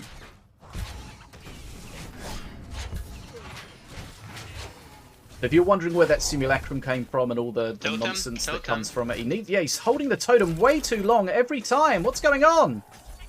So he got the Simulacrum from perk 2. So the Simulacrum copies one of his opponent's non-mythic minions, and because it's from his perk 1, because it's from his perk 1, he gets it for 2 mana less. That's why he got the cheap Armoon. That's why he's got a 2 mana Whirly Scrat. 2 mana Whirly, that's fantastic. And Chisma, I think Chisma is a good perk here because all that rages is gonna help a lot. Yeah. See, he knows that the Herald Armoon is the worst thing. That's another misplay there. That was a misplay, yeah, on the assassin. Sad. Okay, Chisma doing a good job. Can he keep it alive? Nah, probably not. Okay. But he just plays on bot now and he got it. Or not. Let it the power of Ficus' deck is the statue and everything else together. When it's not together, then it's way, way weaker. But he needs to be careful because he keeps leaking this damage for no reason. He's got a shield. Use it! Too late! God. Why? And Fikys is also coming back on the bridges. I think that's the biggest part. And this assassin is not going to do anything here. Play Stint behind. Stint. Or that one, I guess. Okay, so XP's very close. Koi Koi's doing a great job after losing those first 2 games pretty strongly. He's come back and he's putting on a good show here. XP. Burn, don't burn. No, he doesn't want to burn. It's very important that he gets as much efficiency as possible. He's burning again. He's not sure what to do. Oh, that was big. That was. Oh yeah, and another hit. Okay, he's got the Scrutillery. Probably wants to kill it. Doesn't want to. He's got a. Oh wait, there? Not there. Okay, there's a shield if he needs it. Yamun, well, that's fine. Yamun was poisoned. No, nothing else there. The East on Yamun is gonna get poisoned down. That's sad. That's fine. Go for bridges. Go for bridges. Yes. Koi feels like he's just playing slowly. We've seen it with the shield, sometimes with the bridges as well. And when it's super close, you can't sit back. Fikys is doing a very good job, like, responding to everything. Yeah, that defenso really shut everything down, but didn't really move at all. Nice! Grabs that bottom bridge. Okay, important. Use your shield. Use your shield. Use your shield. Use your shield. It's going to be back before when you need it. Oh my god. Okay. Ficus. 2 hits are a musketeer. Ahead on XP. Now Ficus is burning mana. What's going on? What's happening here? Everyone's so unsure of what to do. Yeah, he's got a Scrutilian with this. He needs to put the pressure on it. Yeah. He needs to keep everything away from the bridge. The statue's okay. It's going to walk past the bridge. Grab it with the... The Jolo could have grabbed it with the collision. That's another mistake. I feel like just little things here. Use the Legionnaires as the Tandem Throwers. I think you're going to need the Jolo for other things. But they are both frenzy. And that Blade Star might just... Wow, that was a very big Blade Star. Good Blade Star. Ficus low HP. Top. How do you defend top now? Why did you just play into the Searing Glide? Let's go. It's so difficult though, because the statue just holds things up for too long. Oh, this at the bottom. That's a Hypnotize. That's a huge Hypnotize. And he goes for the Scrutillery. Because Seriously, didn't give him the bridge. Might have. Still Hypno. Please, use your shield! Use it on time. See, he's doing it. Oh my god, you can do it, you can do it. He's too far behind it. I think this was winnable. I think this was winnable for Koi. Definitely winnable. Not anymore, I think. Oof, it's a shame. There's just so much to consider the whole time. The Blade Stars on face have been very good, but use it on time again. Nice. 2 extra seconds and push everything back. Yeah, Daggerfall. Okay. I think Ficus will be happy that he won there, because I don't really think he should have. Koi was in a good spot. He got some good RNG, was holding up with... But he just seemed to play slow in a lot of times. The shield was just slow. I definitely think that the Valerian third perk went to show like how strong it was. Yeah. You know, like that's a huge one perk removal. And Koi didn't have a good way of blocking it. That part is definitely sad. I think that might be partially due to show how to the randomness, because if you've got a deck with set cards, you know exactly what you're going to do, you know what's going to counter what. But then when you get these randomness, especially with the Simulacrum, which is going to give you potentially something different each cycle, that's definitely made it worse. It really makes it hard to commit. Had he not gotten Simulacrum, I think that would definitely have allowed him to control much better what he was playing and when he was playing. And you know, like as you were saying, plan ahead more. I mean, he did a good job. It was very close. He did a great job re-teching to play against that Ficus deck, and he probably had the better of it. Just a few interactions that could have been better, and he could have come out on top. Very, very close. Right. Now. That's the first game of the quarterfinal. Let's have a look. We may be able to jump into some other games that may or may not have completed yet. So it looks like Nerzl is 2-1 up against Nataraja. Memfisto against Edelweiss is 1-1. And Set against Darkrow is 0-1. Now, we don't know if these scores are fully up to date, because the players do often suck at updating the matches as they go. Even though they're asked to. Because we get into this situation, we don't really know what's going on. Right. I think Set against Darkrow will be a good one. We've got Memfisto. We've seen Set. We've seen Memfisto. We haven't seen Darkrow yet, or Edelweiss. Darkrow runner-up. Oh no, we have seen Darkrow, but we haven't seen Edelweiss. Okay. I want to see Edelweiss. Let's do Memfisto against Edelweiss then. We haven't seen them yet. Yeah, that looks cool. Okay. I don't have Edelweiss, but it's definitely not because people read the rules. I know they need to add their casters. Definitely not something like that. Okay.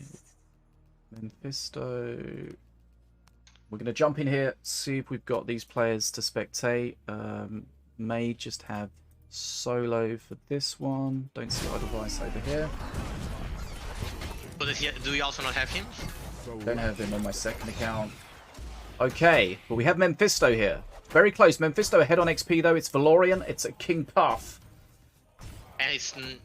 Well, otherwise he's not playing Azali. We'll He's bring playing you up. Rampage on that. Interesting to run Rampage when you have King Puff. Yep. Don't really need that. Although it's not so guaranteed anymore. That Daggerfall is huge. Look at that Steering Light is dealing so much damage on the... What the hell? That really should not be allowed. That's huge. Okay. And Memfisto is now Mana Frenzy. So I guess Memfisto we just should came to close see this the out. end. Yeah. Plus like that's the Daggerfall. Yep. Okay, so he should be able to close this out now. Edelweiss grabbing You some see, bridges there. that's with the something I Night really Puffs. like. I really like Propeller Spreads with the King Puff specifically for that reason. GG from But, yeah, Edelweiss. of course. Yep. So we will 13 experience away. He knows what's coming. we'll find out what the score is after this, just to clarify it for you. Okay, Memfisto takes that. We're not sure if he's taken the series with that, or it's 2-1 off, or it's 1-0, or who knows. But we'll find out. We're on the case. Okay, so Ficus is into the semi-final. He'll play the winner of Nerzl against Nataraja. Memfisto and Edelweiss will play... The winner of that will play Set or Dark Crow.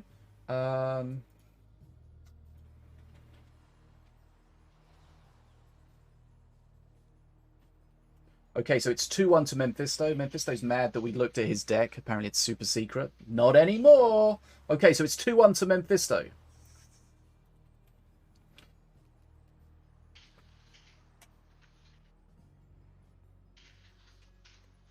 Don't worry, we didn't see anything but like the spell. And that's fine. If we jump right into the next one, no one's gonna know for like the next two minutes. So that's something.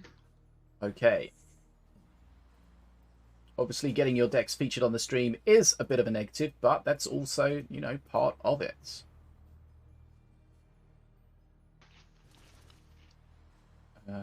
Okay, and we know that Memfisto's been one of those players before where he's held his decks close to his hand. He's used that Reckonator, Scrat, Diona deck over and over again to get to the late stages and then bring out something unexpected. Big guns. You bring out the big guns after. Yeah. Okay. What was the score then? Do we know? It's 2-1. 2-1. So it's not done yet. No. Nice. Still don't have Edelweiss, I don't think, as a friend on either of these. Probably not going to get time to get it set up.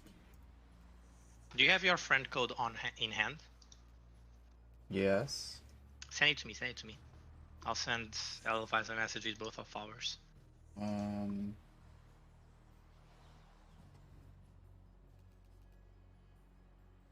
Put it in that one. Probably another code as well. I don't know which account that's for, but whichever one it's for, it's probably okay. Do we have Memfisto on both of them? Probably. Okay.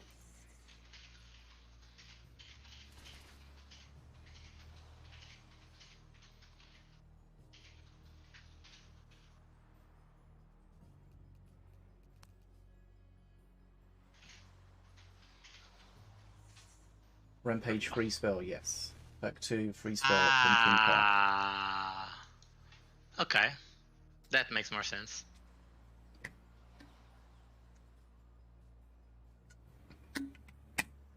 Very good though, like using Rampage on a Golem and the Whirl, like that's... Was it a Whirly? I don't know, but it was like definitely a good usage. It's the thing, as they are utility spells, even if your deck is not fully tuned on that, you're paying nothing for free utility. Everyone likes free utility, right? It's just like getting free samples, just good. Mm-hmm. You messaged Edelweiss, right? Mm-hmm. Yeah. Thanks.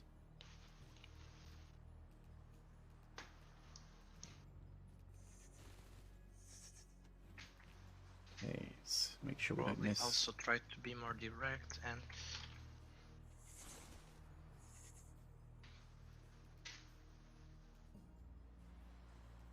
Okay, haven't seen a friend request yet. But they are jumping into it because at least Memfisto stream spectating popped up. Okay. Well, we'll do what we can with what we have. We're only going to see Memfisto's deck. Okay, here we go. So, let's see you fight. You've seen this one before, right? No, It's going to be the combustion deck. Probably. Let's see. Ratbow against Stormbringer. So I think Stormbringer has an advantage. Like being able to ping all the little units from Ratbow is definitely something good. Call to arms, let's go, very interesting. Off of the wall. So it's not really going to get any extra value from the heal on the wall, but it will give you, you know, a decent value warrior and crossbow dudes. Grabbing the bridge from them. I mean, from what I'm seeing, this looks like this, you know, like the Stormbringer building.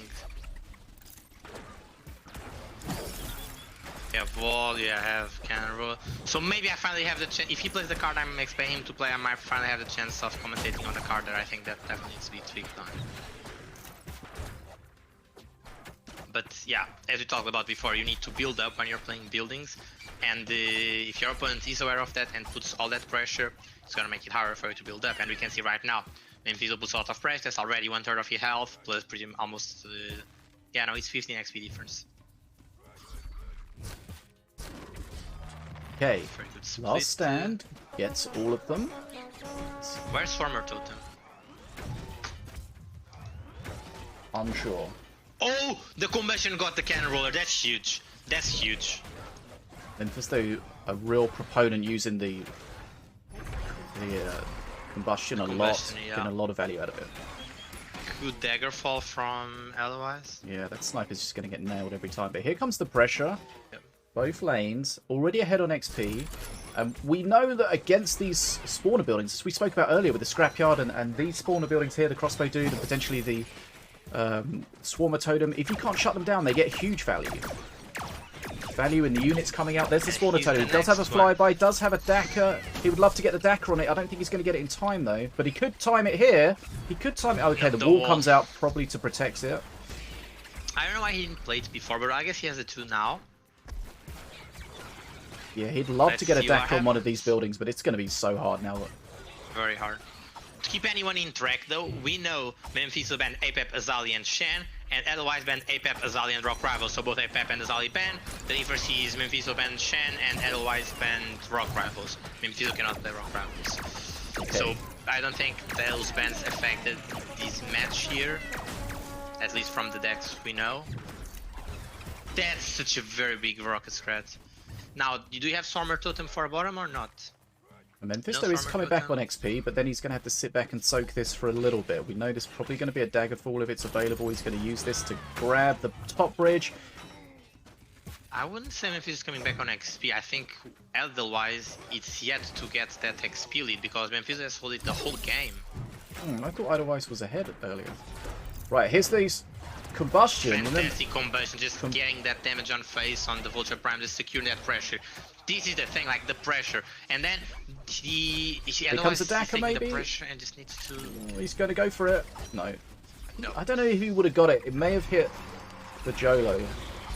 I think he's just happy with the damage from the Frost Feather. It's more than half the scrap, the Stormer Totem health, so there is that.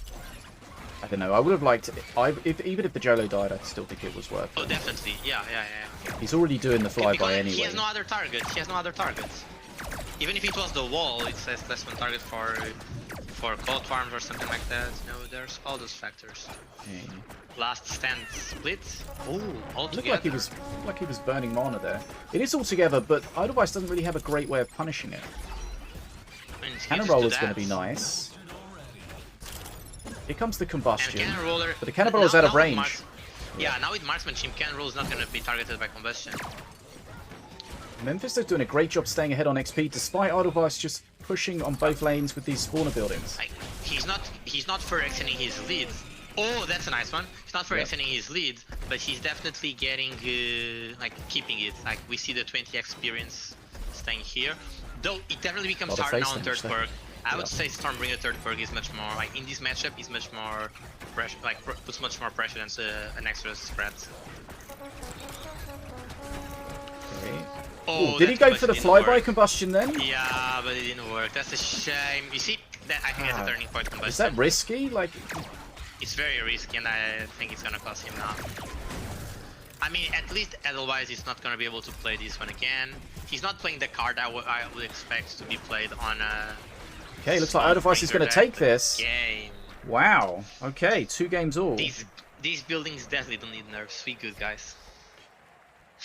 Okay, so again, that was a situation where he didn't really have any way of putting pressure on the buildings, and ultimately they just get too much. Oh, I think value. he had some. We saw how he was putting pressure in the beginning, but when you get the support from marksmanship on all your support units like Vulture, Prime, and Cannon Roller, and then third perk, you further increase that support with just Stormbringing constantly pinging everything you're doing. It's big, and yeah, the unit you have that's able to soak that damage is Last Stand, and at one point Last Stand is just not enough. Still a very good match from Memfisto side. I would say that it goes to show how there's stuff you can do, although that you definitely need specific counters. Memfisto didn't have any spell that could directly affect those buildings, so there's also that aspect. My pen.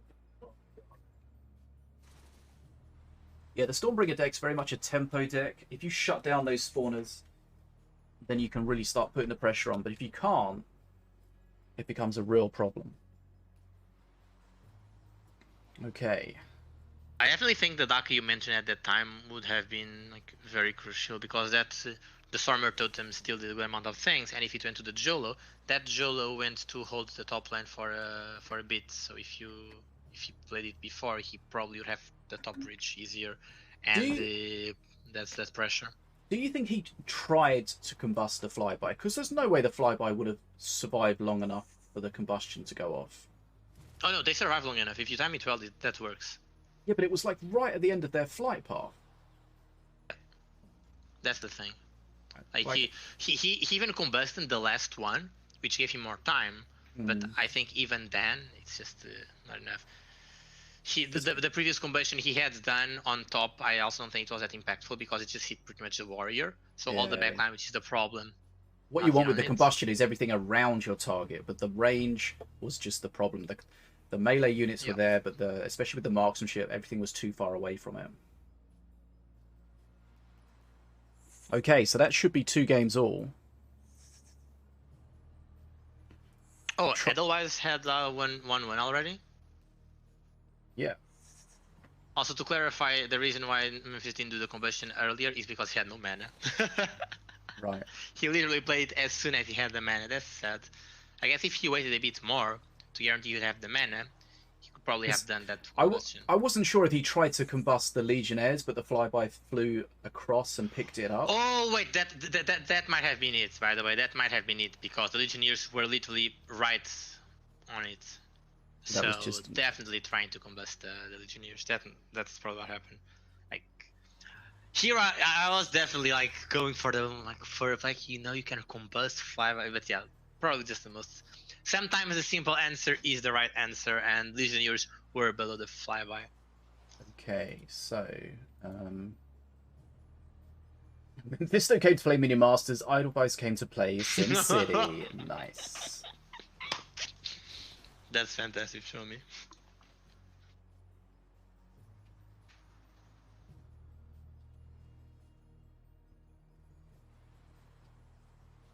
What we might do, if the semi-finals are ready to go, we might switch into that. We've got Ficus against Nataraja. We're still not sure what's going on with Set against Dark Crow. Still showing us 1-0 to Dark Crow. Nataraja just eliminated Nerzl. That is true. Nataraja has beaten Nerzl 3-2. So Nerzl, reigning champion, is out. Nataraja, previous champion, is still in. Now, Nataraja will have, I will expect, to paid attention to the stream, so he's going to know that the Ficus would have used that Slither deck over and over again.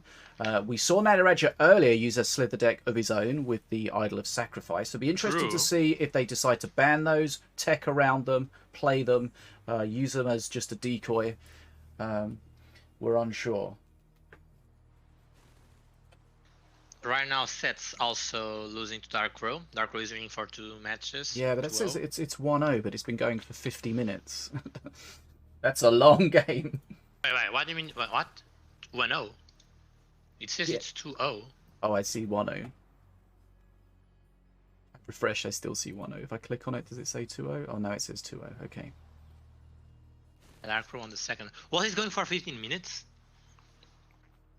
Who knows? That They may have can been be late to fine. start. They may have had a split in Ah, in between. that sense. Okay. They may have had 2 long matches. Who knows? Okay, so this is... I'm not sure what the hold-up is here.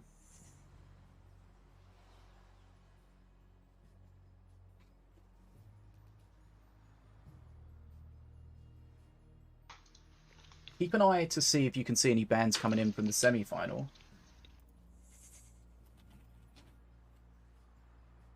I mean, so far we got nothing. No, nothing yet. So we may watch the end of this. We may jump into the semi-final when it's ready. Okay, so Ficus against Nataraja. Okay. So We're not gonna see the end of this. I don't think so. Oh. I know. I'm sorry. Are they starting already? Well, we're waiting. If they take a while, we can see the end of this. But Yeah, I think they. Oh, do they need to get a thumbs up, like a green light for the second round of the top 8 as well? I mean, everyone should get a thumbs up before they start their matches, right? Okay. I don't think there's been an announcement for that. So maybe Memfisto, come on, guys, come on, like now in the next 10 seconds, and maybe we can get it. No. Okay. Come on. By the way, for curiosity's sake, you still have no request from Edelweiss, right? I mean, he just sent me one, but he sent it on the wrong account. I sent you the link. He sent you. I sent. Yeah, I know. But I By the sent way, him. did she use the friend? Oh wait, he just answered me. Oh, I think he's sending us the request now. He said yes, so he probably sent to yours first, and now he's sending to mine. Yeah. I didn't get any. Okay, but I sent him my code as well. If you're in the tournament, please read the instructions. Please add friends as appropriate. Makes these situations a lot easier for us.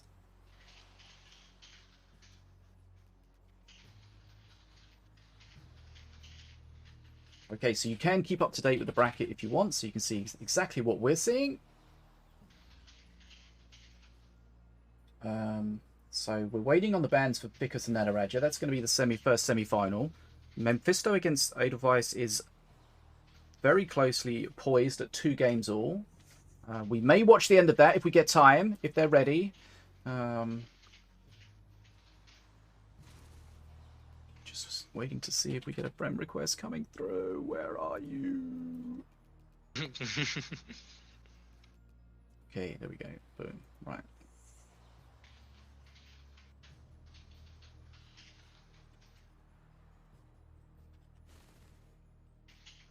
Okay, look, they're about to start. It's awkward if we have to leave halfway round through. or the... Edelweiss and Memfisto. Ah, that's good, right? Because the other ones have not got the green light yet. Got like no bans from them. There's no announcement they can go. So maybe we can finish this. Trying. We're ready. Not sure what the hold-up is. Go yell at Memfisto to start. They're starting. Okay, 2 games all. We're in. We are in. I started, so I'll finish, maybe. And we see Iona versus Wrecked. Alright. So this appears to be... we see a Reckinator from Memfisto side, and we see a Fang from Edelweiss side. That's nice. Okay, Fangs, we've not seen it yet. It appears to have Growth Burst Room, it appears to have Taunt and Outlander. So, and that's Combustion. Right, we Combustion know... is Empyrean, right? Maybe. We know this deck from Memfisto. Reckinator, it's going to try and get the Scrat Horde buff if he can. It needs 5 Scrats. He has 4. Jolo's the 5th. Oh, too slow though. Oh no, he gets it. Okay, he gets it. Here comes. But if you're talking about the Scratch Swarm, don't forget that now it stays in effect 5 seconds after you have it. Yeah, but you still need 5 all at once, right? So it was very close to not getting that, but... That's pressure. Yeah, okay. Grenadier, if it stays alive, is going to do a great job here. It's not as good dealing with this as it was before, No, but Great Deal really helps. Okay, and it survives. Nice. Memfisto has bridge buddies. Bam, there we go. That was a very good play by Allies. Didn't take the bottom bridge though, was a little frustrating. Right, quarterfinal. This is 2 games all. Winner progresses. But what we tend to see from this Diona Reconator deck is it will do damage each time you pushes, and eventually it'll just become too much. Does it spark Watchers? That's interesting. Yeah. So, he's got a very heavy deck, but he does have... Edelweiss does have Combustion, so it's not some kind of ritual. So, here's the thing though, it appears that Edelweiss is playing a sort of aggressive deck, but this Memfisto deck is fantastic counter aggro. This is even more aggressive. Yeah, no, this is gonna be game. That taunt cannot do anything against it. There was the combustion, that's not enough, this is GG. It just happens and so on. This was playing straight into a counter. GG, wow. And that's... Okay. Okay, that's good. That was a quick game, so it doesn't slow the rest of it down. Nice. Thanks, Memfisto. Yeah, that's a classic Memfisto deck we've seen a number of times before that's just often way, way too strong with that. I guess it's Memfisto way of saying, alright, you got 2 wins, fine. I'm not playing around. Bam. Okay, so we're going to go for a quarter-final now. Let's go. Hey, quarter? Semi-final now, that's what I said. It's going to be Ficus against Memfisto. Do we have bans? Ficus against Nataraja. God damn it, let's just take over. Every single time I think you're baiting me, you know? Yeah, just a troll. Got you. Let's see. Okay, I'm spectating Nataraja. Let's see how it goes.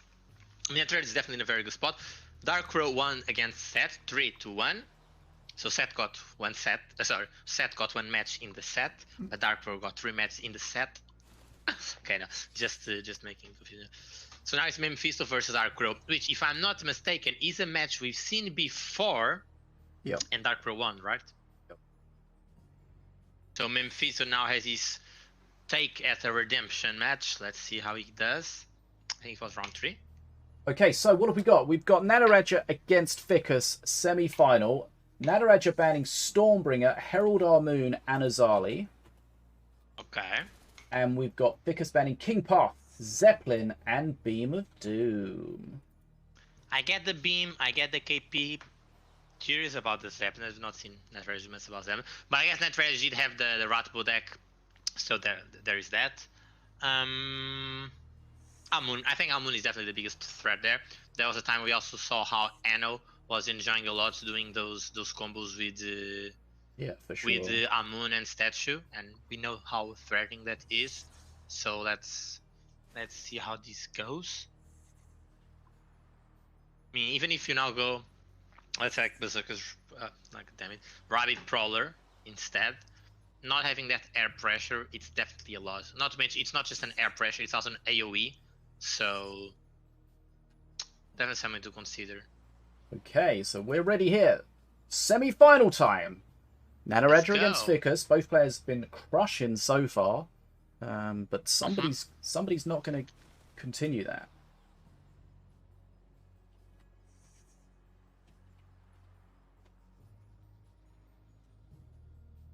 If you just joined us, this semi-final time. It's GGtoor's Night's Duel number 18 here in the fish tank. I'm joined by DfogoX, and we are, of course, having Sinobii and Tiglet behind the scenes, keeping everything running. GGtoor, Team Mana Frenzy, and BetaDwarf bringing this event to you. Guaranteed prizes for everyone. $500 prize pool. Thanks to everyone involved. Thanks for you guys at home joining us. Let's get ready to rumble. And we're jumping in. We can now see that both players are playing Morelia and Miloin. Nataraja is playing Miloin, Ficus is playing Morelia. Alright, so. Alright. Ooh.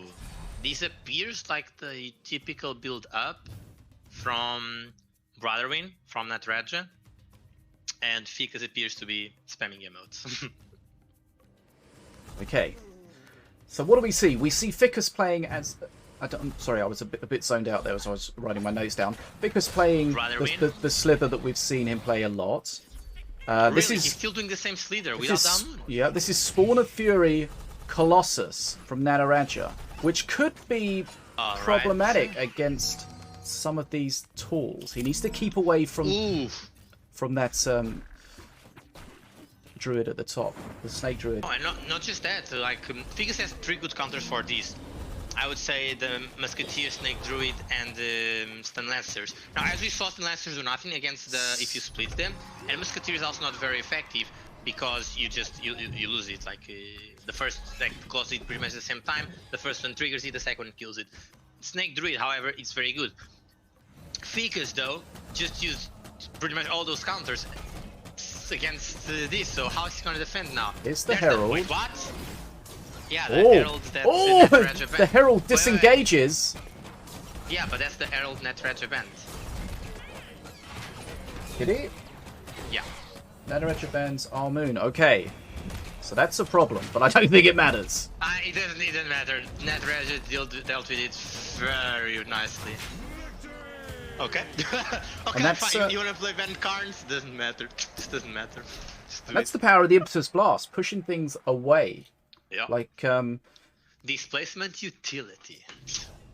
Ficus did a good job. He waited with the Herald because he knew if he played it, it was probably going to get Harmful Soul. Sorry, it was probably going to get Unholy Grounded and then just destroyed. So he waited until everything aggroed on face and then he went in with it, but then it got removed from it. If he knew that there was the Impetus Blast, he would have probably played it slightly further towards the middle of the pack of units so it couldn't be fully disengaged like it was.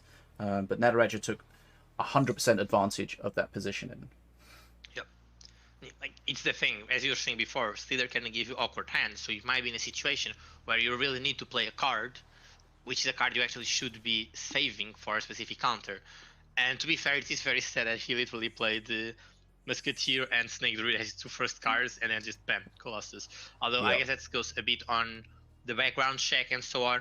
You know, like, you see a Milo win, you should be expecting a Brother win or a Call win, and honestly, you just cannot choose between one or another. Like, if you don't have the information that guarantees you, this guy's definitely doing this one, you need to consider both. And I guess Ficus didn't, because considering both, you would not have played that Snake Druid. It's really interesting that Nataraja went for that, knowing that Ficus was likely to play that Slither deck that had a lot of counters in it for what he was playing. Do you think? I think. Sorry, go on. I was going to say, do you think that he thought about that? Do you think he was so confident in the way he can play that deck that he can play around those? Because although he has the counters, like the Musketeer's good against a Colossus, but it's not great against 2 Colossus. Yeah, exactly. And the same for Stun Lancers, and he has an Holy Ground for the Snake Druid. And the Herald Our Moon, he had lots of spells to help deal with that. So maybe that was banned. He didn't need to consider. I think that's the biggest. Oh yeah, one. That's true. From my perspective, the betting the Herald Our Moon was the biggest thing that enabled Nataraja to just go Call win. Yeah. Because that's the hardest thing for him to deal with. But he still shredded it anyway, irrelevant of it. So Nataraja played very smartly. Yeah, I'm looking forward to a Spawn of Fury rework. I still think that it should spawn the unit randomly somewhere. I don't think you should be able to put it like that. There needs to be some change to either what it does or how it does it, because it only just allows cheese. It's like the Glenn's Brew thing, where it used to be super cheesy, where they've changed it to be more healthy. And like the Spawn of Fury, you don't see it in very many different decks. Wizard Puff maybe, Colossus. Oh, Wizard Puff I don't... yeah. In that thing, I guess it's cheesy. I've been seeing some Wizard Puff Gex plays that are amazing, you know, because like you Gex everything and then the big unit leaves and the Wizard Puff goes to the big unit. That's such a fun combo. Choose mainly, but yeah, it's just super fun. I don't think you really need to worry that much about swarms in the 1v1. Like Swarm right getting super swarmed. Let's see, we are now in the second match. Nataraja has left. Okay, hold on. He left in like 7 seconds, so I guess Right. that counts towards something. KP. Did he play something he shouldn't? Ah, yeah, KP was banned. Lol. Okay. So hold on. Ficus has to agree to a replay, right? It's Technically, yes. it's in yes. Ficus's hand as to what happens. How do, I don't know. I just wonder how these players make these mistakes. Like, it seems like such a 'Cause simple sometimes thing. you're thinking about the cards, then you change the card, and then you're going through your decks, and like, oh, maybe I just play this deck, and then you're like, yeah, it doesn't. I just need to change this card and this card, and then you forget that the monster is also banned. That happens. Yeah, but it happens more often than I would have expected. True. And I guess it makes sense for it to happen in especially in Conquest rules, because like the amount of beds is technically updated after every match. Okay, so let's find out exactly what's going to happen here. So,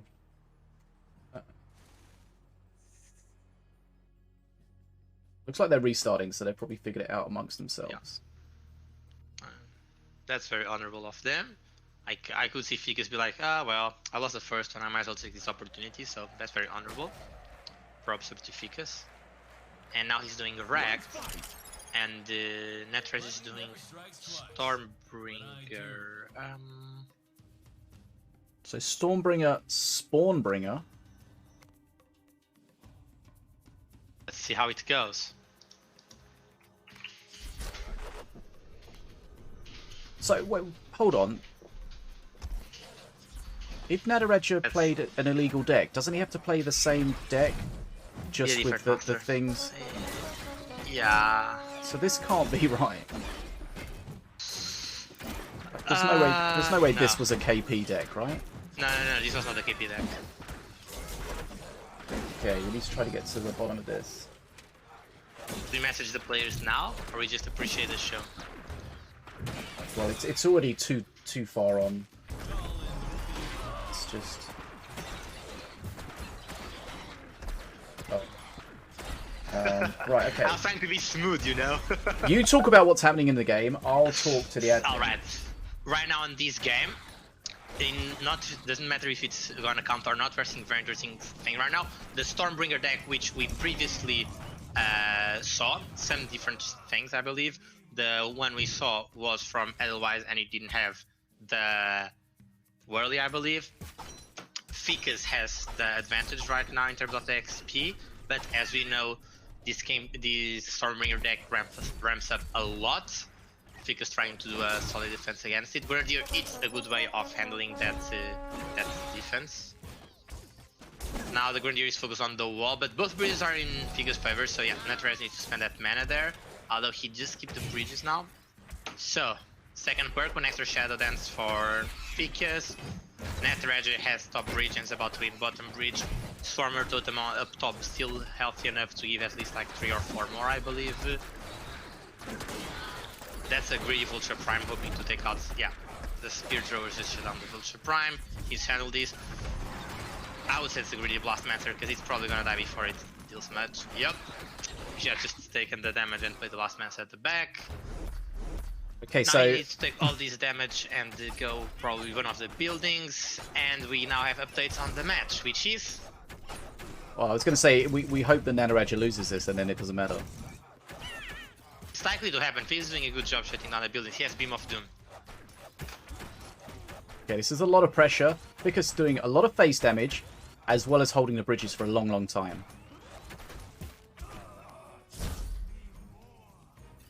Nataraja's strat means he just had to sit back and take it, really. I mean, that's the thing with this deck. Although, if you manage to take it long enough, you get the rewards. I think he's not going to be able to take it. This is lots of pressure. That's a good wall, but not fast enough because the Vulture Prime died, and he needed that Vulture Prime. Jolo's going to do Saving the Jolo Grenadier things. might be good. Yep, Saving the Grenadier can be very, very strong. And he does have the second perk to help with the Rage. He needs a Swarmer Totem now. Jolo is doing more Jolo things, that's fantastic. Oh, Swarmer Totem gets absolutely annihilated. Wow, that was huge. That's a that huge was trade. Fantastic play. Perk 3 for Fork Ficus. experience towards Ficus' favor. Wow. I mean, that was interesting because he hit his perk 3 just at that time, so he was ready to react to it. He either Yep. reacted to it popping into his hand, or he was ready for it.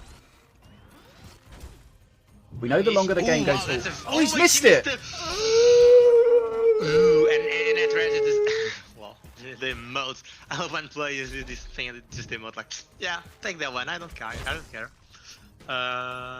Let's see if Ficus on the field, the lost Legionnaires. Okay, he's shut down this Blast Master. This Blast Master is going to stay against the illusions. Yep. We know that this... Those can be problematic. Yeah, this is the thing. Blast the Monster's Blast dying, Master that's is in annoying. front. Okay, yeah, that's it. Yeah, that's it. This is pressure beyond what he can handle. I would have sent a fake bottom. The top I mean, okay? Oh, there Shutting goes the down one build punch if he blast can. again. Beautiful. Very flawless execution. He needs something to support his warrior on bot. I guess he's just going for the shadow clones. He's also going to be able to do anything on top. He lost top. Okay, that's fine. That's interesting. Lost Legionnaires supported. Close with illusion. This cold farm is so annoying. Big And XP lead. Nataraja is now a third perk though. And this is one of the decks where you easily always... I think Ficus just... Oh no, that was a misclick. Okay. Let's see how it goes. If he can defend or not. Seen He's some a dodgy XP, beams. Is he trying to give him a chance? I'm not sure. he did the cry mode, so... I would say that... Oh, the rage! That's sad. This is where Literally Stormbringer feels like starts changing things. Yeah, it feels like we are just seeing a different game than we were like 2 minutes ago. It may not matter He's a because wall. Nataraja's playing not That's fine, that's fine. Let's quite see by how the it goes. rules. Ficus, turn these around. Not intentionally, Or though, not? I'm sure. Just needs to get to Mana Frenzy, right? He's holding on. Just needs a bridge. Just needs a bridge. Just needs a bridge for a I small... think he Just needs loses to here. not die. That's too much, yeah, he's not like Oh, is he not? Yeah, the Grenadier died on top, yep. Too many Hey. misplay. See, if it was one misplay and another misplay, that's something. But when you do like 2 misplays in a row, Yeah, your those two opponent, beams. your opponent actually capitalizes more. 2 beams, the dead Grenadier there. Alright, and Nataraja won, which he actually didn't, because that was kind of Okay. about that. I don't want to be the one bringing those news, but...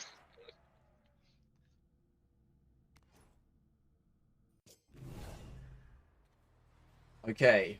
So...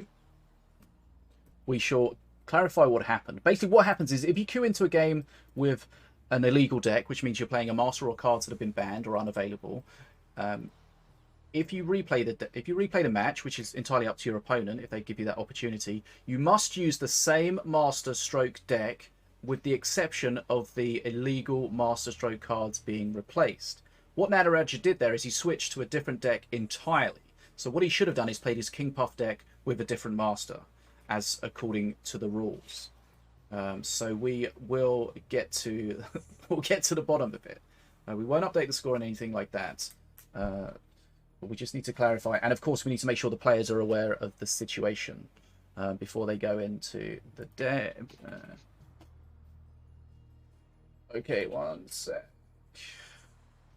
Yeah, those Beam of Doom mistakes really cost the game there.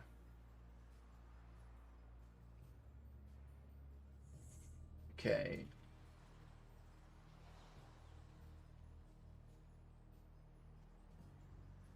We just wait for clarification.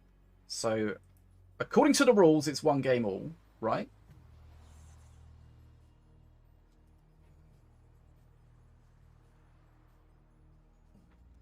No, we don't know. What Maybe might it's happen? What does the typing. future hold? Okay, we just keep going. Sure, that's the best way to handle it, but... Definitely not. Because, like, can he still play Stormbringer or not?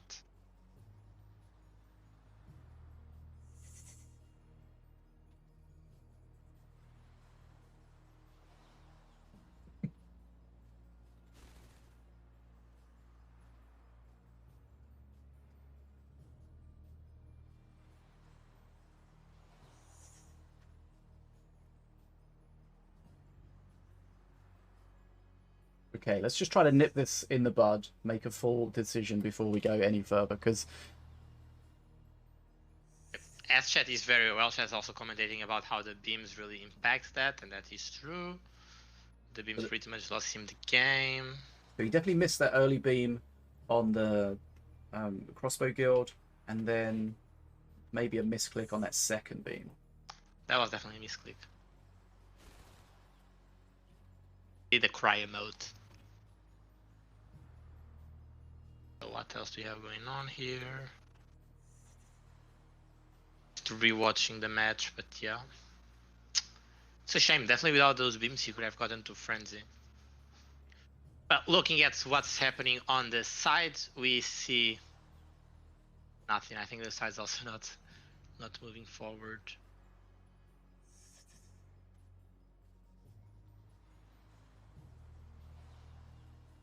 Sorry for the delay, but Darkrow not playing. It's important that we figure this out now. So we've got Ficus and Nataraja here. So Memfisto against Darkrow in the other semi-final. Darkrow beating Set 3-1. Memfisto, as we saw, closing out that 3-2.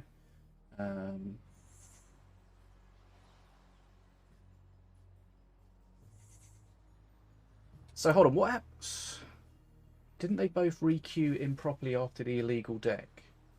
So Nataraja should have played the same deck with a different master. Ficus could play whatever he wanted, right?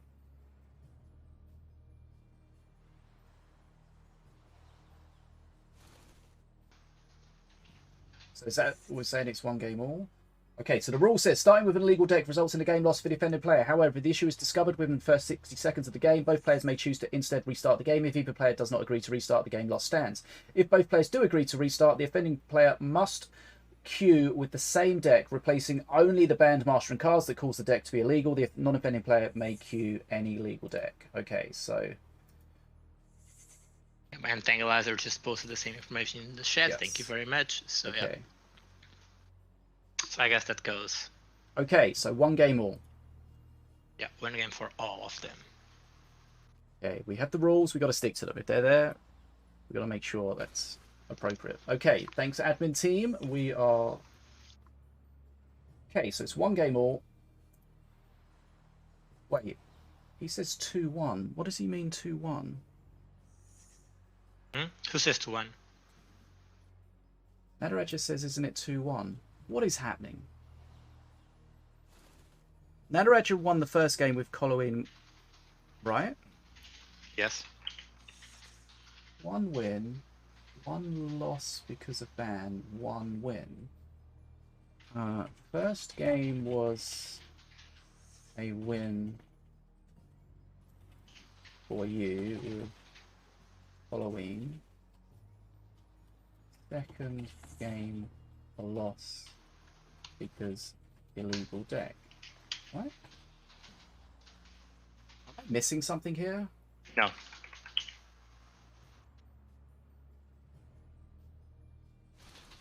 I think he thinks he lost that second game.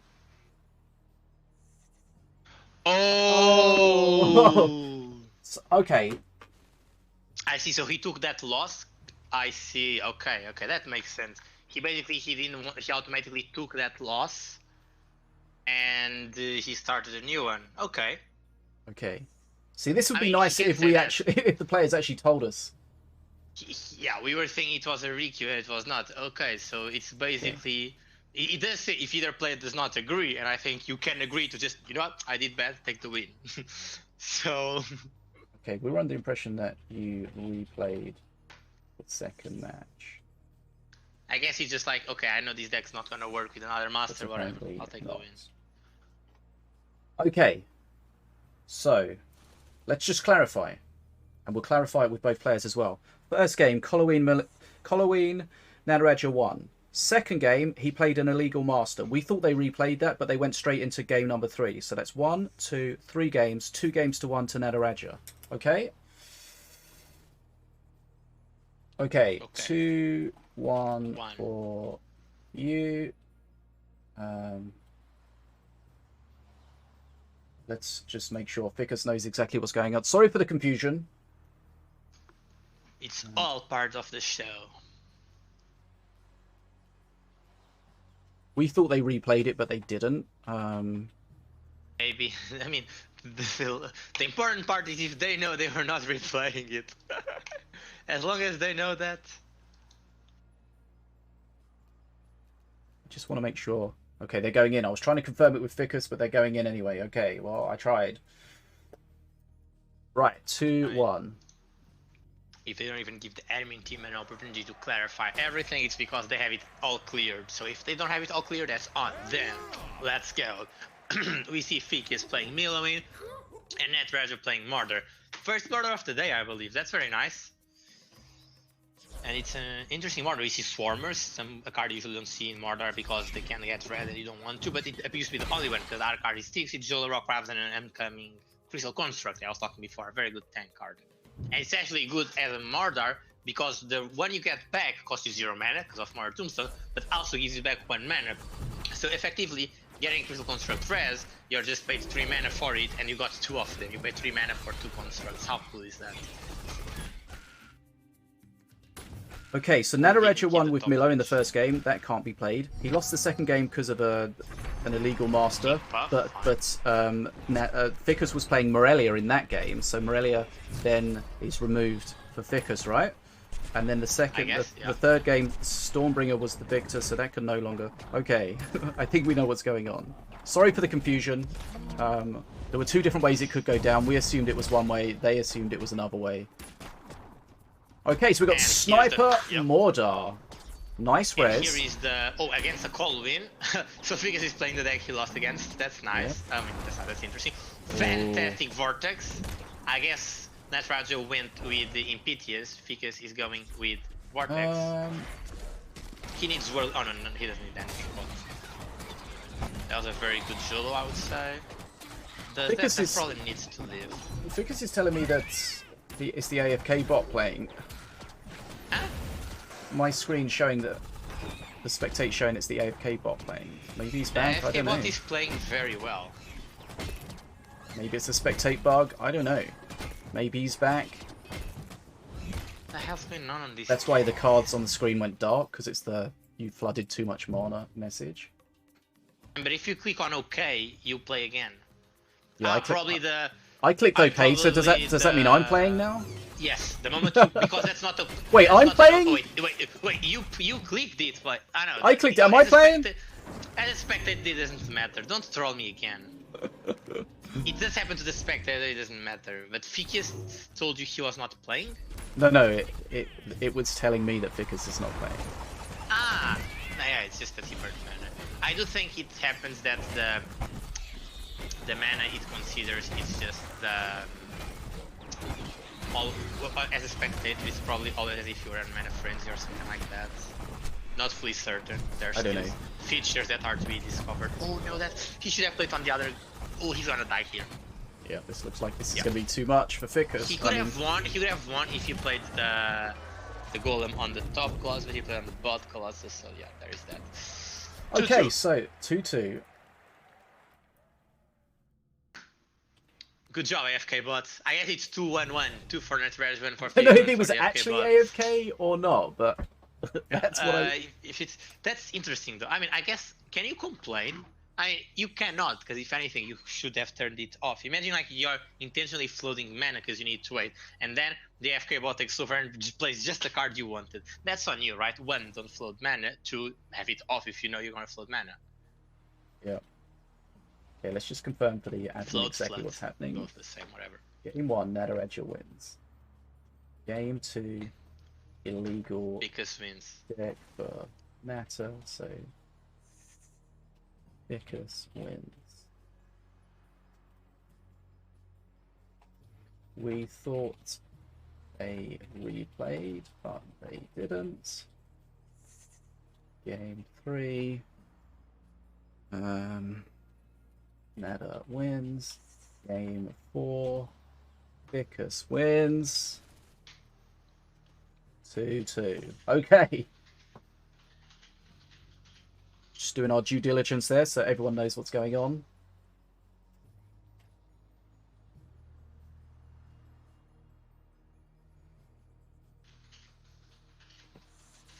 What we may have to do in the future is just say to the players, if there is a situation where someone plays an illegal card you or contact the master, admin you have to just first. confirm to the admin if the match is being replayed or not.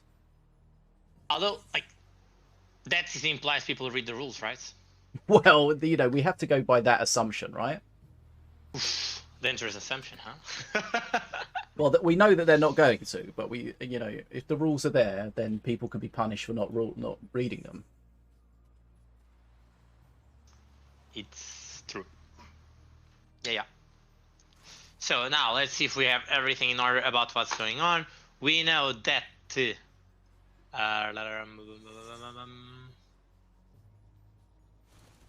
Nataraja cannot play Stormbringer and Miloin and King Puff. Ficus cannot play Stormbringer, Miloin, and Morelia.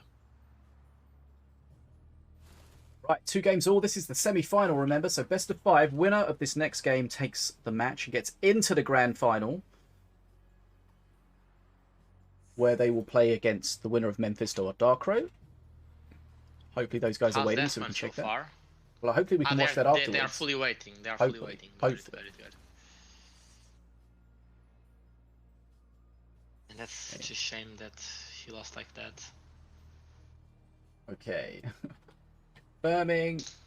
2-2. Let me message Ficus as well. I'm trying to do that before the game starts. He's offline on Steam, so I mean on Discord, so let's go with Steam.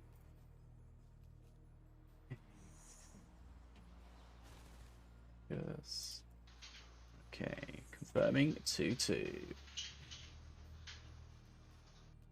So there's been a bit of dodginess going on, so we'll just make sure everyone knows exactly what's happening.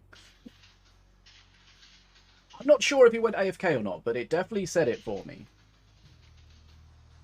But I mean, you've got to burn. What is it? Lots 3. of mana. You've got to burn 4 mana before perk 1, 5, 6, 7 going forward.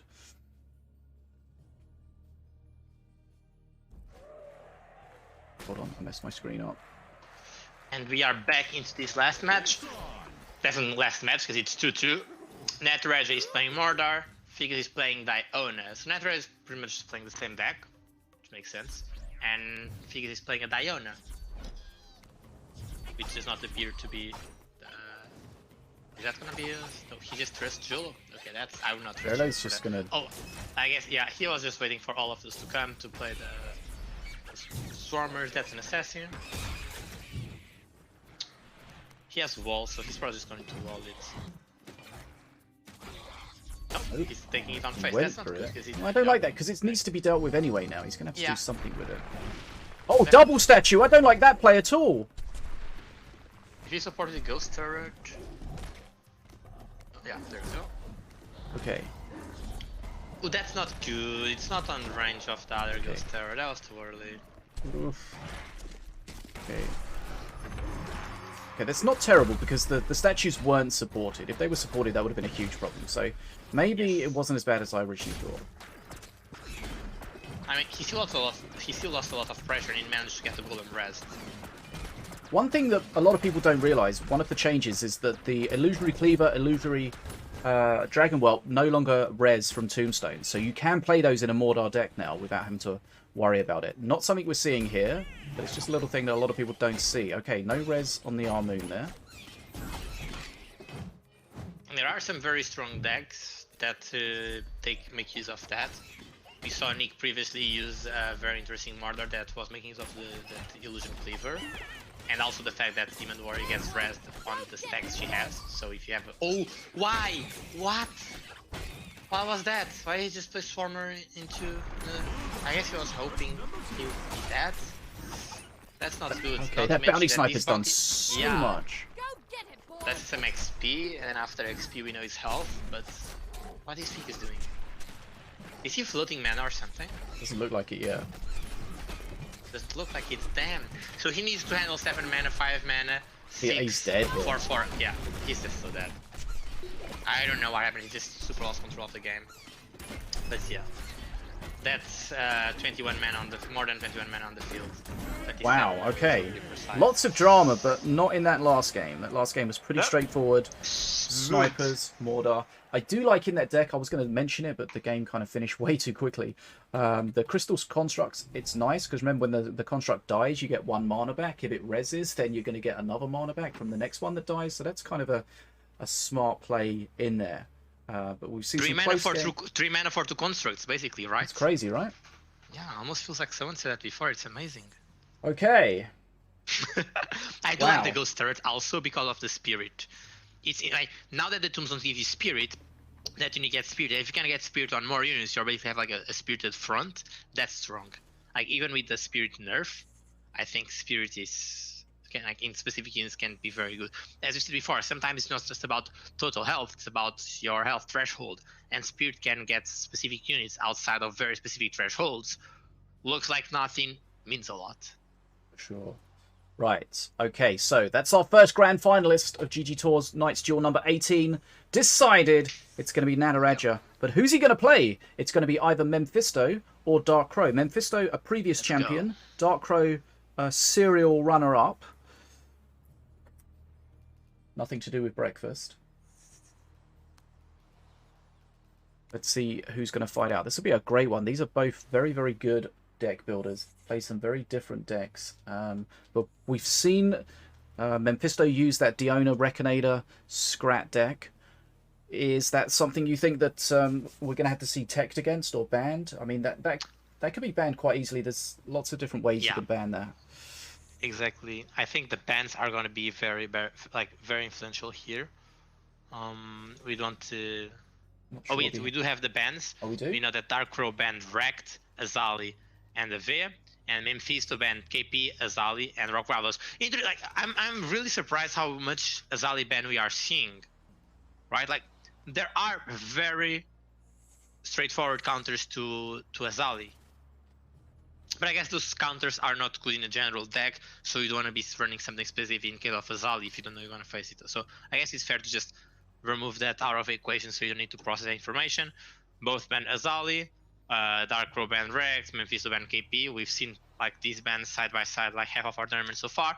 And then Dark Crow ban Avea, Memfisto banning Rock Rivals. Both are control tools and support and like very strong as well. Rock Rivals can put more pressure early, Avea puts more pressure later on. Let's see what they bring into the table. Okay, I don't see either online at the moment. I was gonna say that. I don't think they're online. I guess they are doing the typical restart. Let's hope nothing goes wrong.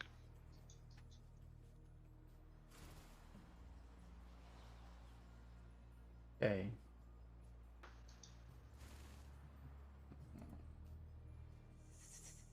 Interesting to know if the AFK bot did trigger for Ficus at some point. Or if it's just a weird thing. Okay. If it's trigger, the only play it did, well, I would say was that rampage on the statue. Okay. Because when the screen went dark on the stream, the only thing we saw right after was that rampage. So, and I don't think he burned 4 mana.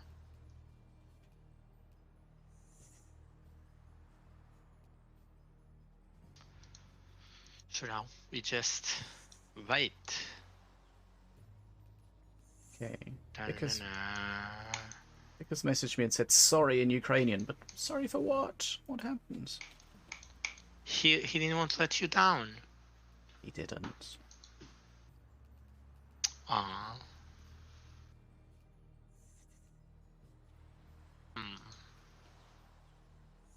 All right. Well, what shall we discuss now about? Any other card, anything interesting? Oh, I know coward teams are not on the tournament, but is it just me that happens? Like whenever I see coward imps, I always think they have blood pact. Yeah, you kind of think it because they look so much like a blood imp. Like they don't have the visual animation of blood pact, which is like that blood pool below the unit, but like it's just you just see it and like bam, blood pact. It's just because you're just used to that small purple unit. Right, Memfisto's also, online. I do think Dark Crow nearly. Memfisto. All right, nice. I do think they need to change the the attack pattern of coward imps. Right now, whenever coward imps focus a new target, they basically do a blank shot, which is actually just them reloading their ballista, and then they start shooting and shooting and shooting and shooting. New target, reload, shoot, which doesn't really make any Do they have an incredibly long attack start? You know, like no, it's that thing. The first shot, it's basically like if you look at the animation, the first shot it's literally what you see when you select the card on deck building, which is just one the first one, just that thing of loading their ballista, and that's the thing he does. So you summon them, and whenever they focus, and this is the thing, it's not on spawn, it's not the first hit, it's the first hit on every new unit.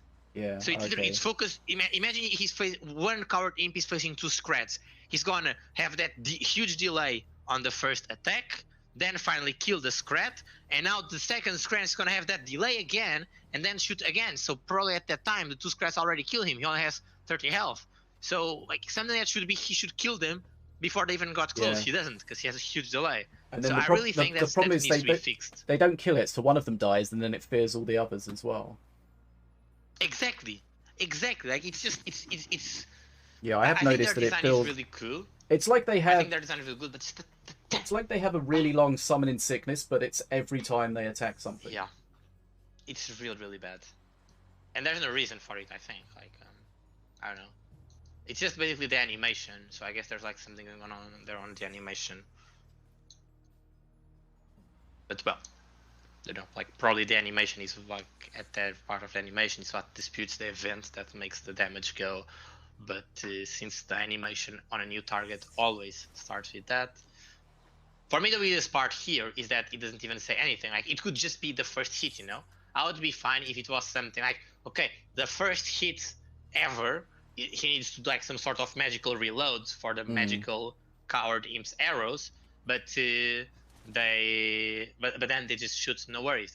That's fine, I can play around that. Then if every single one of them, you just cannot play around that. And as you were saying, with the fear that sends them away. And then they are not even a unit that I would say requires a drawback, right? 30 health, 30 damage, 70.5 DPS, that's okay for 7 mana, right? For 3 mana.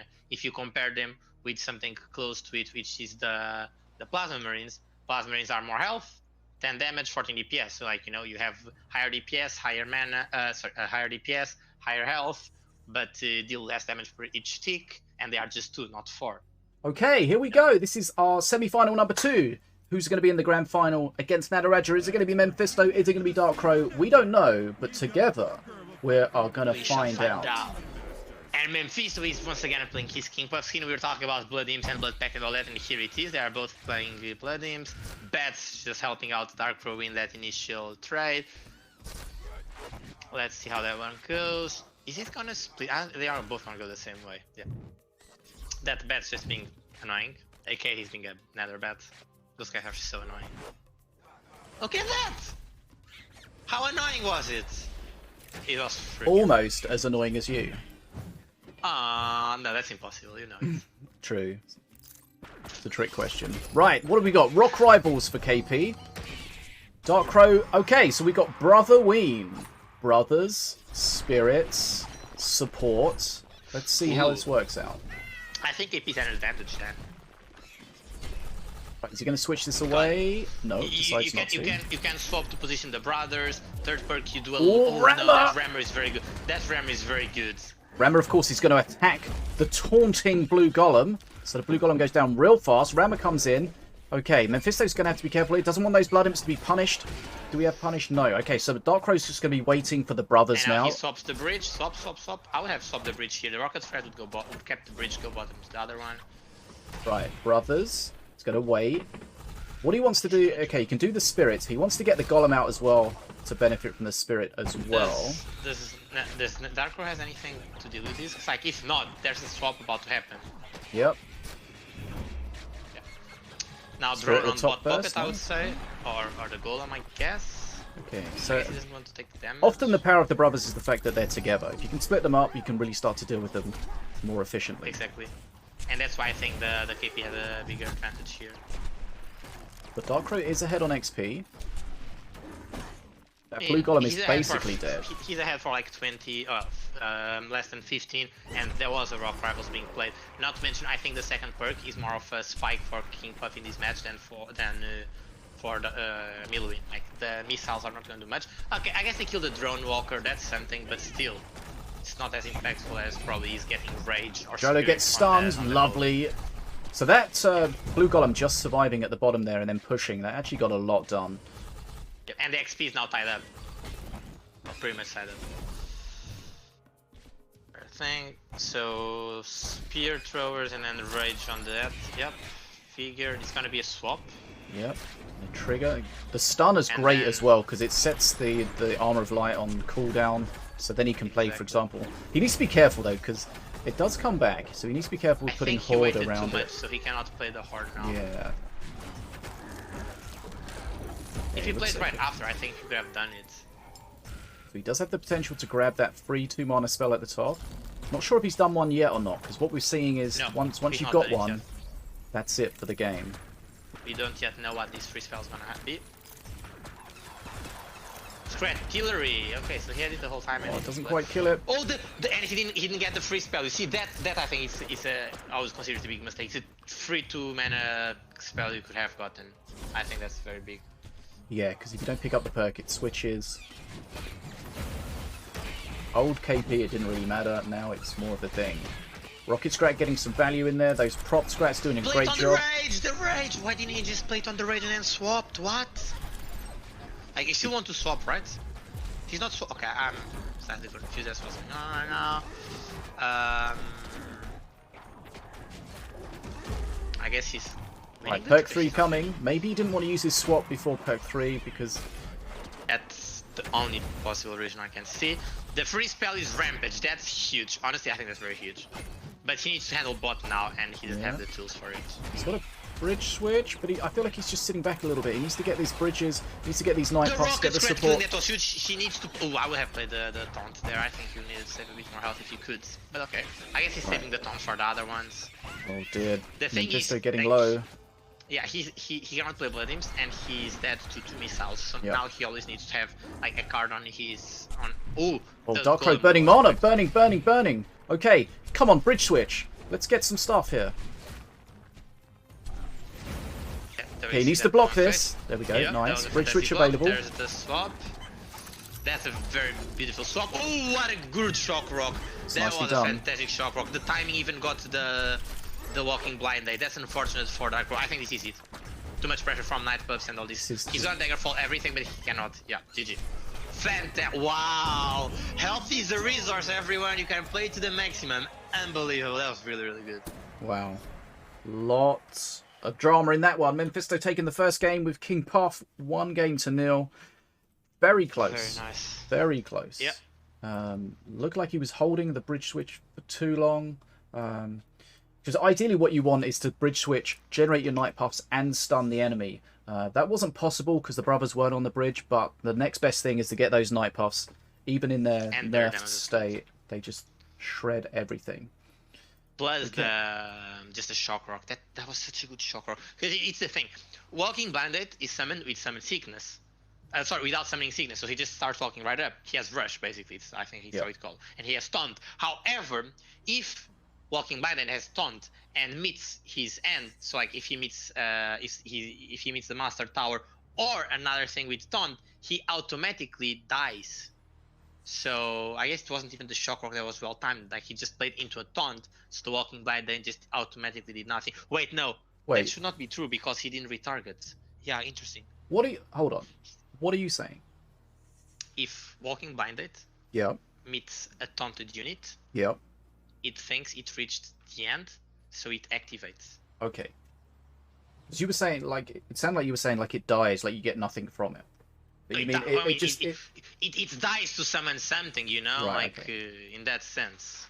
Not like it dies, you get nothing. In the sense like you need it to die so that something else can take place. The Phoenix can be born from the flames of the Walking Blind Day. Got it. Yeah. Exactly. Okay. Perfect. Okay. But I was thinking if because it looked like the shock rock is what killed it. But if we consider that he played into the taunt, then the plane into the taunt is what killed it. But if that was the case, the taunt would still take effect. So the rock rival should still retarget. But I guess he doesn't because of the delay that's there. Wow. Okay, I guess it would end the same way either way. I was trying to make it look something spectacular. It really isn't. Just a small misplay, I guess. An attempt to save the brothers and the golem, but doesn't matter. We are jumping into the second one. So now Memfisto cannot play King Puff, right? So he cannot play King Puff and Wrecked. So he's probably gonna play Apep. Apep versus Valorian. Here we go. Game number 2, Memfisto taking that first one, very close, but perk 3 King Path, as we often see, just changing it. Okay, so here we have Avea. Valorian Avea, nice Empyrean themed deck. And once again, we see the Fang players playing what they banned. Memfisto banned Rock Rivals, he played Rock Rival on the first one. Dark Rope banned Avea, he's playing Avea now. He could have blocked that one. He has Simulacrum, interesting. Not that first perk, as he still doesn't have that first perk, just sort of Simulacrum. Wait, so he can actually have 2 Simulacrums. Oh, I hope that happens. That would be so fun. Potentially. But the benefit of playing Simulacrum as opposed to getting it randomly is you're going to build around it with tech, so you can get the haste on the stolen unit or the copied unit, which you probably won't do if it's just from your perk. Okay, he didn't get a double Simulacrum. That could have broken the game. And he got a free card that uses tech though, which might be better. It means he might not get the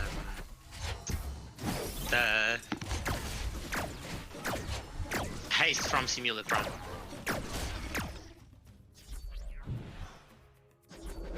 He blocks that. Why is he not playing the? Oh, that's huge damage. Some nice damage on those Blood Imps. But, you know, that's part of the Blood Imp. Oh wow, that revealed. Oh, no, it's dead. Wow. So I think he's on 3 activations now.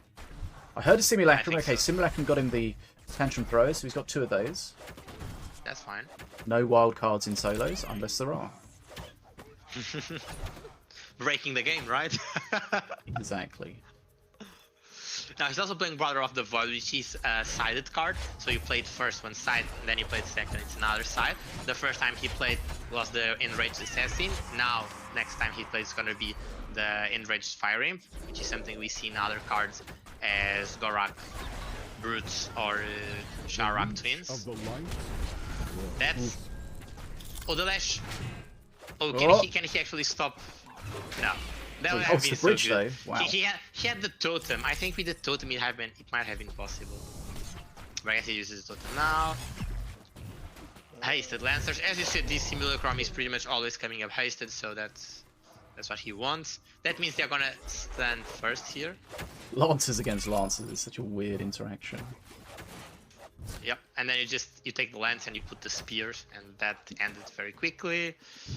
How is he gonna? Okay, right, here we go. Last activation. Oh, that's going to be a lot of damage from that Battle Monkey though. But he only needed 1 activation from the bear. He knew he was on 3. He only needed 1 for the activation to get the quest complete.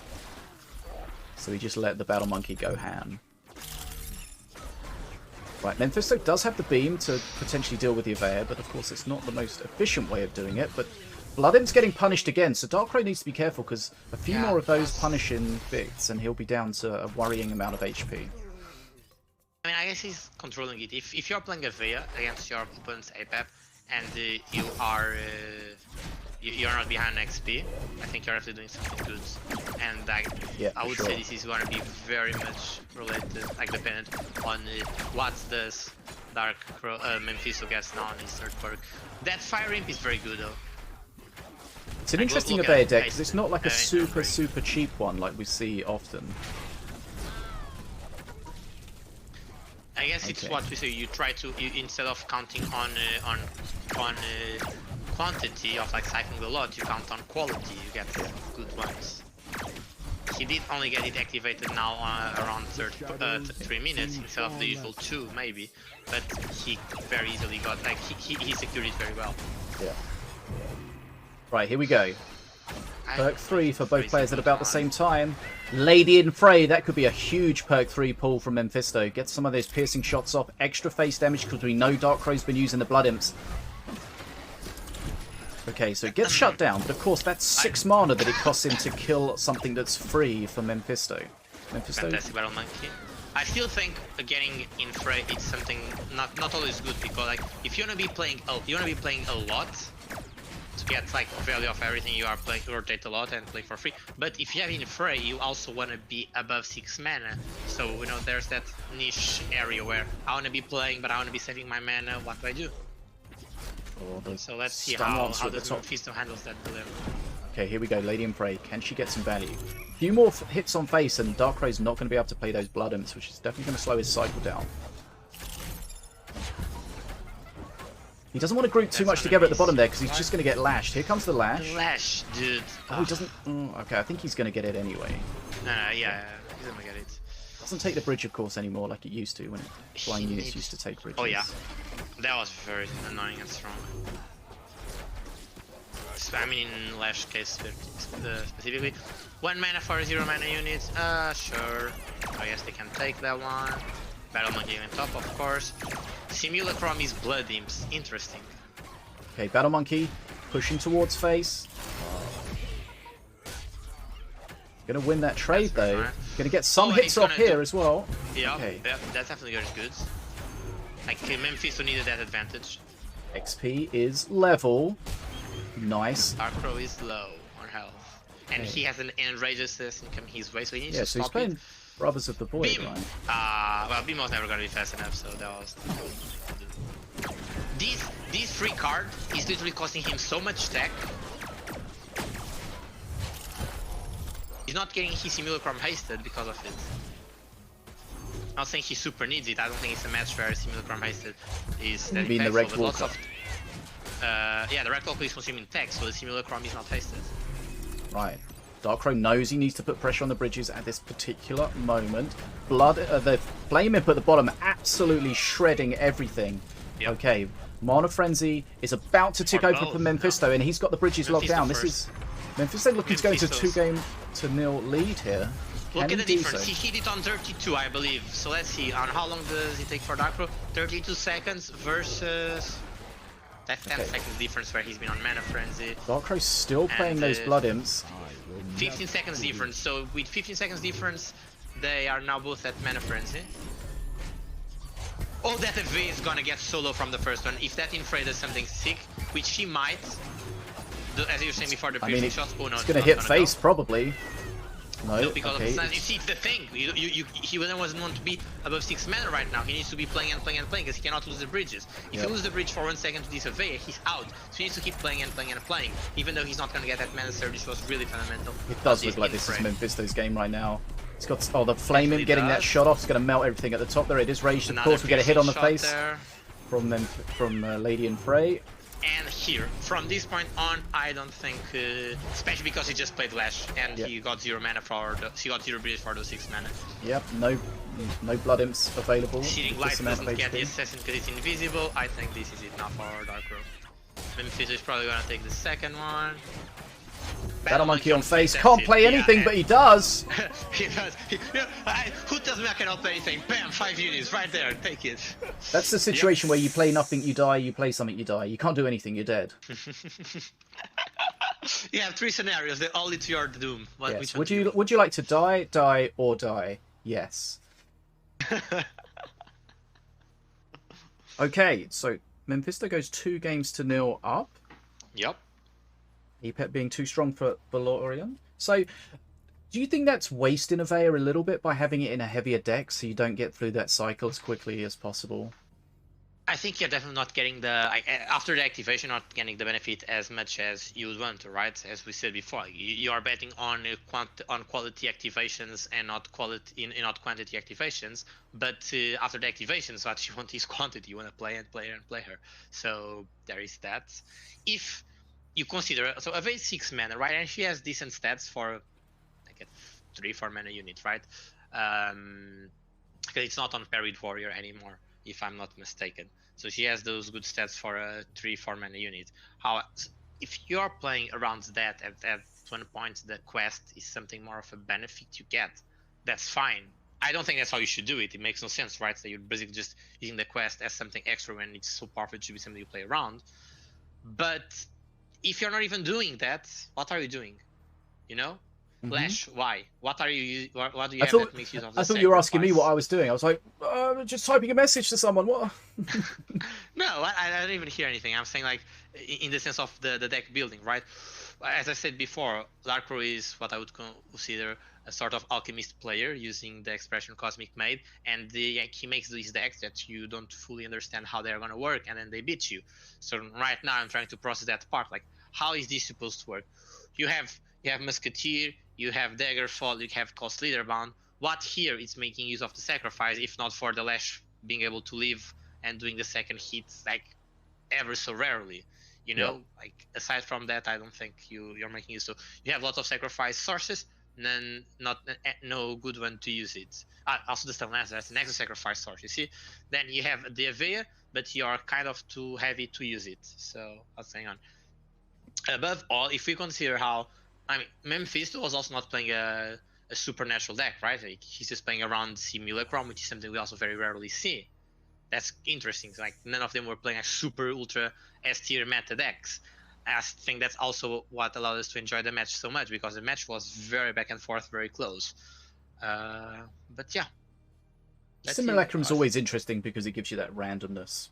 But of course, these are always decks that are difficult for newer players to play because they don't have the experience of all the cards that they could possibly get and getting the best out of them. Same with like a future deck or just playing APEP in general. You know, you need to grasp a lot of cards and understand how to best use them. But the top players, of course, can do that in spades. I think that's also one of the reasons why draft is so recommended for these new players. Like, just play draft. Literally, you're in a position where everyone is playing somewhat awkward decks, and you need to somewhat understand all the cards to see what's going on, and it's gonna put you on that place. While when you go to ladder, at one point you just pretty much see almost all of the same. So draft really has that advantage. Mayhem right now is also very fun, and the new four Mayhems, as we said before, also very interesting because they made you to have that deck building with the adventure side. Now from upcoming, also the factions, not the next upcoming, but the other one. So all of those things, I think it's especially because it's pretty much free. Yep. Like Mayhem, you have the one free entry. Draft, you pay for 750 gold, which is a quantity you can get really easily just from the free battle pass. So gathering that knowledge really allows you to do all that, and you use that knowledge on these sort of matches that we're about to see with the next one starting right now. Here we go. Could be the same Valorian deck from Darkrow. Let's bring this up. Okay, here we go. Memfisto, Reconator. With Diona, Valorian Darkrow, with, I believe it's the same Slither. No, oh well, wannabe Slither, I guess. Not entirely sure what Darkrow's playing yet. Oh my Okay. God. That's such a thing to say when looking at Darkrow. Well, I mean, he's got a Bayer, but it wasn't in his starting hand. He had Scrotillery, which I don't think he had before. So that's kind of that was throwing me off a little bit. In the previous game it was Slash, so I guess now he removes that for Scrotillery. Those doubles, interesting playing them up top and not below with the Reconator, but I guess it's to avoid them being spelled down. They are still going to do a lot of damage on face. Yeah, Reconator's going to explode as well. Fall. Damn, that's already 1/3 of his health before 1 minute. You lose breezes, you lose health. What's Darkrow gonna do? This deck can win and win fast. Yeah, I think it's a deck that really capitalizes a lot on the mistakes your opponent makes, or not just necessarily mistakes. Sometimes you just don't have the right tools in hand. Yeah, and I mean, deck what are the right tools? Because you've got the Reconator that's kind of awkward to deal with. You've got the support coming in from the Zeppelins that clear out everything on the ground. And then it's very tricky to do. That's late game. Right, he's going to use his trap here. I guess I would just go with Black Hole. Black Hole to Black Hole the Reconator explosion. It's tricky to use the taunt trap on double stun lancers because the first one stuns it and it stops taunting, and then the second one does something else. Yeah, but here we go. He's already under half HP. This is going to be a lot more. Okay, that's a good Scrotillery. But can he kill this? Oh, Blood Imps are out! Oh my god! He's gone in and he's gone big. Scrotillery comes in. Reconator's going to explode! Okay, he's alive, but only just. I mean, he just Those played a taunt Blood trap. Imps were insane. You know what I mean? Like, he just played a taunt trap. The next trap is going to be Bear Trap. No, not Bear Trap, crossbow trap. Bear is the passive trap. So we see it. Regulator probably going top because of the Musketeer now. Or into the Musketeer, who cares, right? He attacks so fast that I guess he doesn't care. Why save health? That's a rocket scrat there. No, oh, just goes. There's the crossbow trap on face. Does it do enough? Quickly enough? No. 2 HP. Look, wait. I bet there's gonna be a Zappinator in the middle. Zappinator?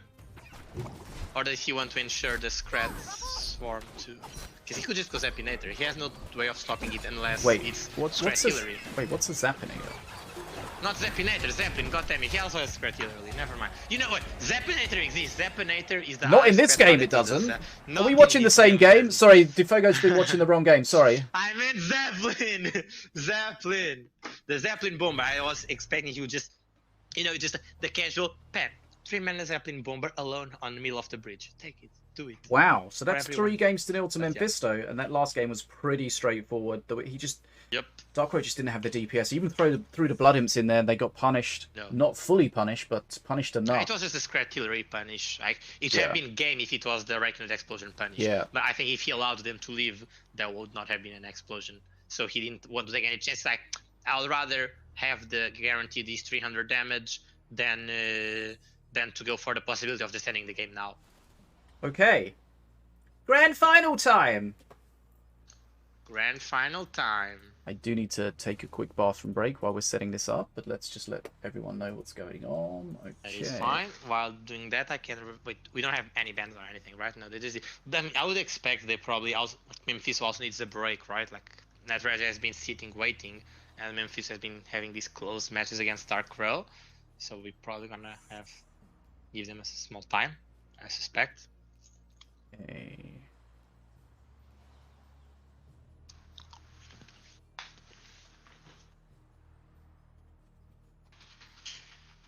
Right. Grand final time. Almost. Almost. We have Bridge Bad against Bridge... Sorry, Nataraja versus Memfisto. It's the same, but yeah, Nataraja versus Memfisto. Alright. I always come with this perk of having to do this. I apologize. It's stronger than me. Lol. Wow. But it's really stronger than me. I could be a very strong person and be able to handle it. I just am not. I was going to make a that's what she said in response to Tiglet's comment in the chat there, but I probably shouldn't. Right. Be right back. Oh, I have more advertisement time. Alright, guys. What card should I say now? Choose a card for me to talk about for 2 minutes. Wild fish BRBs. Spread launcher is out of the equation because I could not just talk about him for so little. I knew you guys were gonna say that. No, it cannot be Scrat Launcher. If I'm to talk about Scrat Launcher, it needs to be in a more grandiose theme. It needs to be more time. I cannot just describe all the awesomeness of Scrat Launcher in 2 minutes. So you guys gotta give me another one. Give me another one. Oh, if not, I can also choose. We've also talked about how the new card imps. I guess Spawn of Fury, sure. I mean, we saw Spawn of Fury before. It's very Spawn of Fury is a card that has changed a lot throughout the time. I mean, not a lot. The main design has always been the same one. So like, it just makes a copy of a unit. The percentage it does has changed. Basically, it reduces its max health and damage for 25%. Now as from a good time ago, now it does not work on mythic units, which it used to do before. Like before, you could just do it on Yahuns or on Nirvir and other units. At the time, there weren't many other mythic units, but yeah, there's that. But now it's 25% reduction. There was a time where it's 33 or 30, if I'm not mistaken, but pretty much just 1/3. But the less this reduction is, the stronger the the 2 copies, let's say, are. I say 2 copies, I'll create a new one because both units' health is reduced. So yeah, it's just that we saw how powerful it is, especially with spirits, right? Let's do a bit of math. You're taking 1/4 of Colossus' maximum health, right? So now it has 750. But if it is empowered maybe not the best word, but like if it has the spirit gives you 40%, right? Now 40% is 2/5, so you have 2/5 of the 750, you have I don't want to do it in hand, but you have slightly less than the 200. Do it. Do the maths. Do it. Do it. Do it. What the? Quick. I don't want to do the math. But on the top of your head. On top of your head. 750, right? 750. So basically, it's more than 100. Wait, I'm just saying. 40%. Yeah, no. 150 is that. So if you have 2, you have 300 health. So basically, it gets a 300 health buff. So basically, you have 2 Colossus with Spirit Infusion that have 150 health. Just so you recall, that's more than the initial health, right? So the moment you play Spirit Infusion, you basically have more. Now, doing more math, you play 9 mana Colossus plus 3 mana Spawn of Fury plus 3 mana Spirit Infusion. So that means you pretty much played 15 mana, but now you have 2 very healthy Colossus. So you played 15 mana for 18 mana combo. That's the power of Brother Win. Was that good enough? I think that was good enough. And then if you had Rampant and Millwin and all that, yeah, that's why Colwyn is. I think I said Brother Win before, maybe not, but yeah, that's why Colwyn is so strong. You're basically getting a very powerful combo for very cheap. You're playing lots, and not to mention the rotation. Remember I was saying before, especially as you're a Millwin, if your Arcane Golem is on the field and you're playing spells, you're not just getting those mana value, you're also empowering your Arcane Golem. It's really good. And Spirit Infusion gives 3 spirit. I was talking about 2 Colossus, so the extra spirit, it's also more. Not to mention, I'm pretty much just giving you the spirit for free. Because so talking about 15 mana go there. Talking about the spirit, they nerfed the spirit to be 40% instead of 50%, but they changed. They saved the minimum maximum as the same. Does it really change much? Well, for the big tank units that exceed the limit, right? So if you consider that the maximum you can give is 400 health, right? So if 400 health equals your half health or your 40%, your 40% now, it doesn't change much, right? You're still gonna get the 400.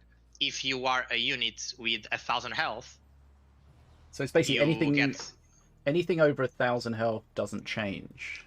I think before, considering before to now, it doesn't. If I'm not mistaken, if you have a unit that we can get the actual threshold from which it doesn't really change, right? And 100 already changes. Where before, if you had 900 health, 50% puts it at 450, the max is 400, so you aren't getting anything. Right now, 400 health, the maximum is 360, the 40% is 360, no longer 400, so now you, instead of having a 50 over health on the spirit that goes nowhere, now you have 40 that you don't gain. I don't think it's as impactful in the terms of 400, I think it's mainly impactful, especially on the all family of the 400s. Yeah. These guys that previously had 400 health, right now they don't go to 1,200. They stay on 1,120. In my opinion, that's not where spirits are overly abusive. No, of course not. So it seemed 100 extra health on these ones doesn't do. Seemed a strange biggest change. Impact is saving. The biggest impact, I think, it's saving the medium ranged units. I was talking before about the impact on Glenn's Bronze saving spell, and so on Spirit can do the same. If you especially on back, we talk about the medium range front lines like monkeys. It's definitely very strong, but also let's keep in mind the back lines. Saving annihilators, succubas, fire imps, saving I guess Blastmancer we can also consider, and Spirit Mancer, saving wizard puffs. These sort of backline units that are usually fragile and easily removable for with a specific spell. So when you are in a season where this card is very strong, I need to play this spell to counter. For example, when Diplomancer was very strong, you're like, okay, I need to play Bolt to counter it. And the follows up is, okay, I'm playing Diplomancer, I need to play something to suck up the Bolt that my opponents are going to play, because very likely they're expecting Diplomancer. That's sort of mind games that you start seeing on deck building and so on and so on and so on. But Spirit is an extra way of doing it.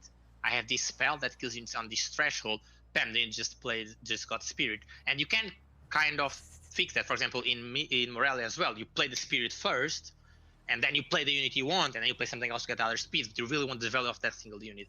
Lots of single interesting things we can do about it. We can see if these players are going to make use of that or not, because we have the new bans for the grand final, right? Yes.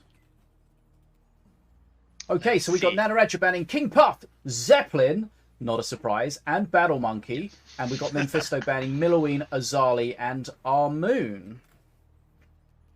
So, the Zeppelin ban is clearly targeted. So is the Armoon. We saw Nataraja play the Caesar before, and he was making use of the Armoon sacrifice to get rest to trigger the Idol of Sacrifice. So there's also that. Battle Monkey I find very interesting. I guess we did see Memfisto use it on the APEP, so it's targeting that deck.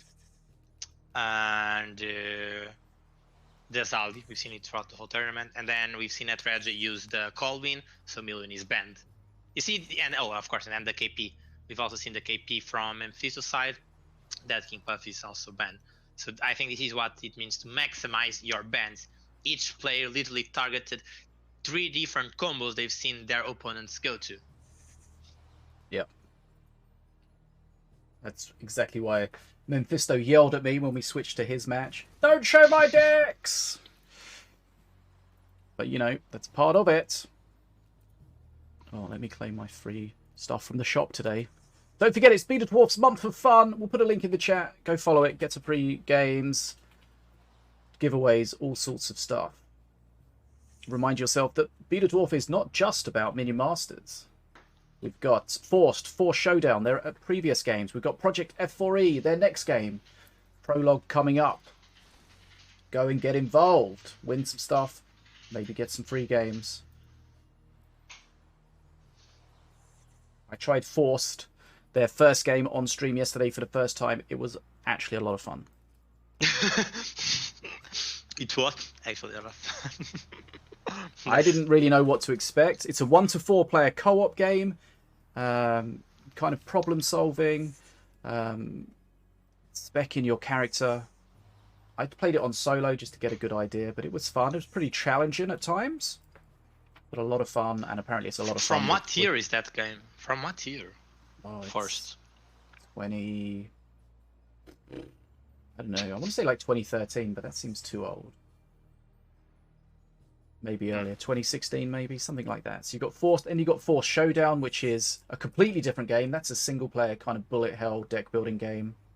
Then, of course, we've got Minion Masters, and then we've got the upcoming game, Project F4E, which is kind of a co-op PvE MOBA combination. And you can get involved in all of those games in the month of fun. Right, thanks for everyone being here today. Just to remind you, this is GGtoor's Night's Duel number 18. Team Mana Frenzy and BetaDwarf presenting with GGtoor, the main sponsor. Thanks to those guys. DfogoX is with me. Sinobii and Tiglet behind the scenes. You guys are in the chat watching. Thank you for being here. It's grand final time. We are just awaiting the players to be ready. It's Nataraja against Memfisto. Both of these previous winners. It's going to be best of 5 conquest rules.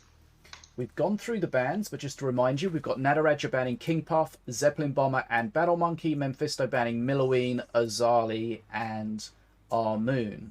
So, of course, banning Milloween kind of bans a lot of the Milloween strats. You're not going to have to worry probably about the Colloween strat with the Spawn of Fury, the Brotherween, although you can play that with other things, Dragon's Nest, stuff like that. So that's a good ban. Azali, that's obviously just this card's pretty damn strong in the meta at the moment. Let's get that out. And Armoon, that's taken out a very important part of the Slither-based deck that we saw Nataraja play earlier with the Idol of Sacrifice. And of course the Zeppelin Bomber that Nataraja bans means Memfisto's deck with the Reconator and the Zeppelin Bomber support doesn't really work anywhere near like it would before. Battle Monkey is always it's the APEP. It's the APEP deck. It's the Memfisto's APEP deck. Yeah, and King Puff, just a strong master. Right, here we go. We're loading into the grand final. This is game number 1 in the grand final. It's Nataraja against Memfisto. Who is going to strike first? Let's find out. So, Memfisto is doing APEP. And Nataraja is doing rat bow. So, let's hear you I was wondering that, like when I saw the Zeppelin ban from Nataraja, this it clearly targets the deck of Diana, but we've seen Nataraja play also a very strong Ratbo deck, so I'm wondering how that's gonna go. He doesn't, okay, Memfisto doesn't even wait for the spears, he's like, ah, these guys win, scrats. Okay, I'm definitely spectating the wrong person on one of these, or they're both playing exactly the same deck. Let me fix that quickly. We see Brother of the Void from Memfisto. So this is, I'm pretty sure we've seen this deck before. There's the beam. Okay, so what does he do now? He's probably just gonna open the lead and beam everything there. Oh, that's definitely what he should do. Okay, so he's playing the Zeppelins back against him. There's the beam. Needs to get the... Yep, and he opened the lead pretty much, still quite on time. That is Simulacrum. So this is the Simulacrum deck we saw, which I think it's a deck that had the Battle Monkey. So did he had Plasmas before? Possibly. If he has the Simulacrum, he does want some of that tech for sure. But we've seen... I think he had Vulture before. Let's have a look. He's got to be careful at the bottom there. There's an Enraged... He's right, but he just needs to play something. Exactly. He's got lots of ways of dealing with it. I think he could even have played this somewhat on the bridge if he was kind of annoying he killed them all. But, yeah. There's only so hard you can kill a scrap. Okay, with this Memfisto thing a secure lead. I think this is scary for Nataraja. Nataraja really shouldn't... I don't think he can afford to be behind. I think at third perk, that free 4-mana card, it's definitely going to be more impactful than... it's a huge beam. Just an extra scratch.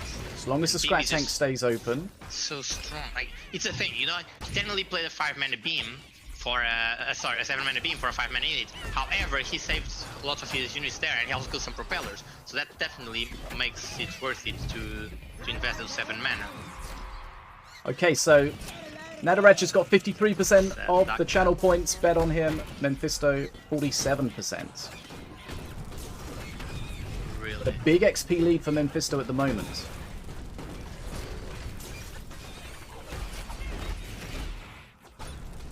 Let's see.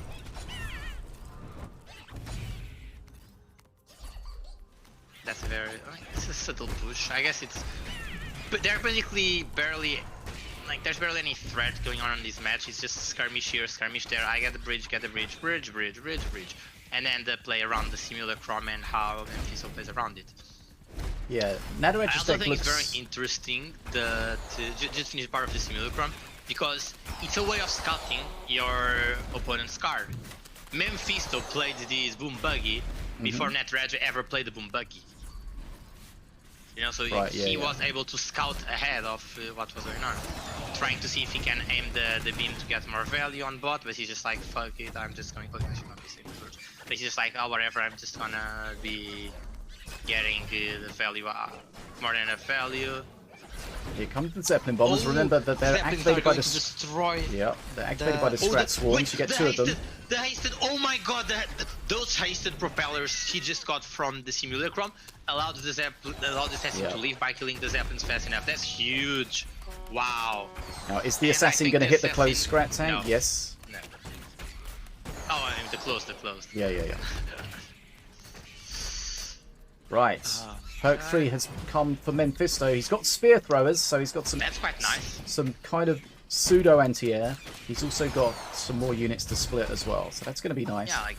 Have we seen Nataraja use his Dagger at all in this game? Yes, he used it on a Tantrum Thrower. Okay. He was aiming for the Whirly, but yeah, that's what he got. But you can see the pressure he put just now with that Scrat tank. He managed to cycle to 2 Boom Buggies, that's quite interesting. Yep.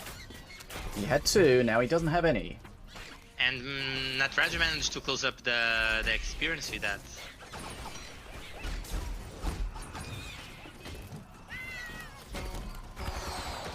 She's dice for this, I think. Yep. Super close right now. Back and forth. I do this, you do that. You do that. He's probably gonna open the leads with the totem, and then he's gonna try to use... I don't know. For the hasted Scrats... very good against the Jolo, though. The hasted prop scraps from the Simulacrum were really helpful on the last cycle, but he can't be guaranteed to get those each cycle. So that time we could see the Zeppelins getting closer to face. Memfisto has taken quite a lot of face damage. Of course, he is APEP. He does have that shield. Doesn't protect you like it used to before, but it could be enough to keep him in this. But he is dropping very low. It seems like Nataraja's chipping away at him, doing a bit of damage every time. And eventually it's going to be too much. Control of the bridges because of that. Like at one point, Memfisto is going to stop being able to use the health as a resource. Yep. Here we go. What does he have to deal with this? Spear throwers. Maybe a beam here. Beam. That's a fantastic beam. Okay. He didn't even need the tilt.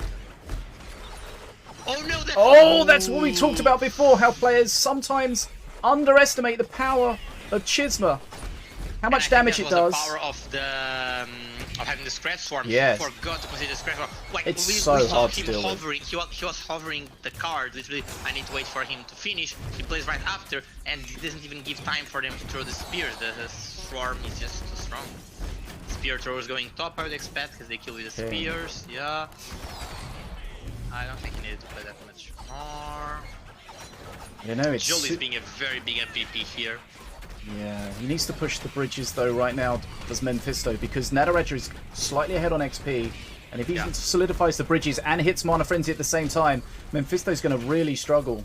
We know the cycle of APEP can really help. He's got 8 XP to go. Can he catch up? A lot. He has both bridges right now. He got an XP bot, he got another XP top. Okay, Memfisto's about to... It was slightly too late, but let's see. He got the bridges now. He's held the bridges for a long time. If that's where tank dies bot now, he has a good chance. Okay, Memfisto back in it. To instantaneously capture the top bridge though. That hasted Jolo is giving him trouble. Yeah, and he's still not on that bridge. He's still not on top bridge. He gave so much mana to Mem to Dark by not having. Everything in the bottom's going to get murdered. He does get. Yeah.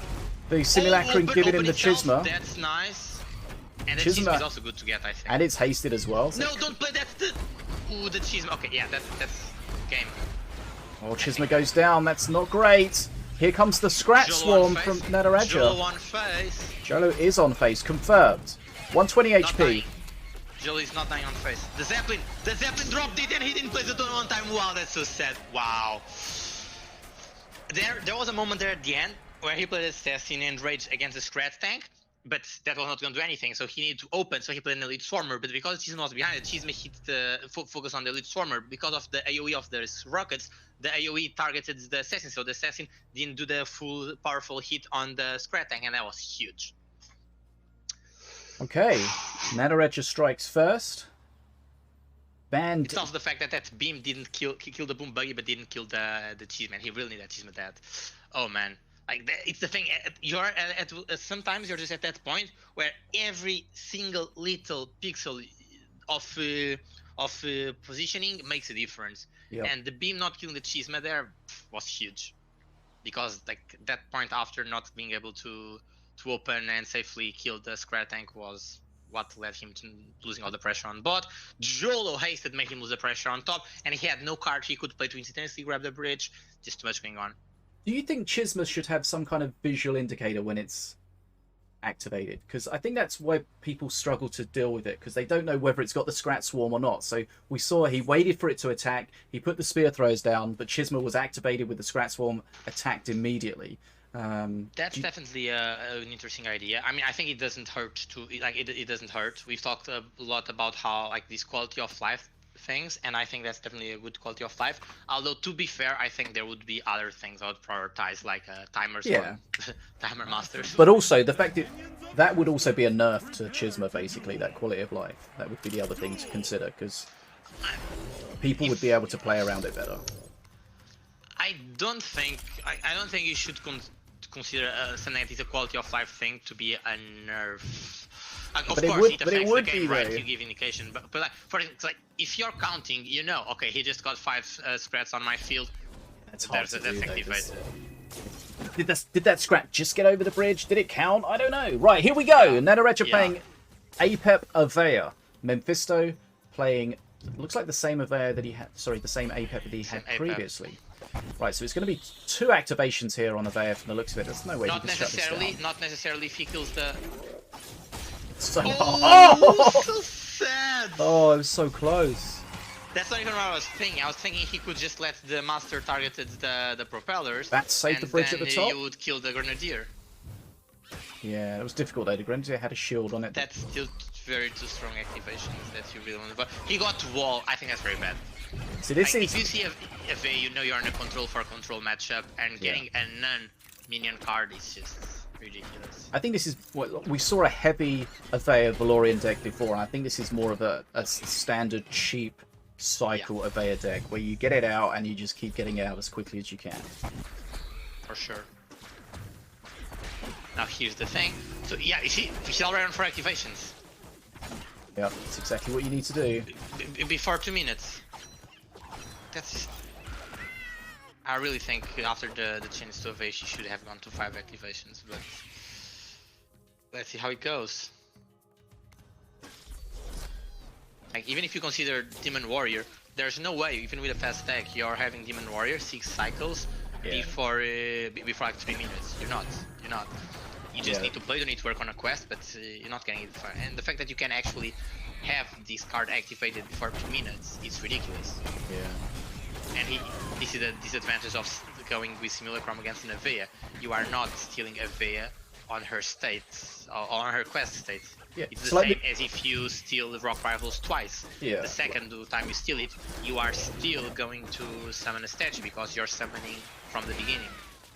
Yeah, so like the Demon Warrior, it's weak and then it's really strong. Avea is okay and then really strong. Like, I don't think there's a big enough gulf between her unactivated and activated states. Yeah, agree.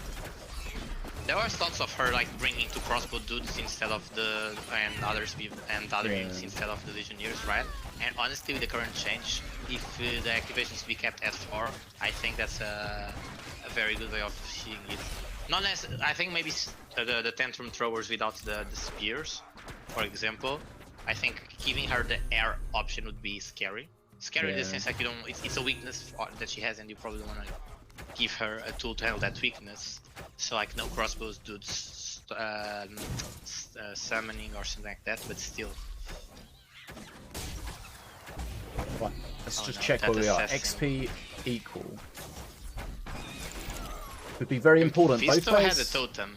Yeah. And he's using it now. Both players playing APEP, so they're both going to get a free 4-mana card at perk 3.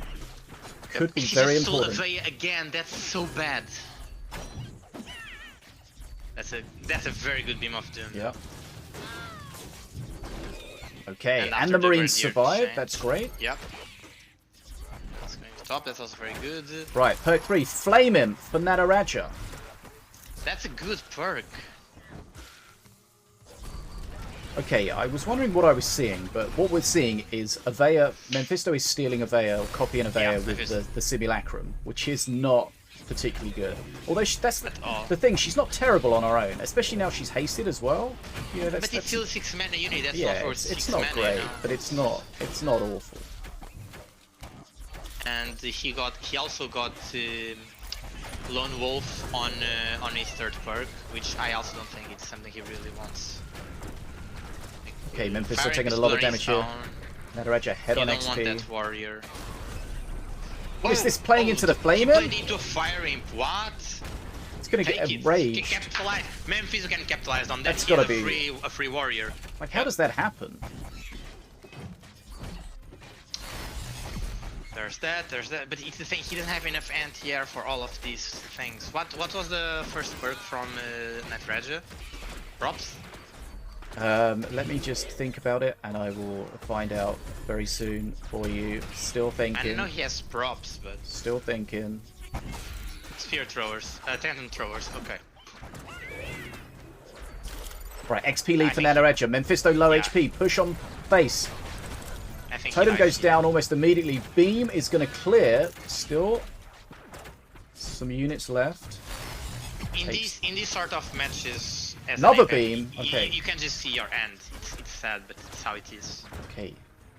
Beam, of course, does 150 damage to face. Memfisto 165 HP currently. Does, of course, have a shield when appropriate. The fact that Nataraja is still playing the Blood Imps just says so much. Because like he can afford to. That's huge. Yeah, just playing the shield there, just the cycle. He just needs to do a tiny bit of face damage here, and then he can beam for the win. The shield's down. Bat on face. Bat down. Okay, Legionnaire. There we go. Legionnaire on face. Beam of Doom coming in. GG to Nataraja. GG. It's so sad, but very well done. Man, Simulacrum into an AV is such a thing that I really don't desire to anyone. Like, wow. Every single time you get it, you're just like, what am I gonna do now? Yeah. But hey, that's the risk of Simulacrum. If your whole deck is about stealing your opponent's card, and your opponent's like, I don't have anything good for him to steal. Okay. And I think that really goes to show how you can play around those things, right? While mainly you would probably think that, okay, this is a straight up counter, he's not gonna get anything good, he's gonna get destroyed. He wasn't. Memfisto held his ground really, really well. Like he was around 10 to 15 XP behind. Really, that's not a lot considering how much the tide was against him. So he got wall first perk while his opponent got spear thrower. While his opponent got tantrum thrower, so he got something he can't really use to try to punish that AV in terms of experience, while his opponent has something he can use to try to not let AV be punished. And then on third perk, Nataraja gets a good AoE clear card, and he gets a lone wolf, which doesn't really allow you to capitalize that much. You can play around him, but I don't really think it's a card he needed.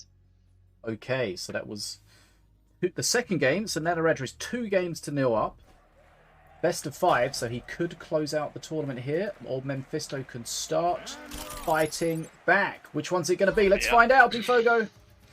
Memfisto played Wrecked, he's now playing Wrecked, so let's see how he does with that. And Nataraja is now playing Diona. Very interesting, so we have a master that's very good on defending, like Diona, versatile on defending, and Memfisto is playing another versatile master in terms of all the bridge and so on, but definitely much more of an aggressive pressure master. He doesn't manage to retain the bridge on bot. Grenadier going to be top now probably, and then the Stormer there. Yep, there's that. And he's got aimbot, very nice. Okay, so let's see what he does with that aimbot. So that definitely means he has some tech to make up for it. Not coming from Wreck, because as we know, that doesn't count. Another Avea. I think Memfisto is really regretting not banning Avea. The owner and Wreck both very strong messages. 2 procs, that's 2 activations already. I really think this is too much. Like, and he's probably gonna be able to cycle, because I think Nataraja is playing the same deck with different master, no? That's at least what it looks like. Using the crossbow trap on face while Wreck is not there to defend, that's a good way of getting some cheap damage for 1 mana. Like sometimes just want to cycle the trap, that's a good way of cycling the trap and forcing your opponent to play something towards it, as it did with the Plasma Marines. A V on 3 activation, and she's very healthy and under fire, so there's a very good chance she's gonna get the 4th activation here. Memfisto is aware of that, so he needs to play that. What is he doing? That's going to... Yeah, that's the 4th activation. So he was not able to block it. He's ahead on experience for a good lead, like that's 20, that's a good lead. So this is what you would expect. We've said this a couple of times, where you'd expect, if you're playing a late game card, or a card that gets stronger as you go on, you expect to be behind until it's stronger, which Nataraja is at the moment. But Memfisto has a huge XP lead at the moment, and still putting pressure on. And he's keeping it, yeah. Right, here we go. That's the thing though, we saw that Diona can heal, so he also needs to keep that in mind. This split really in a way that Memfisto didn't want to, I think. At least now he doesn't need to worry about the activation, he can just fully go at that. I would say that's an Impetuous Blast, yep. Right, what are we looking at? 60 versus 90 XP. 30 XP ahead is Memfisto. If he really makes a strong use of the 3rd perk, I don't fully know how, because he doesn't one-shot the Vea. But if he can somehow make good use, put more pressure at 3rd perk, I would definitely say he has a good chance. It's 30 experience. Capitalize on it, so like that 30 experience is probably going to become 20 or 15 by the time you get to 3rd perk, but it is 15 seconds where you have something that your opponent does not. 4th bot. Yep, and what is his? He doesn't even need to do Impetuous there. Oh no, okay, now he does. It's still a good XP lead. Perk 3. As you say, Memfisto's perk 3 is not going to be hugely powerful here. Against shielded things, there's no super removal. Maybe perk... No, I don't think so.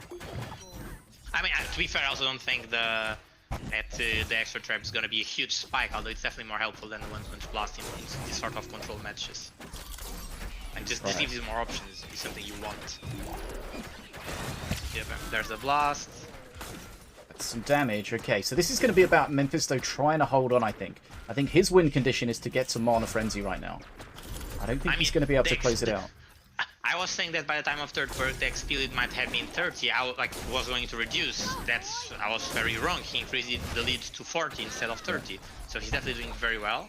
Yeah, he's still got decent HP as well, so he doesn't need to start worrying too much about that. Not yet, yep. Although unlike Tjaenig, he cannot heal. But then again, it goes to show he's doing a good job at handling the Diona. The Via. Reminder, Nataraja is 2 games to 0 up. Memfisto fighting back and doing a great job at the moment. Putting more pressure. That hit nothing, that's a shame. That aimbot though is being very helpful. Yeah, the aimbot with the Nats, disgusting. Not just the Nats, right? It has the shield as well in the beginning. Yep. Wait, and it also comes with marksman if you have more tech, right? Although I think Memfisto in his current deck doesn't have a way of generating that much tech. Because, you know, Shadow Clones don't give you tech. Elite Stormer top, clear. It's not gonna block the XP though, is it? It does not block the XP, that's bad for Memfisto. Right. He still has a very good XP lead and he's very much closing in on Mana Frenzy. Nataraja just played that all together, so very interesting to see how he does that, like what he's trying to, sort of pressure he's trying to apply. Memfisto is getting super close to his win condition here. Yep. He needs to hold on though. This push, and I think he has enough health for it. Like the lead is, the gap is wide enough, and he has enough resources at his disposal to make it a reality. There's that going. He's jumping top to ensure top bridge, because at this point, Memfisto really just needs to fight for one bridge. Yeah. Like, fight for one bridge, guarantee that the other one isn't too badly lost, and he got it. And in that sense, Rect really helps with the clones. Like you neutralize bridge, because sometimes even if you're not fully grabbing a bridge, by just slightly stepping on it, you are resetting your opponent's XP, the timer for the XP. And here, Nataraja just stops playing. He knows what's coming. This is the end here, I think. Memfisto's got Mana Frenzy. He's fighting back. He's going to make it 2 games to 1 from the looks of it. Can Nataraja hold on? He's a long way away from his own Mana Frenzies. Memfisto's cycle is just going to become intense now. Very well done from Memfisto's side. That was amazing. And on punch blast on face. Game. On 3, 2, 1, oh. That's it. We have game. We have a match on. Nataraja ran into a 2-0 lead, but Memfisto is starting to fight back. 2-1. Okay, so Rect has come and gone from Memfisto. Remember, we've got some master bans, and we've also got the conquest rules. So if you win with a master, you can't play that master anymore. So that means Nataraja can't play Miloine that was banned, or Ratbow and Apep that they won with. Memfisto, on the other hand, can't play King Puff that was banned, and can no longer play Rect that he just won with. So some restrictions on the masters there. The players are going to have to play around those restrictions going forward. The longer we go on, the bigger those restrictions are going to get. So let's see how it is now. What is the, aside from Valorian, I think you just said, aside from Valorian and Miloine, what is the other master that Nataraja cannot play? Milo, Ratbow, and Apep. Ratbow is one out. Oh, it was Apep, not Valorian. Yeah. Probably going to see Diona again. But let's see. I was talking about Valorian. I think Valorian is also an option. And Memfisto played Apep twice, but lost twice with it. Is he going to go back to it? Is he going to switch? I remember we talked about before how some players have that thing where, like, you know, I just lost with this, but it's because of this very specific circumstance. I can actually win with it, so I'm going to do it. And they basically just play, like, they have better options, but they play a deck that they are just really want to win with that deck. Like, I can win with this deck, so don't you even dare to, you know, that sort of thing. That might be the case, might not be the case. Let's see. Okay, very, very close. So we're going to have game number 4. Nataraja is either going to close this out, or Memfisto is going to take it to the decider. Dun, dun, dun.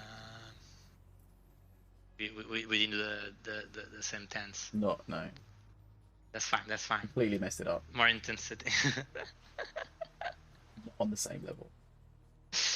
Well, that's not comparable. I've said before, I'm not on your level. We saw that from the bans and everything as well. We cannot just don't put it out there. Just don't put it out there. Tangelizer says Rect is too damn tanky on the field. 150, right? Rect. I think the power of Rect is the clones, really. Like the DPS is good, but the clone. 150. If you're playing against Rect and you've got a lot of small things, a lot of horde in your deck, it's so difficult to deal with especially when there's like 17 clones everywhere. Whatever you play, whatever dies, it's just going to explode and kills everything. Okay. And the perk 3 for Rect in that last game didn't really change too much. He didn't really have like a real removal option. Like sometimes we've seen it when you take out an ATG drone, something like that, which is insane. Ultimately, he was able to get it on face, but I don't think it really changed anything. Right, here we go. We're going into game number 4. Is Memfisto going to force the decider? Or is Nataraja going to be the champion? Once again, both of these players have been previous champions. One of them is going to be a champion again. We've got Spawnbringer from Nataraja, Memfisto Valorian. I don't think it's a good match for Memfisto.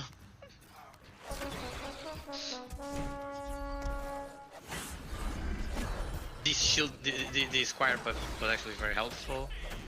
But it's the thing like that. Oh, the rocket spread going twice there is very big. Like didn't do anything in the sense of the hitting the building, so like reducing the amount of spawn units you get, but still he has Daggerfall, so Daggerfall is helpful, and this is that I think this is the deck we saw before without the rock rivals. It's banned, but as we spoke about earlier, the way to deal with these swarmer decks is to get pressure on them. Oh no, the Daggerfall didn't get those two swarmers, so now they went top. That's very bad for Memfisto as well. So yeah, I think just force him to play 2 mana there, and he needs mana to defend bottom. Just doesn't really have any way of playing into these right now. Remember, Valorian's perk 2 can't hit buildings, so that doesn't help. Exactly. Right, goes in here.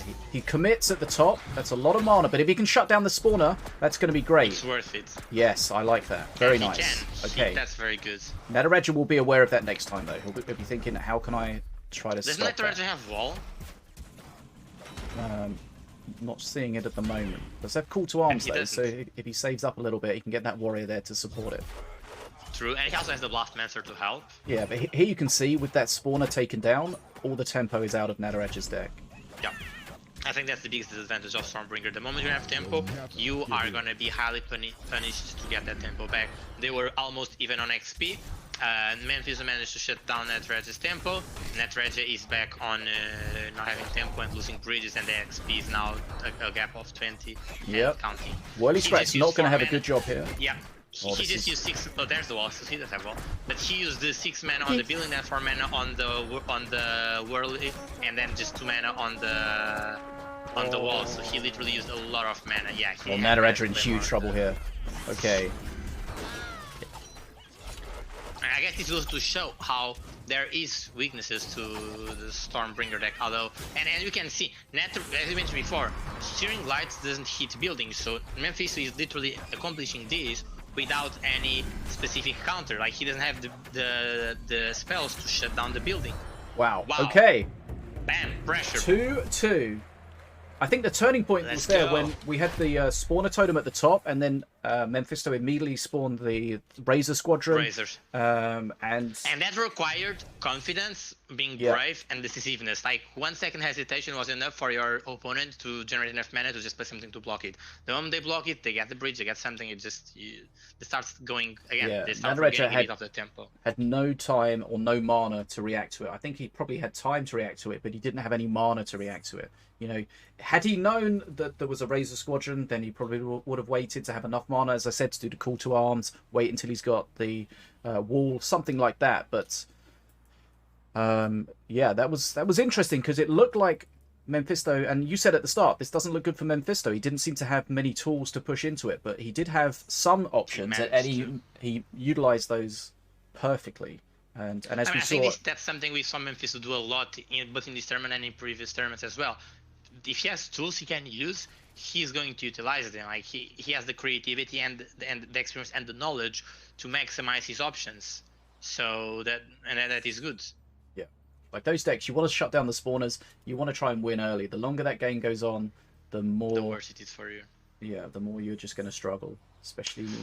To be fair, I also think there were some mistakes from Nataraja's side. Like he was aware that he needed to regain his tempo, and he made some plays trying to get that. That were probably not the most ideal. For example, around 1 minute when he played the wall, he didn't need to, and then he played the totem right after without mana to anything. Like he was at 6 mana, pen totem, and that's when the Razor Squadron went in.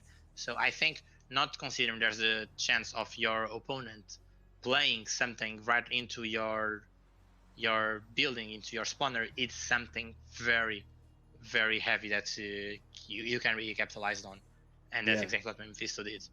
Often what we say to new players is try to play slowly, save your mana, and then try to be as efficient as possible. But when you've got the spawner buildings, you often want to get them down as soon as possible. So it's kind of, that's a different way of playing. But of course, as you see, once you commit all your mana, that's the problem with it. You commit your mana, you've got no way of responding to it. So yeah, I think Memfisto will be happy with the way that worked out, because on paper that looked like a really awkward deck for him to play against. We need to keep in mind, like Nataraja didn't even reach his second perk, I think, or just barely reached his second perk. Yeah. And that's also when that deck starts spiking the most. So just being able to put so much pressure that your opponent is always at 0 mana, it's very penalizing. Okay, so yeah, Memfisto really reached the second perk and died. Yeah, Memfisto just seized the moment. That interaction on the top bridge with the Swarmer Totem and the Razor Squadrons, that was where the game changed. Put the pressure on, shut everything down, and it was, he was able to put the pressure on. We saw again where you've got pressure on your opponent's face, and they're playing a crossbow guild. That's not going to keep them alive. He put a Whirly Scrat in there, which the helped them a bit, but the Musketeer just destroyed. It was just once you remove the tempo, then they're kind of dead. Exactly. They can recover, but it takes a while to recover, and of course, every time you need to recover your tempo, it's at least a 10 to 20 experience gap you're giving your opponent. It's something you don't want to do, because at one point you're going to have to get that experience back, and the wider the gap is, the more your opponent can capitalize on that one. Okay. Yeah, so I think if Nataraja had known that there was a Razor Squadron, he would have played that differently. But that was the first time we saw them in the game, so that's kind of why that happened. Either way, I think it was very greedy. He didn't have the mana to support it. Mm-hmm. He was hopeful that Memfisto was probably going to focus on the bottom spawner, so he just went to the top one. Right, Nataraja was 2-0 up. Memfisto has brought it back to 2 games all. It's Mordor against Ratbo. I don't need to say who I'm feeling sorry for in this match. Ratbo is a really bad matchup against Mordor, as the scratches get very easily destroyed by Mordor's attack. Yeah, okay, we'll see. I think this is the Rocket Scrat. This is the Rocket Scrat combustion deck we saw previously from Memfisto.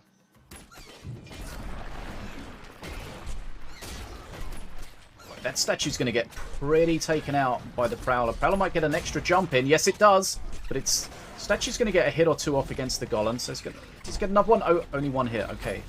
He has a good tool for shutting down that sniper, which is very important. Right. Spirit's useful there. We saw the combustion clear a lot, but not quite enough.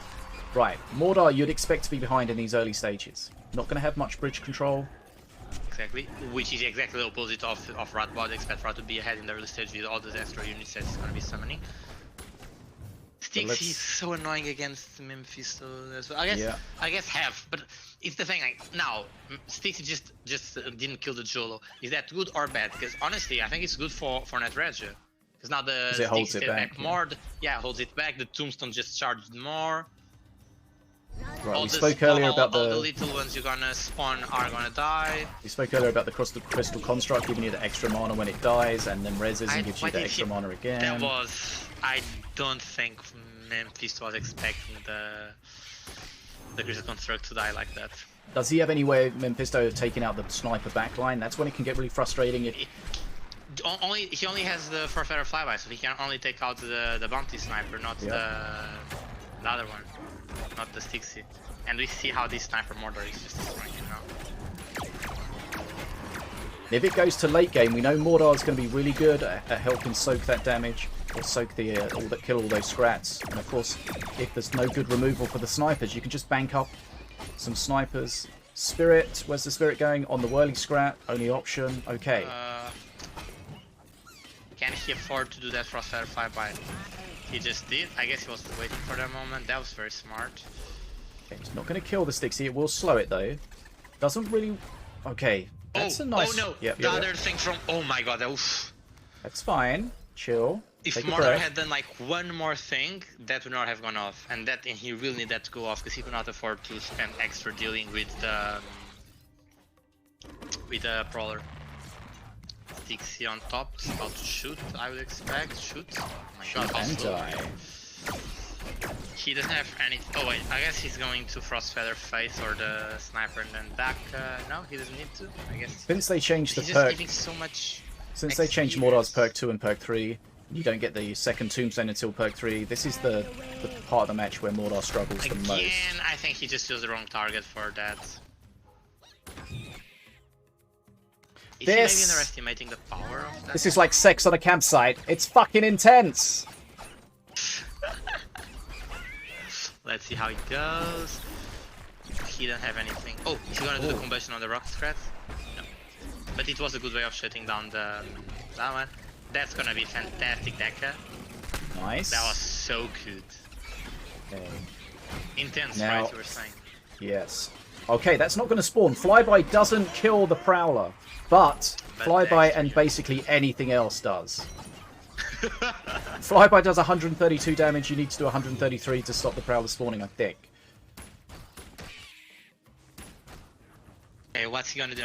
He managed to get a good bit of lead back, but it is true that there are right, here we see. This is the double tombstone. This is where it's going to be so difficult for Memfisto to hold on. He knows what he needs to do. Okay? He's trying to get the thing off the dock and so on, but like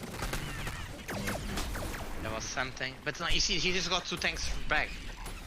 Like, it was the Jolo, yeah, the Jolo res, which is not the most amazing thing, but it is hasted. It does have a spirit on it. It's so annoying. Look at that! Look at that! That was so annoying. And then he still has not managed to handle the Crystal Construct on bottom. He's playing a lot on top though, which I think is good, because Nataraja doesn't really have any solid DP, any solid AoE. Memfisto knows that Bounty Sniper needs to be dealt with. I mean, it's Nataraja's way of coming back to this game. He's definitely that Bounty Sniper. 2 snipers on top. Oof, he's just got the Spirit. Oh man, the Prowler just came back. Oh no. Can that Jolo kill the bounty? He really. Oh, but the bounty's gonna come back. Well, he might kill it. Can he stop it? He doesn't want to lose it. Okay, collision pushes it off. Nice save. Right, okay, Memfisto's going to get Mana Frenzy first, but that's not going to be the end of it. I'm definitely not with this deck against Mordor. No, by no means at all. Oh, that deck is not gonna. Yeah, he wanted that to die so he could switch it on something else. Wasn't able to. The bounty snipers, well, the snipers are going to build up if they're allowed to. If Nataraja has to sit back and soak when Memfisto gets Mana Frenzy, he's just going to build up sniper after sniper. Memfisto doesn't have enough removal for it. He needs his units to reach the backline and get there we go. The Mana Frenzy. Okay, let's see what Memfisto can do. He doesn't have much of a lead, to be fair. Honestly, like, with that constructor sitting on the bridge, I don't think Memfisto is going to be able to... Memfisto needs to be a bit careful. Nataraja needs to be a little careful here because no active tombstones. He needs to just try to hold up. He needs a res here. If he gets none of these reses, he could be in trouble. Okay, tombstone goes down. Tries to block it, I think. Okay. That's a very good Akka. Bounty sniper. But okay. Look at that. With Mordor just ramping up like this... This is it. The sniper's in the pockets. Flyby does nothing. Flyby dies even before. Like, it's good for these Dakas, but Flybys are dying even before reaching it. Good. Okay. Oh, it hit both of the tombstone. Wow. Yeah, okay. That's a very huge combustion. This is a game right now. But look at the snipers. Mordor just stopped. That's huge.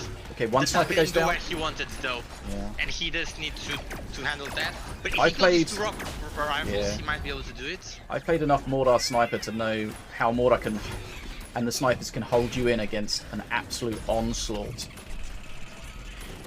That's not the target I think he wanted. That's not the first target he wanted. There's just too much going on, and I don't think Memfisto has the Two right bounty to snipers handle these alive. snipers. One of them hasted. No, none of them hasted. And look, but... look, bottom bridge. Right now, Memfisto has 0 ways of allowing that bottom bridge. He just doesn't. Remember in Mana Frenzy, XP becomes mana. Bounty snipers generate XP. You're in Mana Frenzy, the XP becomes mana. So those bounty snipers are basically generating extra mana every time they're getting a kill. Yeah, no, this was just so bad. This is too much. I'm surprised how good Memfisto managed to hold on. Nataraja is going to be the champion. Nataraja takes it by 3 games to 2. Very nice. Sniper Mordor at the end there, just too strong.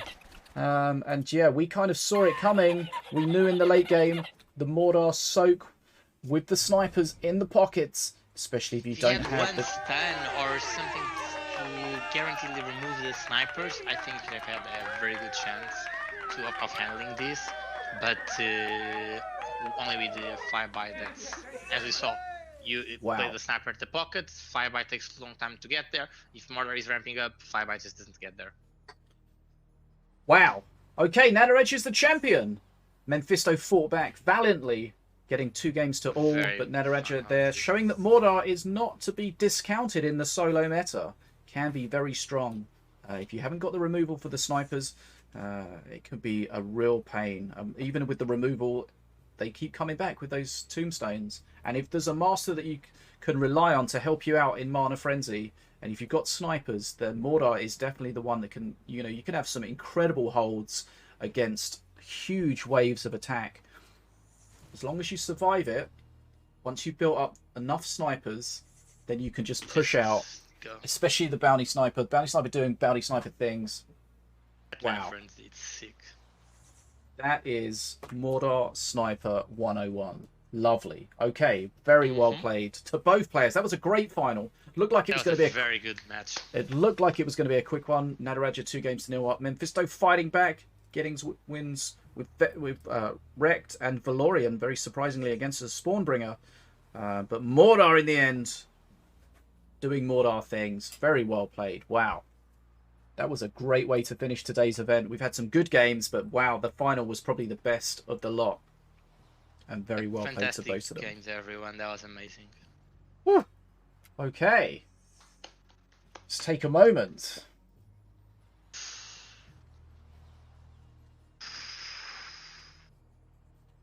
See if we're going to get an interview from Nataraja. Okay. That's GGtoor's Night Duel number 18. The champion is Nataraja. Runner-up, Memfisto. Okay, so it's always nice. We see so many different decks in these tournaments these days. So many different strats and masters. It's not like, there was always the time when it was just ban APEP, ban APEP, ban APEP. But that's not the case. We see lots of different bans, lots of different strats, lots of different players. Yeah, I think it can definitely generate that sort of mixed feeling, because it's fantastic having so many decks, so many masters being able to shine, and you being able to do a lot with them. And I think that's really fun and fantastic. And I can also understand how frustrating it can be, how sometimes it's like you're playing rock, paper, scissors. If there's so much going on, sometimes it's just like we saw just now, both decks were very good, but you just went into a counter. Although I definitely think it's very fun and it's very positive how any master can shine. We saw Stormbringer shine, we saw Rekt shine, we saw King Puff shine, Ratbo shine, not on this last one though. Mordor did shine on this last one. Morelia shines, Milowin shined. I mean, Diona shined. Honestly, what master did we not see? We literally just didn't see Ravager and Volko, right? That's it. And Setsu. Yeah, always sad. Ravager, Volko, and Setsu. And I mean, if we have 13 masters and there's 3 we didn't see, I think that goes to show a lot about the current game. And those masters. Remember, we're just talking about the masters that we saw on the stream. The masters that we didn't see on the stream, we may have been played in some of the matches that we didn't see. Right, let's talk. Ravager. In one of the matches, there was a Ravager. I think it's the one we didn't fully manage to jump in because it ended too quickly, but that's because it was a Ravager. Right, let's bring Nataraja in. Okay, let's make sure you can talk. Looks like you're... Okay, you are muted. Let's unmute you. Right, Nataraja, congratulations. You are GGtoor's Night's Duel number 18, Grand Champion. Well played, sir. Congratulations. Okay, can you hear me? Nataraja, we can hear you typing. Can he hear me? I don't think he can hear me though. He should be able to. I'm muted on Discord. Oh, you're muted? Okay, he should be able to hear me. Okay, someone mute him. Ow. What's going on? What did he say? He left. Okay, I could hear him. He should be able to hear me. Let's bring him back in. See what's I'm going on. hearing you. Oh, I hear you twice. Okay, I need to mute you, but not server mute you. Okay. What a gift! What a gift! No. Okay. Let's bring him back. Unmute him. Right. Oh, God. Okay. I don't think he's ready. What's going on? Ready. Okay. Yeah. I said join a He's voice fine. channel when you're ready. He joined a voice channel, so I assumed he was ready. Why are you assuming things? Did you tell him you would assume he was ready? It say that I don't have permission to use. Yes. Yes, I fixed that when you join. Okay, let's try it one more time, and then we may have to move somewhere Third else. time's the charm, right? Okay, you're unmuted. Right, Nataraja, can you hear me? I can hear you. Can you Cannot- hear us? He can't. Why can he not hear us? Nataraja, are you He should there? be able to hear us. Okay. Hello. No, didn't. That doesn't work. make any sense. He's not muted. He's not server muted. He should have any permission that he needs to talk. I mean, we know he can talk. We He can just hear can't- him. He Yeah. can't hear us. Okay. We can hear you typing. A little.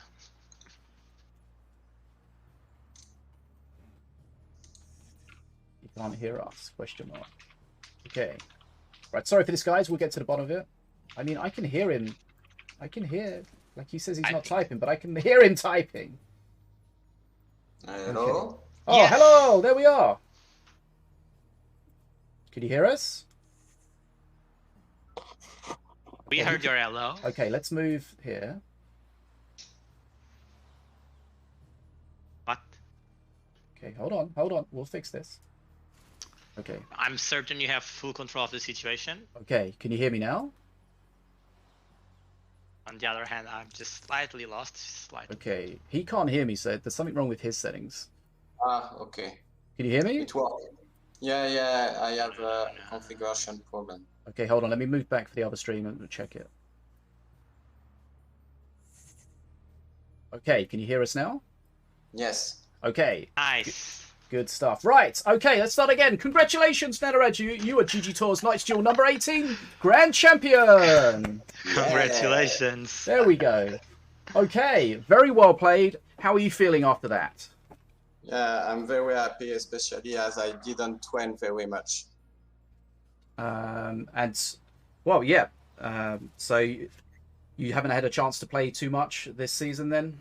No, I have to move in another city, and I have a new job, so Very nice. I didn't play at all, just this morning and a bit yesterday.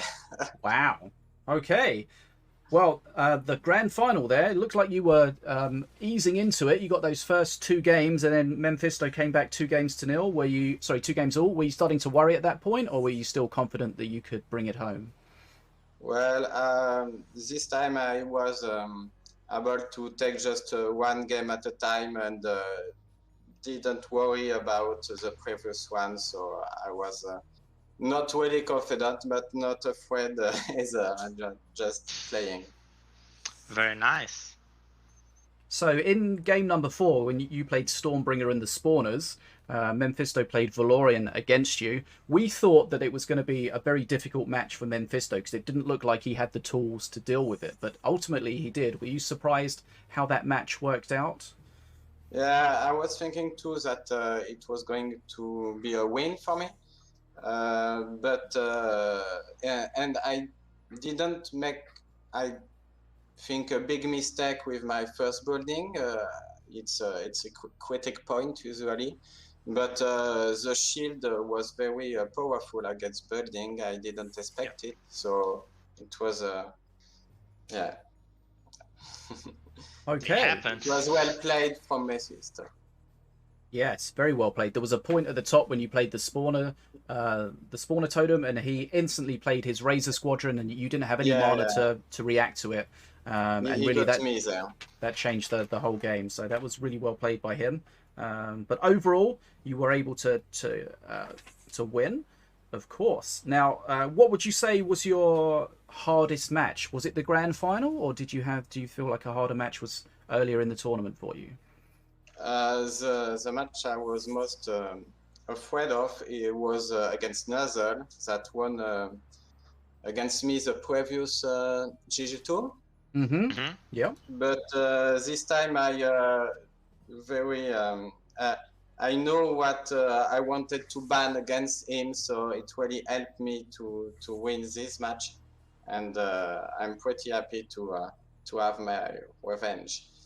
Very nice. Okay, so as Show Me the Money just said in the chat, there's a new Diona Dynasty skin only available for tournament winners. Is that something you were aware of? It's only a skin that's been kind of shown very recently, so it's not even in the game yet, but it's a brand new skin, and you, should you choose to take it, will be the only person that has it currently.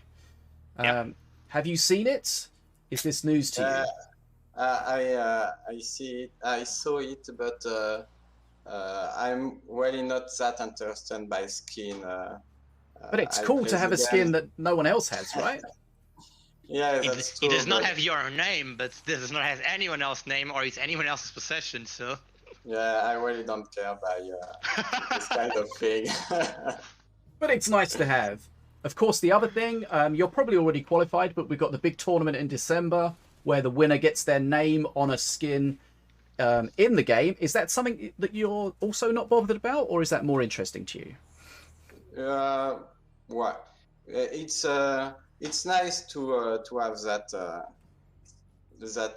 Yeah, it's a plus. It's nice, but it's not a big deal. I would play anyway without that, and yeah, but it's I'm more in the tournament mindset, just confronting myself to other, and yes, it's fun.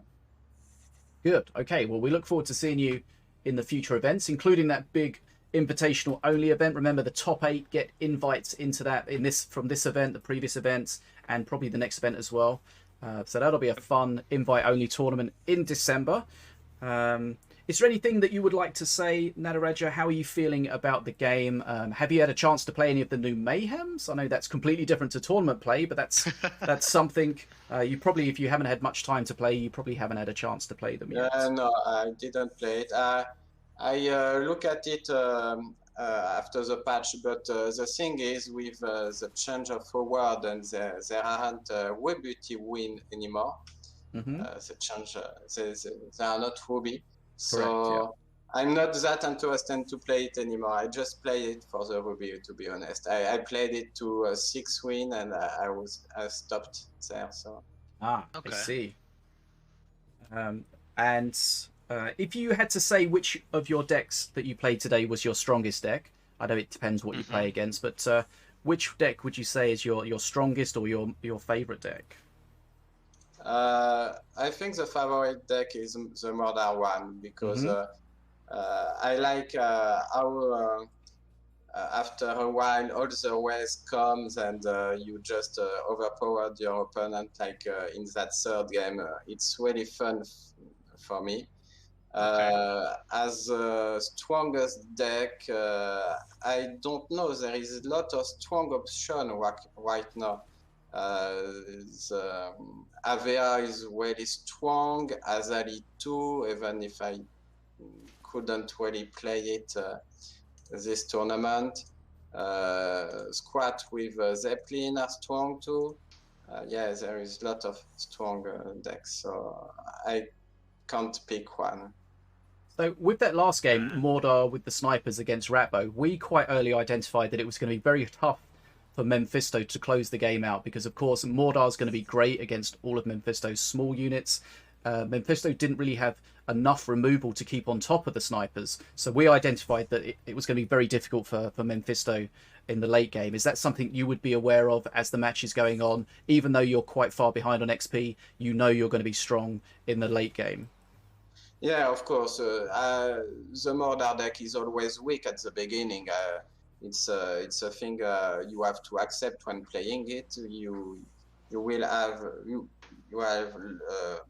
less XP than the opponent, so it's always a thing that you try to come back in the patch 3. But yeah. The Radbo with all the little squat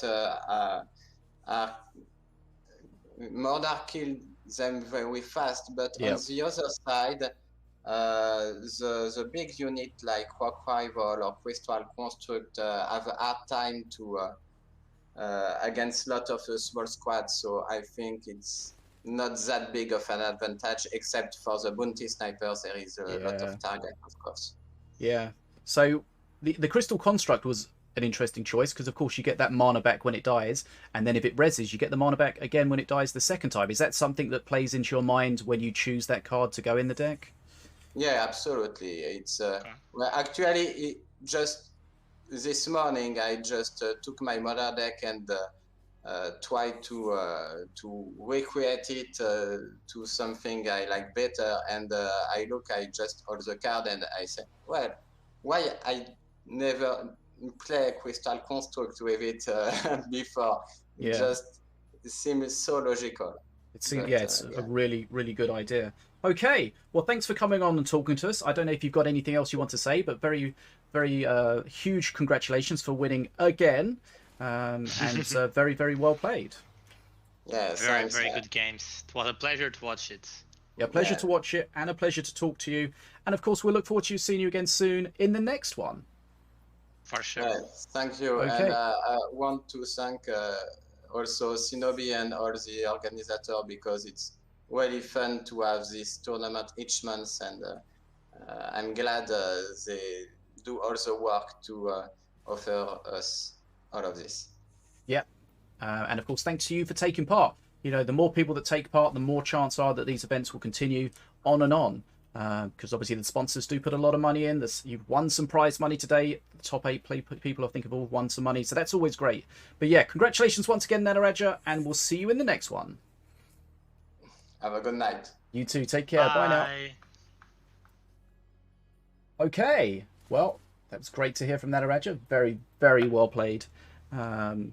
And yeah, always nice to get his insight, because, you know, we talk about the decks that we see them play, we talk about the bans and stuff they do, but we also mention we don't really know the thoughts process behind what's it. behind those logics.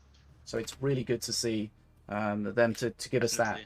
Okay, right. And of course, let's not forget Memfisto, runner-up, doing a great job, really fighting back hard. Nataraja was pushed to the right to the end there. Okay. Yep, I definitely felt like Memfisto was playing against odds most of the time we were watching him. Yeah, he did a great job. And in that last game there, Nataraja definitely had the better of probably the decks, that kind of deck matchup. He was probably happy with that. But of course, you know, that's on paper. You've got to...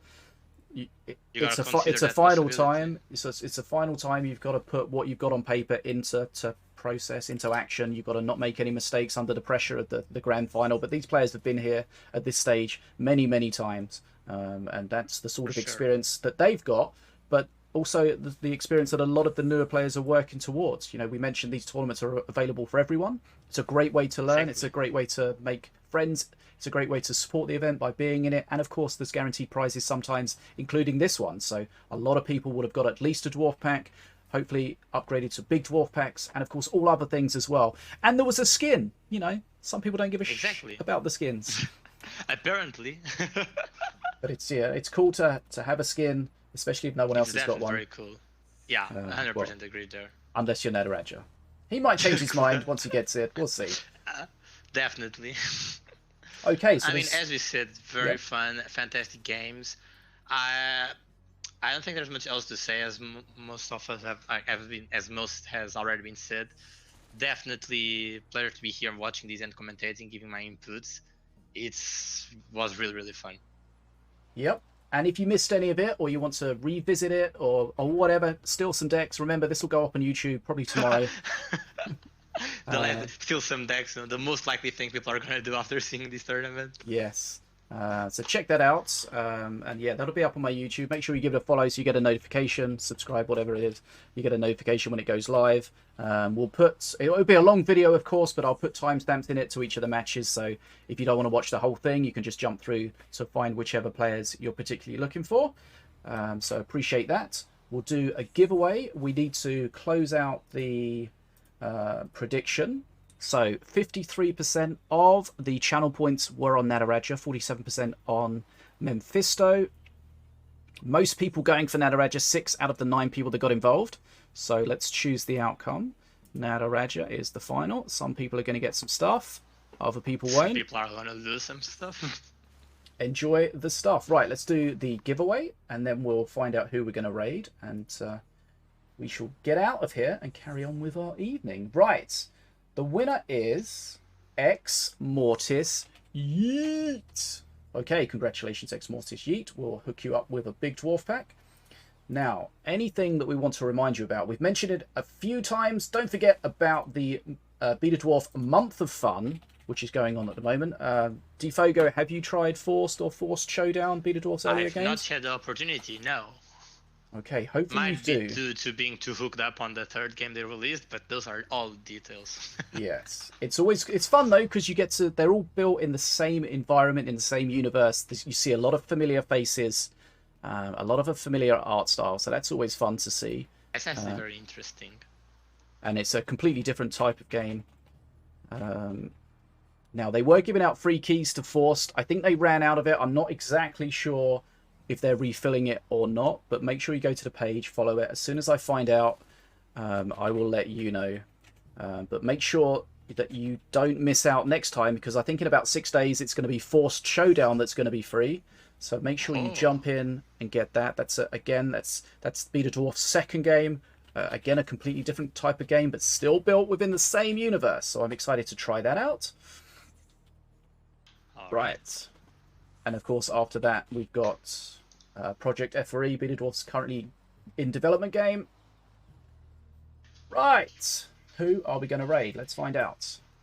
Sometimes we raid someone playing minions. Sometimes we raid someone doing a GGtoor. Let's find out. And then there's the very much awaited moment of the unceasing waving, right? Of course, yes. Cannot miss. Traditions are to be kept, right? Right, we'll see. Okay, well, I appreciate everyone that joined us today, and of course, big shout out to the sponsors, GGtoor, Team Mana Frenzy, and BetaDwarf. Sinobii and Tiglet behind the scenes, Dfogo with me today. I had a lot of fun, Dfogo. It's been a while since we got to hang out and check out some of these events, and it's always good to have you here. I know there was only 2 of us today instead of 3, which makes it a little bit more stressful, a little bit more hectic, but it's always a good time. Yes. I'm confident we can always tackle those situations where they come. Yeah, we had a few dramas along the way, but we managed to get to the bottom of them. We got through without definitely any too many losses on the way. Right. We'll just give Sinobii a second to see if he's going to reply. Otherwise, we'll find someone to raid. Keep the Minion Masters love going on if we can. Always keeping the love going on. So let's get raid, sub-raid. Okay, raid messages there if you want to join us. We'll just give Sinobii seconds. Whilst we're waiting, we can get the awkward wave going. Let's get that done. My God. The favorite part. I know. Yeah, now we got the tune right. Okay, and sometimes the way that the raid and the delay goes, you miss some of the awkward wave on the stream. But don't worry, if you check out the video on YouTube, you go to the VOD, it'll be there in its entirety. And you can just not care about the waving part at the end. What? You mean you can skip it? No. What do you mean? No, what? No, never. What do you mean? Why would you skip the best part? Clearly, no. Something must be wrong with me. Definitely no. Skipping the waving. Who does not want to... Wait, by the way, when do we start waving? I've already started. No, no. That happened before. You need to tell me when to start waving. Now. Remember, I told. A minute No, ago. you're 30 trolling. seconds ago. I'm already waving. What are you talking about? I don't know if I can trust you. Of Okay, course are you you can really trust waving? me. Ah, Yes, fine, I've been waving for bye. at least 30 seconds. You never tell me you're waving. This literally Oh happened the last god. time. I thought we were on the same How am I level. suppo- What happened to the Unbelievable. No, telepathy? well, we said favorite part at the same time. The telepathy ended there. Yeah, I guess. Bye. Okay. Bye. Right. If I watch on the stream and literally No, I start promise. waving before, I promise. I wouldn't do you yeah, like I'm that. watching. Clearly, I know, not. And because then you I'm don't just- trust me. No, I trust you. I just don't trust the waving. The waving moment makes me lose all my trust. What? Always that. trust a waving person. But I don't know if you're a waving person. You see, that's the issue. Have I ever tricked you with the wave? Yes. Liar. Yes. Liar. And Do you you remember never when- tell me when you do you start. remember- You listen. never tell me when you start. Do you remember when you and Cosmic used to always fuck with me every time? If there's a trust I issue, do not recall. if there's I a do not trust issue, recall- it should I be do not from recall me. Such situations. Lie. I do not recall such situations. I don't Lie. think me and Cosmic, the two of us together, no. God What? damn. I can't remember. What did you do? You switched your cam feeds or something one time. That didn't was you? the best one. That was the It was best so one. confusing. That was very, very good. I hate you. Am I waving yet? Not yet. I know you love me. Don't worry. Okay, that was a good stream. We had some good games. Some people have won some good money. Fun was had by all. Right. Very true. Sinobii hasn't responded about the raid, so it's going to be our choice. Right, watching the stream. Are we seeing it? Are we seeing the wave? Not yet. Are you still waving? Yes! Did you change hands midways? No, it's still going. Oh, because you do that thing like I'm waving. I remember that. Like you just wave with your hand, and I'm waving with my arm, so it's like it tires more. Well, I mean, I've got a lot of experience. There we go. Started waving. You see? Ah, it's true. That was 3 minutes ago. You didn't tell me you started waving. Oh, I'm sure I did. No. I'm God certain. damn it! You should know. Right. I should know better. We're gonna go raid Palm. Bye. Bye everyone. Thanks for hanging out. Go and see Palm. He's a very, very good player. We don't see him in these events too often, but I'd love to see more of him there. He's joined us on a cast before as well, so that'll be nice to see him again sometime soon. But Dfogo, always good to see you here, and it's been a while, so it's great to have you back. It's great being here. Oh, stop. Okay, so just a little bit longer, a little bit longer, a little bit longer. Almost there. Oh, you Hold- stopped there. You stopped there for Yeah, a I second. stopped saw because you. I had to type something. I wanted to type double Ju- quick just with two saying. hands. God damn it. Right, so you're mad that I stopped for like half a second, and you're like a minute and a half behind. You did not tell me to. See, I started now. Yes, only when I yelled at you for not doing it because I looked at my screen. You did not tell me to do it. Oh my god. Ah. Okay. That's about it, right? This part's now no longer going to Right, be I'm on gonna hit Twitch, the raid. just on YouTube. Yes, I'm gonna hit the raid now button because it's gone on for way too long. Right. And now we stop. Is it working? There it is! Okay, the raid is out.